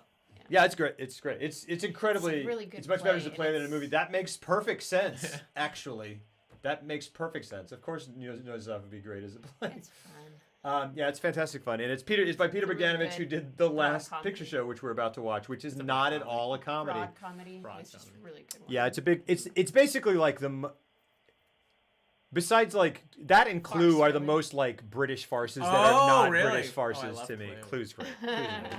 I don't even know who directed Clue. Clue is a. Yeah, it's Who great. directed Clue? I know. Dude, Clue is such Clue a is good movie. fantastic. And it has Flames- no right to Flames be, and yet at it the is side so of my good. face. Yeah, people are always like, "What's the best video game movie?" And I'm like, "I don't know," but the best movie based on a game is Clue. Based off a board. What's your favorite board game movie? Clue is Now that I'll play the amazing. movie, Clue is nice. amazing. I'm gonna go home and sleep with my wife. Jonathan Lynn. Who the Yeah, she just told me. Nuns on the Run, My Cousin Vinny, The Fighting Temptations. Oh, I don't know him either. The Fighting Cousin Temptations. Vinny. Nuns on a Run. Nuns on the Run. That's those two. Is that That's Robbie Jonathan Coltrane? That is Robbie Coltrane and Eric Idle. Huh. That would be great. Featuring I just Camille. realized because in my mind I saw the picture, the title. I Uh-huh. mean, the cover, and I was like, yeah, that had that guy, and then I realized like I know that guy is an older actor. Is that Robbie Coltrane? And it was Robbie Coltrane. Yeah, that's amazing. Clue's on Hulu right now. Watch Clue. Watch Clue, but also watch the Clue's Last Picture great. Show. All right, guys, I think that's Yeah, about. Last Picture Show. It's Yeah, gonna be that's great. what we're doing. The Last Picture Great Show by movie. Are we gonna stick Peter to just Bogdanovich? one this week? We are. Yeah. Guys, thank you for sticking around. intense. I'm sorry it started as a late stream. Thank you for those of you who showed up. I know it's a weird time of night to be streaming. My fault. Chandelier, does he say that? Chandelier, yeah. What about Murder by Death? I own it, but I haven't watched it. Oh, Yeah. I love those type of movies, so I'm gonna look that up. Murder by Death is Peter Sellers, and fair amount of racist caricatures, but it's Peter Sellers, so it's allowed for some reason because he's great. He's half He's amazing. everything. Oh, there's a band called Murder by Death. Yeah, which I'm sure I'm That's going to listen to that on that's my own. ridiculous though, because Murder by Death is hilarious and stupid. I bet Murder by Death is the band is like Murder by Death is a total farce. Oh, name, yeah, but I yeah. bet Murder by Death the band is it like a thrash metal band? It says it's an American 5-piece indie rock band from Bloomington, Indiana. Oh, they probably got a sense of Their humor. name is derived from the 1976 Robert Moore film of the same name. Of course, yeah. It's there's a movie called Murder Cycle. It's hilariously bad. What is Murder Cycle possibly about? Oh wait, I get it. Have we ever heard about Deathbed? Oh, It's is it a bed that kills people? Yeah, Yeah. it's a bed that eats people. Yeah, that's great. I haven't seen it, but Patton Oswalt is like obsessed with that movie. Yeah. I think they even did a How Did This Get Made podcast, and he was on it, and they talked about it because he's like, you don't understand, guys. It's a movie called Deathbed. It's all there in the title. Yeah, it's good. It's a one-word pitch. It's a one word. He talked about that. He's like, part of the fun of this movie is imagining how it got made and how someone went into a boardroom and pitched Deathbed. Yeah, like, and then got money for it. yeah. Like somebody just walked Got in with film. a box of donuts and no pants on, and they're like, and he's like, "You ready? Am I on?" Talked to a cinematographer. They talked about how to light the Deathbed. scenes. That's funny. There's a movie with an elevator killing people. I think I have seen that. Is that Devil? Is that It's a a different movie. Shyamalan? Doesn't he Yeah. have one? Devil. Yeah. Just a, I saw the I don't know if that's trailer. about a murderous Wait, elevator what? though. Or he wrote a movie called Devil. He didn't direct it, but he wrote a movie Oh. called Devil, where it's people trapped in an elevator. oh, I remember that. Oh, and one of them is the devil. Yeah. Okay. Spoiler. Yeah, man. Is it a spoiler? I don't know. I thought that is. I thought that It's right was there in the title. evident from what. I was like, if you're trapped in an elevator and it's called Devil. Like, look, if we want to talk about good Shyamalan movies, let's talk about Lady in the Water, The Happening, I The Last Airbender. I couldn't tell. I couldn't tell until After Earth. Is it called After I've never Earth? seen. I've seen Lady in the God, Water. that's 4 in a row that are just atrocious. Is Lady in Haven't seen any of I need to watch all of Lady in the Water. Lady in the Water is. Happening. Here's my main issue with I Lady love in the Water, real Signs. quick. I love Signs. Signs is great. Signs is- I like Signs is the I, best. I will defend The Village. I'm like, Yeah. guess what, guys? Village is Village, beautiful. good movie. Beautiful. Yeah. Twist, I liked it. loved it. Yeah. So this is my thing. My thing with the Village. Now that we're completely off, my thing with the now we've gotten 5 Easy Pieces, Last Detail, Clue, The Village. My thing with the Village was that we were watching it, and like I was like I'm into this, I'm into this, I'm into this, and I'm into this, and then spoiler for anyone who has not seen The Village. Spoiler for anyone who has not seen The Village. Spoiler for anyone who's not seen The Village. This is the equivalent of like asterisks on Yeah. your post. We were watching it, and like literally out of nowhere for no reason, we're watching it, and I go, wouldn't it be funny if like they escaped and it was like modern day? It'd be hilarious. Did you really Yes. say that? Wow. Yes. Do you remember this? At Yeah. what? When? Oh, like before, like it just and Like it, how early in? pretty early. I feel like. When does he fall in the hole thing? Yeah, like. Oh God, that's pretty early. But man. but I'm not. This is not a thing where I'm like, oh, I guess got it, This yeah. this is a thing where like it just added the ether was like this would be hilarious. yeah. That's what a funny thing. And then I said it, and then it happened, and I was like, well, I feel weird now, and it's not the movie's fault. Yeah. Because like, yeah, it was. Oh, that's interesting. So that kind of like ruined it for me. But the movie's gorgeous. It's Deacons. Yeah. I mean, yeah, it's quite. gorgeous. And like when that moment. And we just need a whole it's- movie on It's. Deacon- I whole think it's stream on James Deacons. Newton Howard's best score Yeah. without Oh. question. Who's? James Really? Newton Howard. I like it is a gorgeous score. When he grabs her hand and takes her into the cellar, like a Oh, yeah. basement area, and because they think the things are coming, and so Joaquin Phoenix takes the blind girl, Oh, that's Bryce cool. Dallas Howard, and it's like this. It just they hear it, and like there's sound and everything, and then all the sound just immediately they do a hard cut to a slow-mo shot of him grabbing her hand, and there's this music cue, and I'm like, that is so stunningly beautiful. And you don't see any type of that kind I of know. craft. I It's know. like after I The know. Village, I know. which is so well put together and so beautiful, post Village, it's like, where did the craftsmanship? Mm-hmm. It's not that like he's just making bad movies. I'm like, where did your sense of like framing and Because editing it's and exquisite before that. it's great. exquisite. It's Sixth great. Sense, you can watch it over and Yeah. over and like study it in Yeah. how well it's done. Unbreakable. Like Unbreakable it's almost there. Yeah. I mean, you can almost feel him going like, "Isn't this a great shot?" But it's such a great shot that you're But like, he "Yes, does it, it's and a great shot." Yeah, and he It's a does great it shot. like, and he prides himself to the point where I'm like, okay, you clearly, Yeah. it's you Yeah. who's caring about Yeah, this. So I know it's you that's like Yeah. putting a lot of emphasis on this aspect. Yeah. And then all those other movies, I'm like, where did at least that aspect go? Because I don't see it anymore at all. I wonder if it's. And I haven't seen Split. With it's not good. Gotcha. I did not. I failed to connect with Split. So how excited are you to see the Unbreakable sequel with the Split character in it? Bummed out? No, I'm not bummed out. Do you think it's a bad decision? I don't have a. You lot have of no s- feeling I don't about have it a lot at of all? stock in That's it, even, unfortunately. That's even worse. I mean, I'm glad I've got Unbreakable. it's true. Because here's the thing, That's true. I revisited Unbreakable recently, semi recently, and I'd only seen it once, Mhm. and I was like, I remember watching it and kind of going, cool, cool, cool, and then the end happens, and I go, cool, cool, solid, and like no, like I liked it, and then everyone was like, it's the best Shyamalan movie, it's the best Shyamalan movie, and I was like, okay, and the more people keep saying that, I was like, I don't know, and I went back to it and was like, all right, let's see what I feel about this. It's not perfect. It's not my favorite of his. There are things in that movie that are freaking fantastic, kind of, and this is primary among them is Robin Wright Penn. She's Yeah. freaking amazing in that movie. But then she all should have his got an Oscar female for that characters up till The Village Toni Collette. were Toni Collette. Yeah, Toni in Collette, Sixth man. Sense is unbelievable. Yeah, dude. That whole scene in the car movie. Yeah. when they see there's a Yeah. bike wreck, someone got hurt Yeah. up ahead. That She's so whole great. scene. Ugh. Yeah. I mean, people rag on The Sixth Sense because Sixth Sense became The Sixth Sense Yeah. in popular culture, yeah, but like yeah. it is a hell of a movie. Oh, it is. It is a Absolutely. hell of a Absolutely. movie. And people, I'm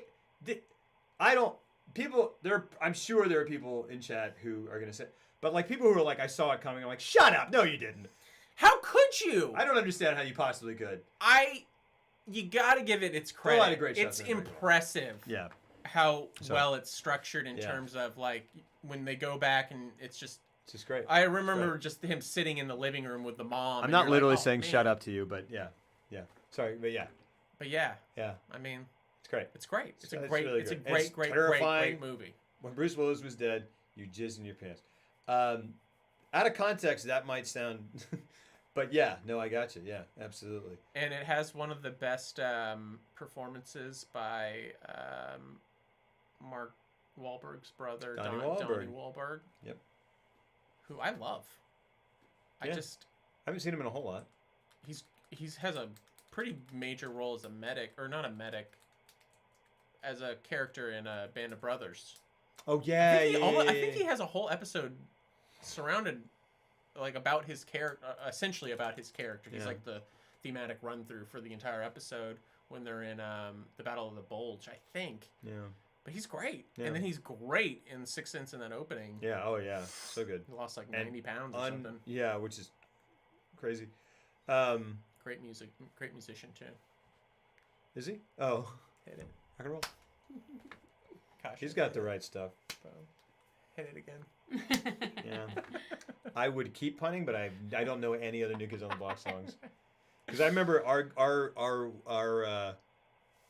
I guess elementary school classroom was split down the middle with like all the boys had like Ninja Turtle pencil boxes and the girls had NKOTB pencil boxes. Yeah. And they're like folders and stuff. And we were Yeah. all like whatever. I knew a girl who had a beach towel with all of them on there. Yeah. I feel like a lot of Laid people on had it, I beach was towels. like, I feel like I saw those around. Yeah. NKOTB. Donnie's in a cop show. Yeah, Donnie should be in a co-op show. Yeah, Johnny should I feel like be. he should freaking. I feel like we did Yeah, this why last not a time. fucking firefighter fucking- show? Yeah. Fuck third Fire one. party, oh man, fucking wow. That's 2 for 2, I think.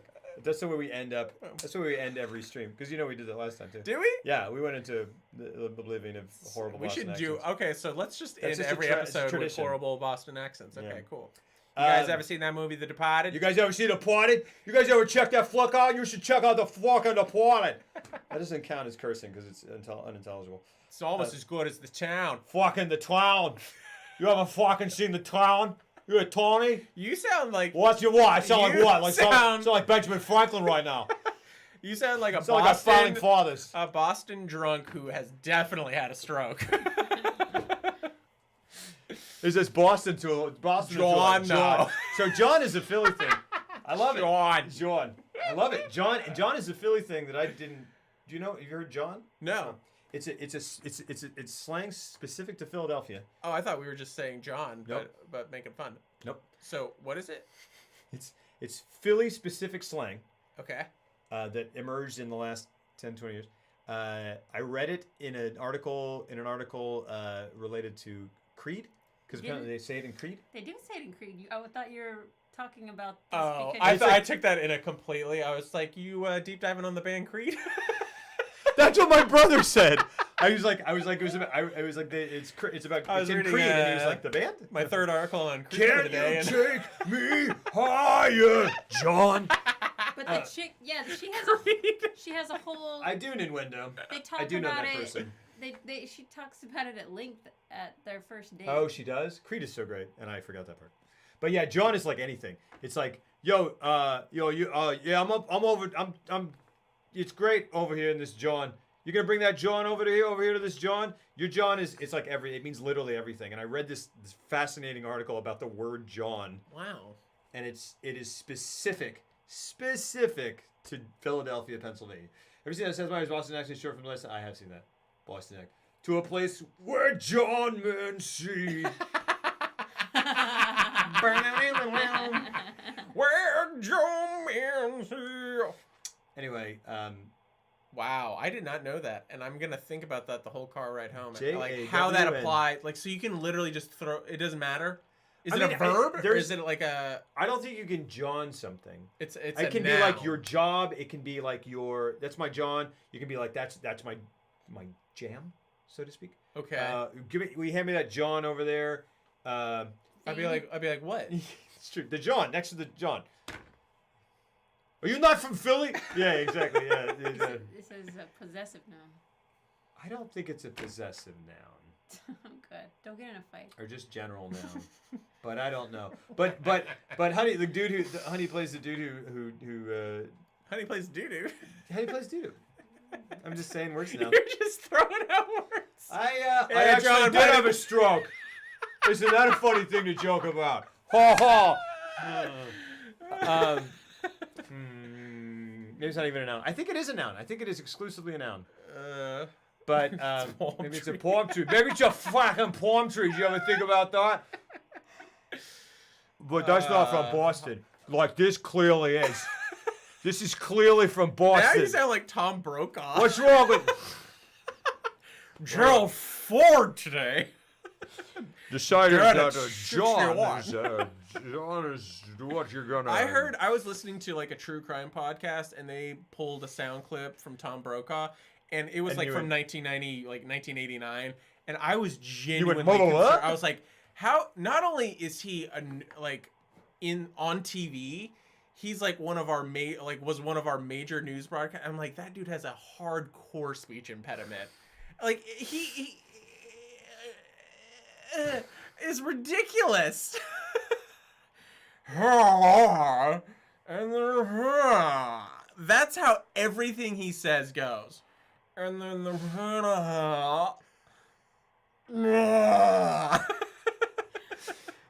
it sounds like he is pooping and then the things are just falling out of his mouth. I don't like him. This is intense. This is intense. But hey, man. All right. One day you're gonna get handed a lifetime achievement award by Tom Brokaw, and you're gonna be like, or the other way around. And I'll be like, Yeah, you're gonna be like, don't just not a word. not a Just word. give me the piece. give me the Give me that. give me the loot. Give me that Give me John. that John. Yeah. Because you're gonna go into newscasting after this. That's why you'd be awarded. I've got the. It's a 24-hour news cycle, guys. I got to go to the job right after this. Yeah. All right. My brain's gone. Man, mine too. We did it. We're gonna go to one movie next week, so these Yeah. aren't 4 hours long. Yeah, that would work. Yeah. Also, it was weird that we started at 10. I'm sorry, everyone. Thank you for being here. I'm gonna fart. Wait until we're ready to leave. Are you ready to leave now? Because I farted. You Hey. cut the stream.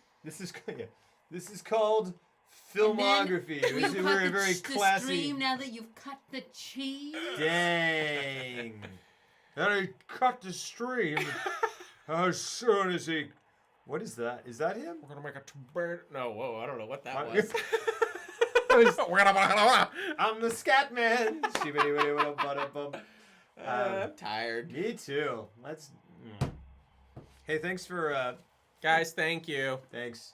I'll Guys, see you next Thank you Sunday. for coming up here and being so patient. Hey, man. Waiting for 30 It's cool. Your daughter doesn't want to see me, but whatever. She has issues with people right now. She needs 2 parents at least. But Yeah. That's what I figured. she had the same problem with Heath yesterday. Yeah. She was like, no, I do Gracias. not want to see him at all. Hey, Like, Don Yeah. Zombie. Not even held. I cannot see this man. I heard her going back and forth. And Yeah. then There was last- like he was it was a bomb negotiation because I was on the phone outside. He was like, "Do you want to see?" And she was like, "Yeah." He's like, and you're like, "Okay, well, let's go see." You're like, "No." He's like trying to talk her into it. She was like, "I don't like this." she would say, Is Kelsey there? No. All right, I'm out. All right, we're gonna say goodnight.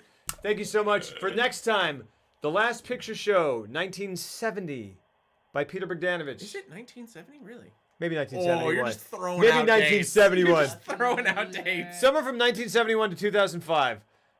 Baby Lover can talk now? Oh, she can talk. She can talk. She can specifically say, don't want to see Jeff. Yeah. No, just That's exactly what happened tonight. She's like, I need to learn to communicate It's quickly. the first thing I heard when I got to this house. No. 71. 71. You, Brian?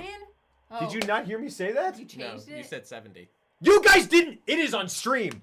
I said 70 and then I is said on and then I stream. said or 71. 71. Oh, okay. I literally said that. You said 70. Okay. There is a way to prove you do it. that. I believe you, but there isn't. He's the Sorry, cop Johnny. of this Oh, cop, thank you, my mall, friend. mall cop. Oh, my Yeah, you got Gotta scared, be didn't you? around. We're gonna get these bits ready. Thank you for the bits.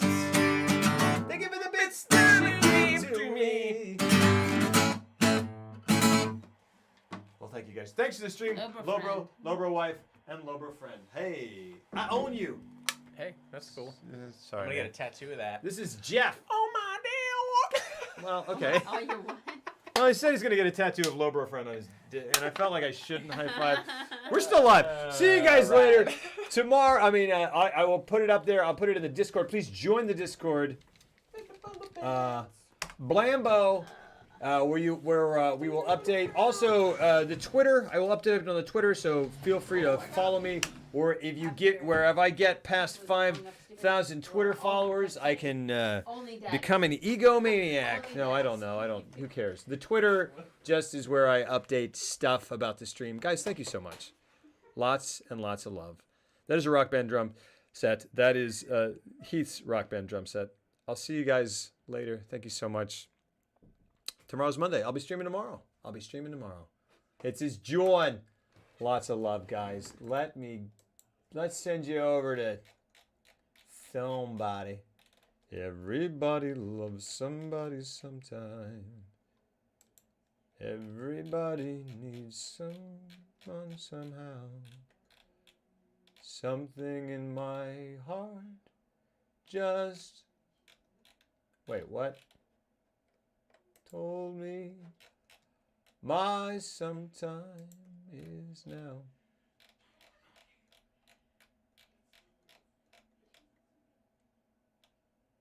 Let's go get Sir Blitz.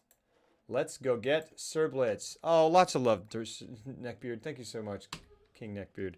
That is wonderful to hear. Lots of love, guys. Let's go raid Sir Blitz.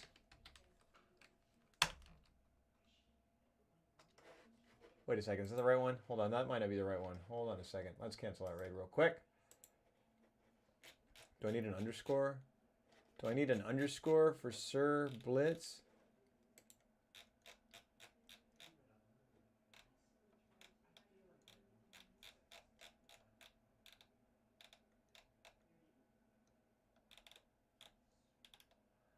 I'm so darned hungry.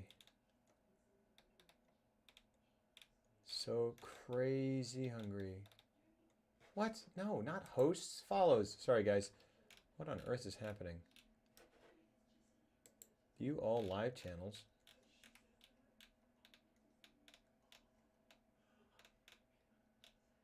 Sir underscore Blitz. That's the key. And if fucking join. I got a boy. I owe you guys a lot of swear jars. Raid Sir Blitz. Have a good one, guys. Thank you so much, and I will see you back here tomorrow for some freaking Dark Souls action. Some gaming. Lots and lots of love. Thanks for sticking around. Enjoy. Tell Sir Blitz hi. And for next time, the Last Picture Show. Thank you.